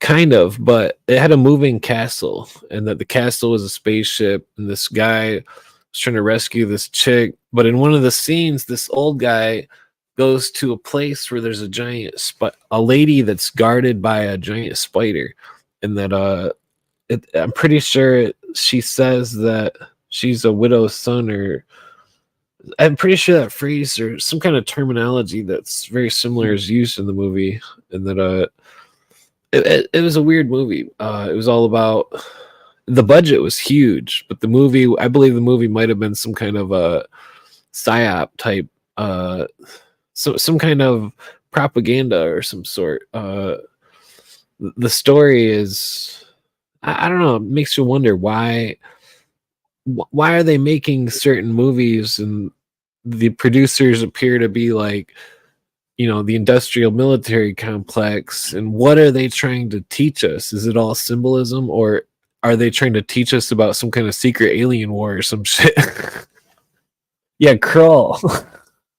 Well, there's something to that, this thing you said about an alien war, because at the end of the day, what's going on does resemble an alien war. Like this whole thing about William Cooper, I believe in one of his shows, he may have mentioned this or something similar. And I know in the Muslim world, like the Quran or associated texts, you know, they have their whole own thing over there. They say that the angels up in the heavens are spying on each other and listening to each other. And if you have two sides, even if it's just two sides, good versus evil, that would kind of resemble a war between two advanced alien species. I think it's all semantics. Like people are like, no, it's aliens, no, it's spiritual beings, no, it's gods, it's this versus that. No, Could be both. It's true. Yeah, exactly. It's all true. That's where we all get it wrong, and why we argue about what the truth is when we already know the truth. It's just a amalgamation of everything out there. Yeah, like what Chris Everard, his documentary, it's called Alien Kabbalah. It's pretty good. Yeah, the idea that these, like, some speculate that it's a spirit of a planet itself embodying itself on Earth, looking like a human to play games or something, or, you know, nobody knows if it's real or if it's symbols or whatnot, but certain ancient cultures that aren't connected with any modern religions speak of these trickster entities, and that one of them was the planet Mercury, and that nobody knows if the planet Mercury is physically embodying itself on Earth and playing tricks on people, or if it's just like that's the truth right there. Like, yeah, well, considering that Mercury is what Greek god? I think Hermes. Yeah, who's also Thoth. Who's also Thoth. So there's kind of like a trickster, enlightener aspect to that, a scientist aspect to Mercury. Yeah, the trickster being a repeated theme. Loki is another trickster. They all seem to kind of offer that. You know, Loki, you know, what's interesting about that is Loki was symbolized in the Norse world by a dark oak tree and lightning hitting it and filling it up with energy and glowing. That's a very Luciferian symbology. Interesting. Yeah, I'm pretty sure I blew Lee's mind the other day when I told him that Odin was crucified on a tree, because he wasn't aware of that, and that the one time I was told by somebody who the cougar chick that was an initiate of all these secret societies, whose mom was the head of the Eastern Star or whatever, like she claimed that the Nordic mysteries held the strongest symbolism, that it wasn't perverted like most of the other cultures. Oh yeah, Conan and the Tree of Woe. Yeah, I believe. Yeah, that I always forget about that. But like, you know, it's interesting how they put because Conan was so, Arnold was nobody, and then Conan came out and he was, huge, and like, you wonder if he is a psyop, like Arnold Schwarzenegger himself. I mean, his dad's a Nazi, and that they quote Nietzsche at the beginning, and Nietzsche appeared to be like which was weird because Nietzsche was like the antithesis of Marx, where Nietzsche was oddly pro individual rights, whereas Marx was group rights. And then it was weird because Napster Webster claims that she thought Nietzsche was a member of the Illuminists just like Marx, and that they were controlling the two sides, and that it's really interesting. Well, the Nazis would kind of be both, wouldn't they? Well, I don't know if Nietzsche is associated with the Nazis or anything, but like the Nazis were socialists, and Marx. Oh yeah, big time. Like the culmination of the Nazis' philosophy could say to be the most heavily influenced by probably Blavatsky and Nietzsche together. Like if you combine the two, that was kind of the sentiment in Europe at the time, at least in terms of, well, that's not really specific enough because the Nazis had their own kind of out there individual pagan sort of beliefs too. The land of Tula is from the occult world, a ancient hidden kingdom that would be similar to what you're talking about in the Conan mythos, where there's all these sorcery things going on and hidden worlds and kingdoms and stuff like that. Oh yeah, well, I'd say that place is probably the equivalent of the Shangri-La, the equivalent of the island of Avalon. Each culture seems to have this symbol of a lost paradise that they can somehow go to some kind of magical gate or go across some river or body of water to get to. Nietzsche from Chad in the chat. Nietzsche equals Superman equals Ubermensch equals that inspired the Nazi elitism. Very true. He also says it is also Lucifer equals Superman. Definitely some crossover there. Absolutely. The thing coming from above. That's interesting because Superman got his energy from the sun and his father was El. Yeah, there you go. Exactly. Well, plus all the actors, you wonder if they were like sacrificed. All the original actors that played Superman in the old TV shows and stuff or whatever. Do you watch The Boys? I did see like the first season, but it seemed like it was some kind of. I thought it was propaganda of some kind. I'm not sure what. I don't want to spoil it for anybody. This is the premise, so it's not going to spoil for anybody. But basically, the Superman that the Nazis were trying to create was a success, and this whole time there's been stuff going on in the background with these corporations and stuff like that, creating super soldiers, and they get kind of turned into superheroes in this. Yeah, like Wolverine, he's special weapon X, which brings it back to the A10 thing. Yeah, and they even retconned like the whole Marvel superhero thing, and I believe now it's like Captain America was the first, and Weapon X was the 10th, so it's kind of considered the same super soldier program. Oh yeah. Well, the only time I've ever seen the word adamantium in any book was an occult book. In Wolverine is the same as the death resurrection story of the Mystery Schools, where he dies and then he's given adamantium into his bones, and then he because he can heal, he resurrects. You know, we've all seen the comic and the cartoon, and you know, and they're showing us the symbol of initiation into the priesthood of fire right on the big screen, like right in the cartoons. And you wonder who writes these things, you know. Chad with a question: if superheroes are real, why did Marvel go woke? It's because Marvel's owned by Disney now, along with Star Wars. Everything is woke because it's owned by Disney. Yeah, Disney is basically the UN.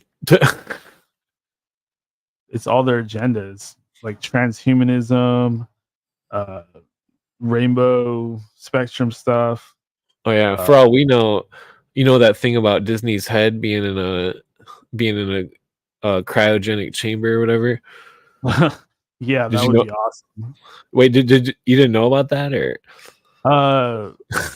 I think I have heard that actually. I know that they kind of like parody that sort of stuff on the show Futurama. Oh yeah, in Futurama, like Nixon in a fucking glass jar. You could go talk to him. Well, like my grandma and grandpa used to live like a mile from Disneyland, and my grandpa used to work there, and they said that his head was in the castle at the top, and that I thought that was really weird. You know, that Disney castle. I heard that there's like shitloads of rats that climb through the like underground area that the employees use. So they have hundreds of cats down there to eat the rats. Like, this is chaos down there.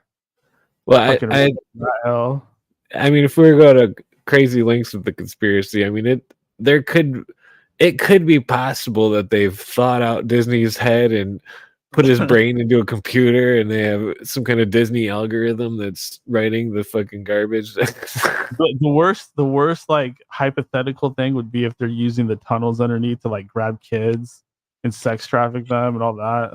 Like Pizzagate shit. Fucked up.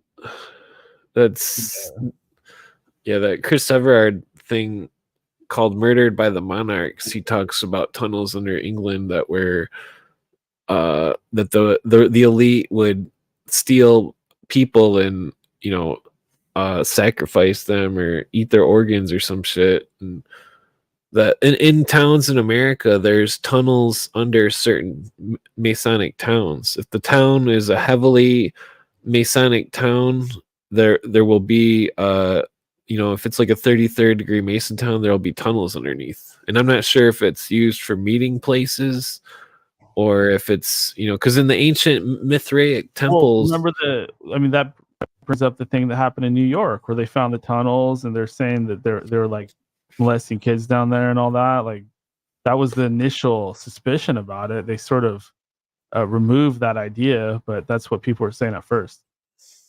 Okay. Well, in the ancient Mithraic temples, the temple is always in a rough cave, and that it's the Mithraism is practiced in the Vatican, so it could be possibly what you're saying, you know, because we all know that there's a bunch of diddlers in the Vatican in Rome, and the whole thing about the tunnels goes back to, you know, the origins of the Bavarian Illuminati and the Rothschild banking dynasty, of how they would have to use tunnels because people were so anti-Semitic back then. They'd have to use tunnels to run their wealth through when they were getting all their shit taken by the local government or local thugs that hated Jews. So they would have to move all their stuff through these tunnels, and that might relate to some of the tunnel activity that we see being used today with these Denver airport sort of theories. It's possible, but I mean, like the highest people in the Illuminati they weren't any religion at all, you know, like that we know of, like Adam Weishaupt, you know, he wasn't Jewish, or neither was Rose and Pierre of France, or Anacharsis, I believe his name is, and there's a whole bunch of them. They had like a whole squad, and then each one. Yeah, the Rothschilds the Rothschilds, I mean, they're kind of at the center of this. They're not Jewish either. They're just converted to Judaism at some point in the past. They're like Khazarian Jews, you know, with their whole country converted or Well, something like that.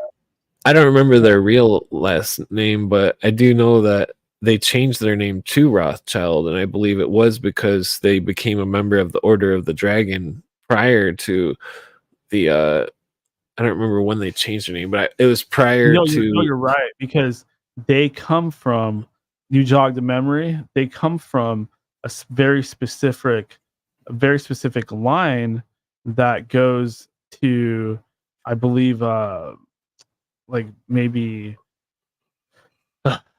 Romania or shoot, I'm trying to think of the other place that they might be from, but there is a very specific bloodline that they come from, like before the Rothschild name, and they weren't Jews by any means. Like the Order of the Dragon, that's an ancient royal tradition, unless the Jews were these original royal bloodlines, the real Jews, like, if that makes sense, because in the Bible it has the term false Jew, and that's what a lot of conspiracy theorists, these are not my beliefs, and things said on this program don't pertain to represent this platform or my personal beliefs or anything like that. Sorry, quick disclaimer, gotta do that every once in a while.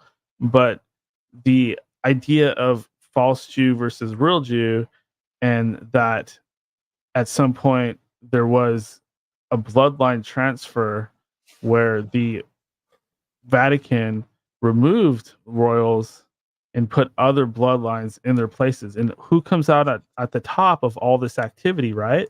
The Rothschild family. Oh yeah. So they're false Jews, like not real Jews. And a real Jew is said to be the good guys. Like if we are on the side of good, then in Revelations we would be the Jews. Well, like Rothschild is directly related to the royal family of England, and that, I mean, to go back to that thing earlier I was talking about where Weishaupt convinced the royal family of England that they were Jewish, and that the 12 tribes thing, which the 12 tribes thing eventually led to the Nazi movement, which the Nazis believed they were the tribe of Tyre, I believe it was, or which is the symbol of Mars. And that in the ancient symbology, that's why I believe that, because Mars is the ruling planet of Aries, and in the books and stuff, you know, everybody knows that.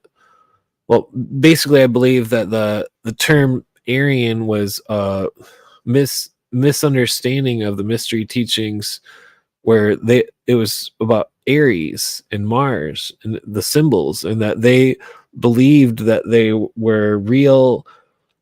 Genetic bloodline from Mars or the tribe of Aries, and that a war god. Well, that, but what I'm basically getting at is that that's where the racism comes from, is that this 12 tribe idea that the crown and the Nazis are practicing. Well, the only reason I bring it up is because, you know, this gets into the True Blood thing again, like the origin of vampires and the gods of war. The whole point of making the war, and the Rothschilds do the same thing, is to feed off the remains of all the fallen soldiers on the battlefield, basically drink their blood or their energy in some way. And that's really why wars happen. And Mars happens to be red, the color of blood as well. Oh yeah, hence the red flag of France and the Nazis and China and Russia, the red flag, and the red shield of Rothschilds, and the red dragon of the Vatican. That, and the, you know, Chinese red flag. Yeah. They're definitely. Then they hold the symbols of the old gods, Jupiter and Saturn, with the sickle and the hammer, and that the sickle is Saturn and the hammer is Jupiter, and that the ancient brotherhood clearly controls that country and Russia and any other country that bears those symbols, and that the initiates of that religion even get that symbol tattooed on them and have no idea that it's the hammer and the sickle is a symbol of Jupiter and Saturn, and that I believe Marduk was Jupiter, I think, and then I forget the other Babylonian. El was Saturn. In regards to Marduk, Marduk is everything. So he would be every symbol, every god aspect. He basically took them all on. So he has the powers and abilities of all the gods, and that's why he's Jupiter and he's Saturn and he's Mercury. He's actually all of them. Like, there's a mystery to Marduk. That's Definitely. interesting. It sounds like because the original word of Hermes was Trismegistus, which means thrice greatest. So perhaps it could be alluding to Mercury and Jupiter and Saturn. Probably. And then you have the whole fact that Marduk was the god of Babylon as well. Yeah. Plus, Marduk was a dragon, or didn't he have a pet dragon or something? Or if for those that, he was symbolized by the dragon. His dragon was. It's a long story. Basically, the original battle in the beginning was between good and evil, and one of the main evil forces was this dragon that Marduk basically made his pet. Interesting. Yeah. That's why this dragon or reptilian factor gets repeated and is such a big part of this, because it's literally real. I mean, there's Babylonian idols and statues of humanoid figures with reptile-like faces, and in Egypt too. It's very bizarre. Different cultures talk about these. That could be a lot of different things. It's even in caves, like in the origins of humans, when they're living in caves, they draw a lot of anthropomorphic figures and half human, half bulls and things like that. There seems to be something going on there. It's a mystery. Yeah, it's definitely because different cultures have done it, not just the Egyptians. Theirs was, I guess, that this one British Mason, the one who wrote that book, Arcana of Freemasonry, he states that there were the stellar mythos, which was the stars, and that then it became animals like the constellations, and that I think that, long story short, I think there is the 49th thing of Euclid or whatever. There's a connection between that and this 49th past, or damn it, I'm pretty stoned. There's okay. Well, forget about we better wrap it up because the show's going way too long. Oh yeah, like the whole 49th path thing. That was about Jesus and Moses. They claim that I think the Hebrews claim that the both were on the 49th path or something, and that the 49th constellation, I'm pretty sure, was the Uniceros, which means the unicorn, and that damn, I got an ant on me. The Uniceros, I believe the mystery schools where this is where it gets into the Luciferian Jesus thing, where the mystery schools had a supposed codex called the Codex Unicornus, and that I uploaded that Wayne Cooper episode. That's where I heard about it, and I started delving into it, and it being the 49th constellation, and that it was known in secret before it was announced to the public by the guy that claims to have made the Uniceros or Monoceros constellation. My mistake. I think I said Uniceros before, but I meant Monoceros. But see, it's like the unicorn is one of the to bring it to some real end of days shit. The unicorn is one of the four horsemen, and that in the book of Revelations, and the other three horsemen are Capricornus, Sagittarius, and Pegasus, the four horsemen, and that the what damn, I was gonna say some other news really quick, but like I believe that it's some kind of celestial event, and that what's weird is that in the last 4 days in Nevada there was the steel monoliths have appeared again in Nevada and Wales, and that you make it full screen. Big news. But the steel monoliths have appeared again, and I've said this a million times, but I've always thought William Cooper's prediction of monoliths appearing everywhere out of nowhere was fucking retarded, and that fucking, and that then it happens, like 5 years ago it started, and then it comes back recently. I think that's a weird sign, a symbol of because the mystery schools go by I don't know if they're all crazy or if they're using Revelations as like a playbook or something. William Cooper discusses this subject as well, but and that these monoliths appearing are the symbols of the initiates and the 1,000 points of light, and that this could be a symbol of their second trumpet or whatever, in the book of Revelations, and that it's very bizarre. I kind of I sort of believe that, but in my opinion, it's that puts them too much in the pilot seat of it. I feel like they're not that much in control, and basically they're just coding things to the astrology because they know certain things have to happen, and they're trying to tip the scales and make sure they come out on top when these events do occur. But because it has to do with our own spiritual awakening, it bothers them knowing that one of these events could occur that advances us in some way, or advances our consciousness or spirit or way of processing things in some way, that it makes them afraid that their mind control and their all those little things they do to control us and control society and keep themselves on top aren't going to work anymore, where we are able to see beyond the veil, because there's a lot of this talk about the veil falling. That's a big part of Revelations. I believe that's basically what apocalypse means.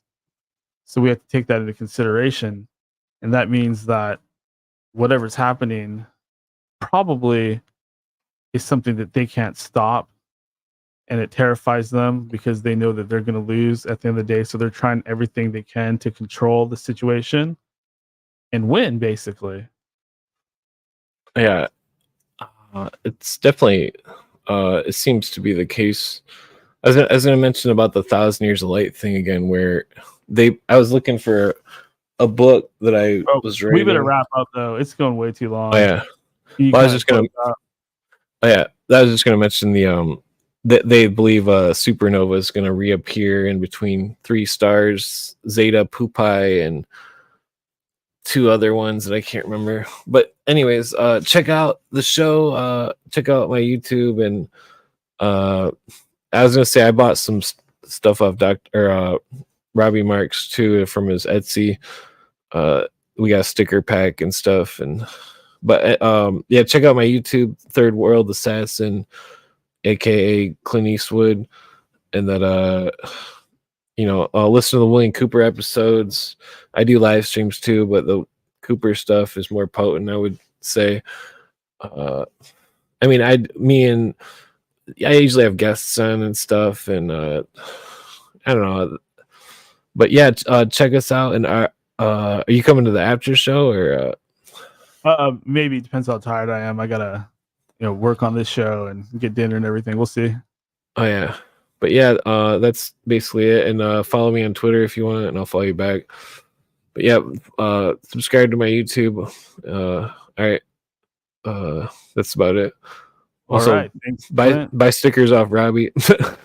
If you got energy left, head over to Clint's channel. That's Clint Aestwood, Aestwood, and you should find his channel there. Go to live for his past live shows and videos for his Bill Cooper stuff.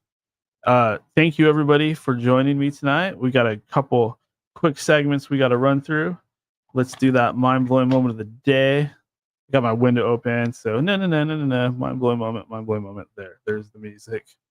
There's the live organic music. I'd have to say I really enjoyed the talk earlier. Kind of talking about those algorithms and the censorship and the way that social media networks like Facebook have become. I think things have changed quite a bit. It's not like it used to be. Like the old internet was the Wild West. You could discuss anything with anybody. Everybody was coming together, and now everything's so tightly controlled.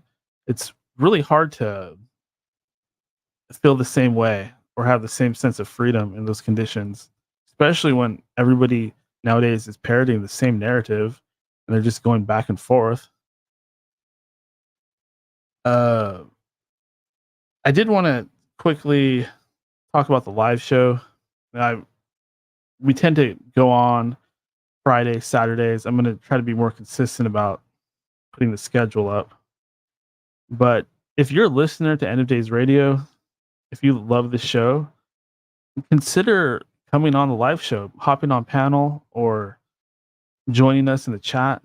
The live show is really where it's at. And I'd love for more fans, people that listen to the show regularly, to join us here live. Because that's just so much fun when we can do that. And I promise that if you have anything you want to put out there, I can give you that opportunity. It doesn't take long. Just stop by End of Days Radio on YouTube every Friday around 4 p.m. Pacific Standard Time, 7 p.m. Eastern Time. Check your local time zone. Also, let's get into sports real quick. There's a lot of talk about expanding the amount of NFL games, like adding a longer season. And a lot of people are freaking out about, a lot of fans are freaking out thinking that players are just going to break all their bones having to play so many games because football's so rough. I think that they should have a couple extra games. If there's any criticism of the football season is there's not enough games. Yes, guys are more likely to get injured. But that's the challenge. Now you have to have a deeper roster, right? You have to have more backup guys instead of giving all the money to the main guys. It's going to make things different, but I don't think it's going to cause more harm or injury to anybody. Especially, I think that's more in the hands of players keeping themselves safe and just luck, probably. Some guys seem to get hurt all the time. Others seem to keep themselves safe. We'll see what happens there. Also, sports card prices have been going up. A lot of people are complaining about this. Topps is now owned by Fanatics, and Fanatics has both the MLB license as well as the NFL license and the NBA license. So they have control of everything now, and they are jacking up prices, printing just mass amounts of numbers and jacking up the prices because sports cards are becoming really super ragingly hot popular right now. They're flying off of shelves at about every store, online location that you can imagine. They're trying to print enough to match these numbers. So there's a lot of cards being sold out there, and they're taking advantage of it because they're trying to make money. They're charging people more money, and you get less good cards too. It's terrible. Also, moving on to the world of pro wrestling, AEW seems to be dropping in the ratings. AEW Dynamite, their flagship show, has a decreasing amount of viewership each week. I believe their average was disastrously low recently, which means a lot of the longtime fans are tuning out. That's really depressing. I would say that Tony Khan should do anything he can to inject life back into his product. I think that it would be a good idea to hire some writers. Like, look at people like Jim Cornette or Vince Russo or both of them, and you could have a whole story about them killing each other or beating the crap out of each other. That'd be awesome. But come on, Tony, have some sense. Bring in some top tier writers and improve your storylines, improve your product, and then people will watch again. That's pretty much all I have. I do want to thank everybody for joining us tonight. It's been a great show. I definitely enjoyed every bit of it. Down the rabbit hole with Dr. Robert, talking a long time with Clint at the end there. We got into some really deep stuff. I just want to thank everybody for joining me, either listening to the show or coming on panel. You guys make it so much more fun for me. I kid you not. Like, this show is fun. If I had to, it would just be me and the guests, like the old days. And that's fine. I enjoy doing a show like that, but I really enjoy when people who listen take part. It brings a whole new dimension to things. And don't forget to donate to End of Days Radio. Definitely appreciate your donations. Help me keep the servers up. Help me keep the lights on. This show is free. But in order for me to keep it free, I need donations. Pay me a little bit for doing what I do. It's been proven that if people don't have to pay for something, they won't. And, that sucks. But maybe we could be different here and fund something that does good, that wakes people up to what's really going on.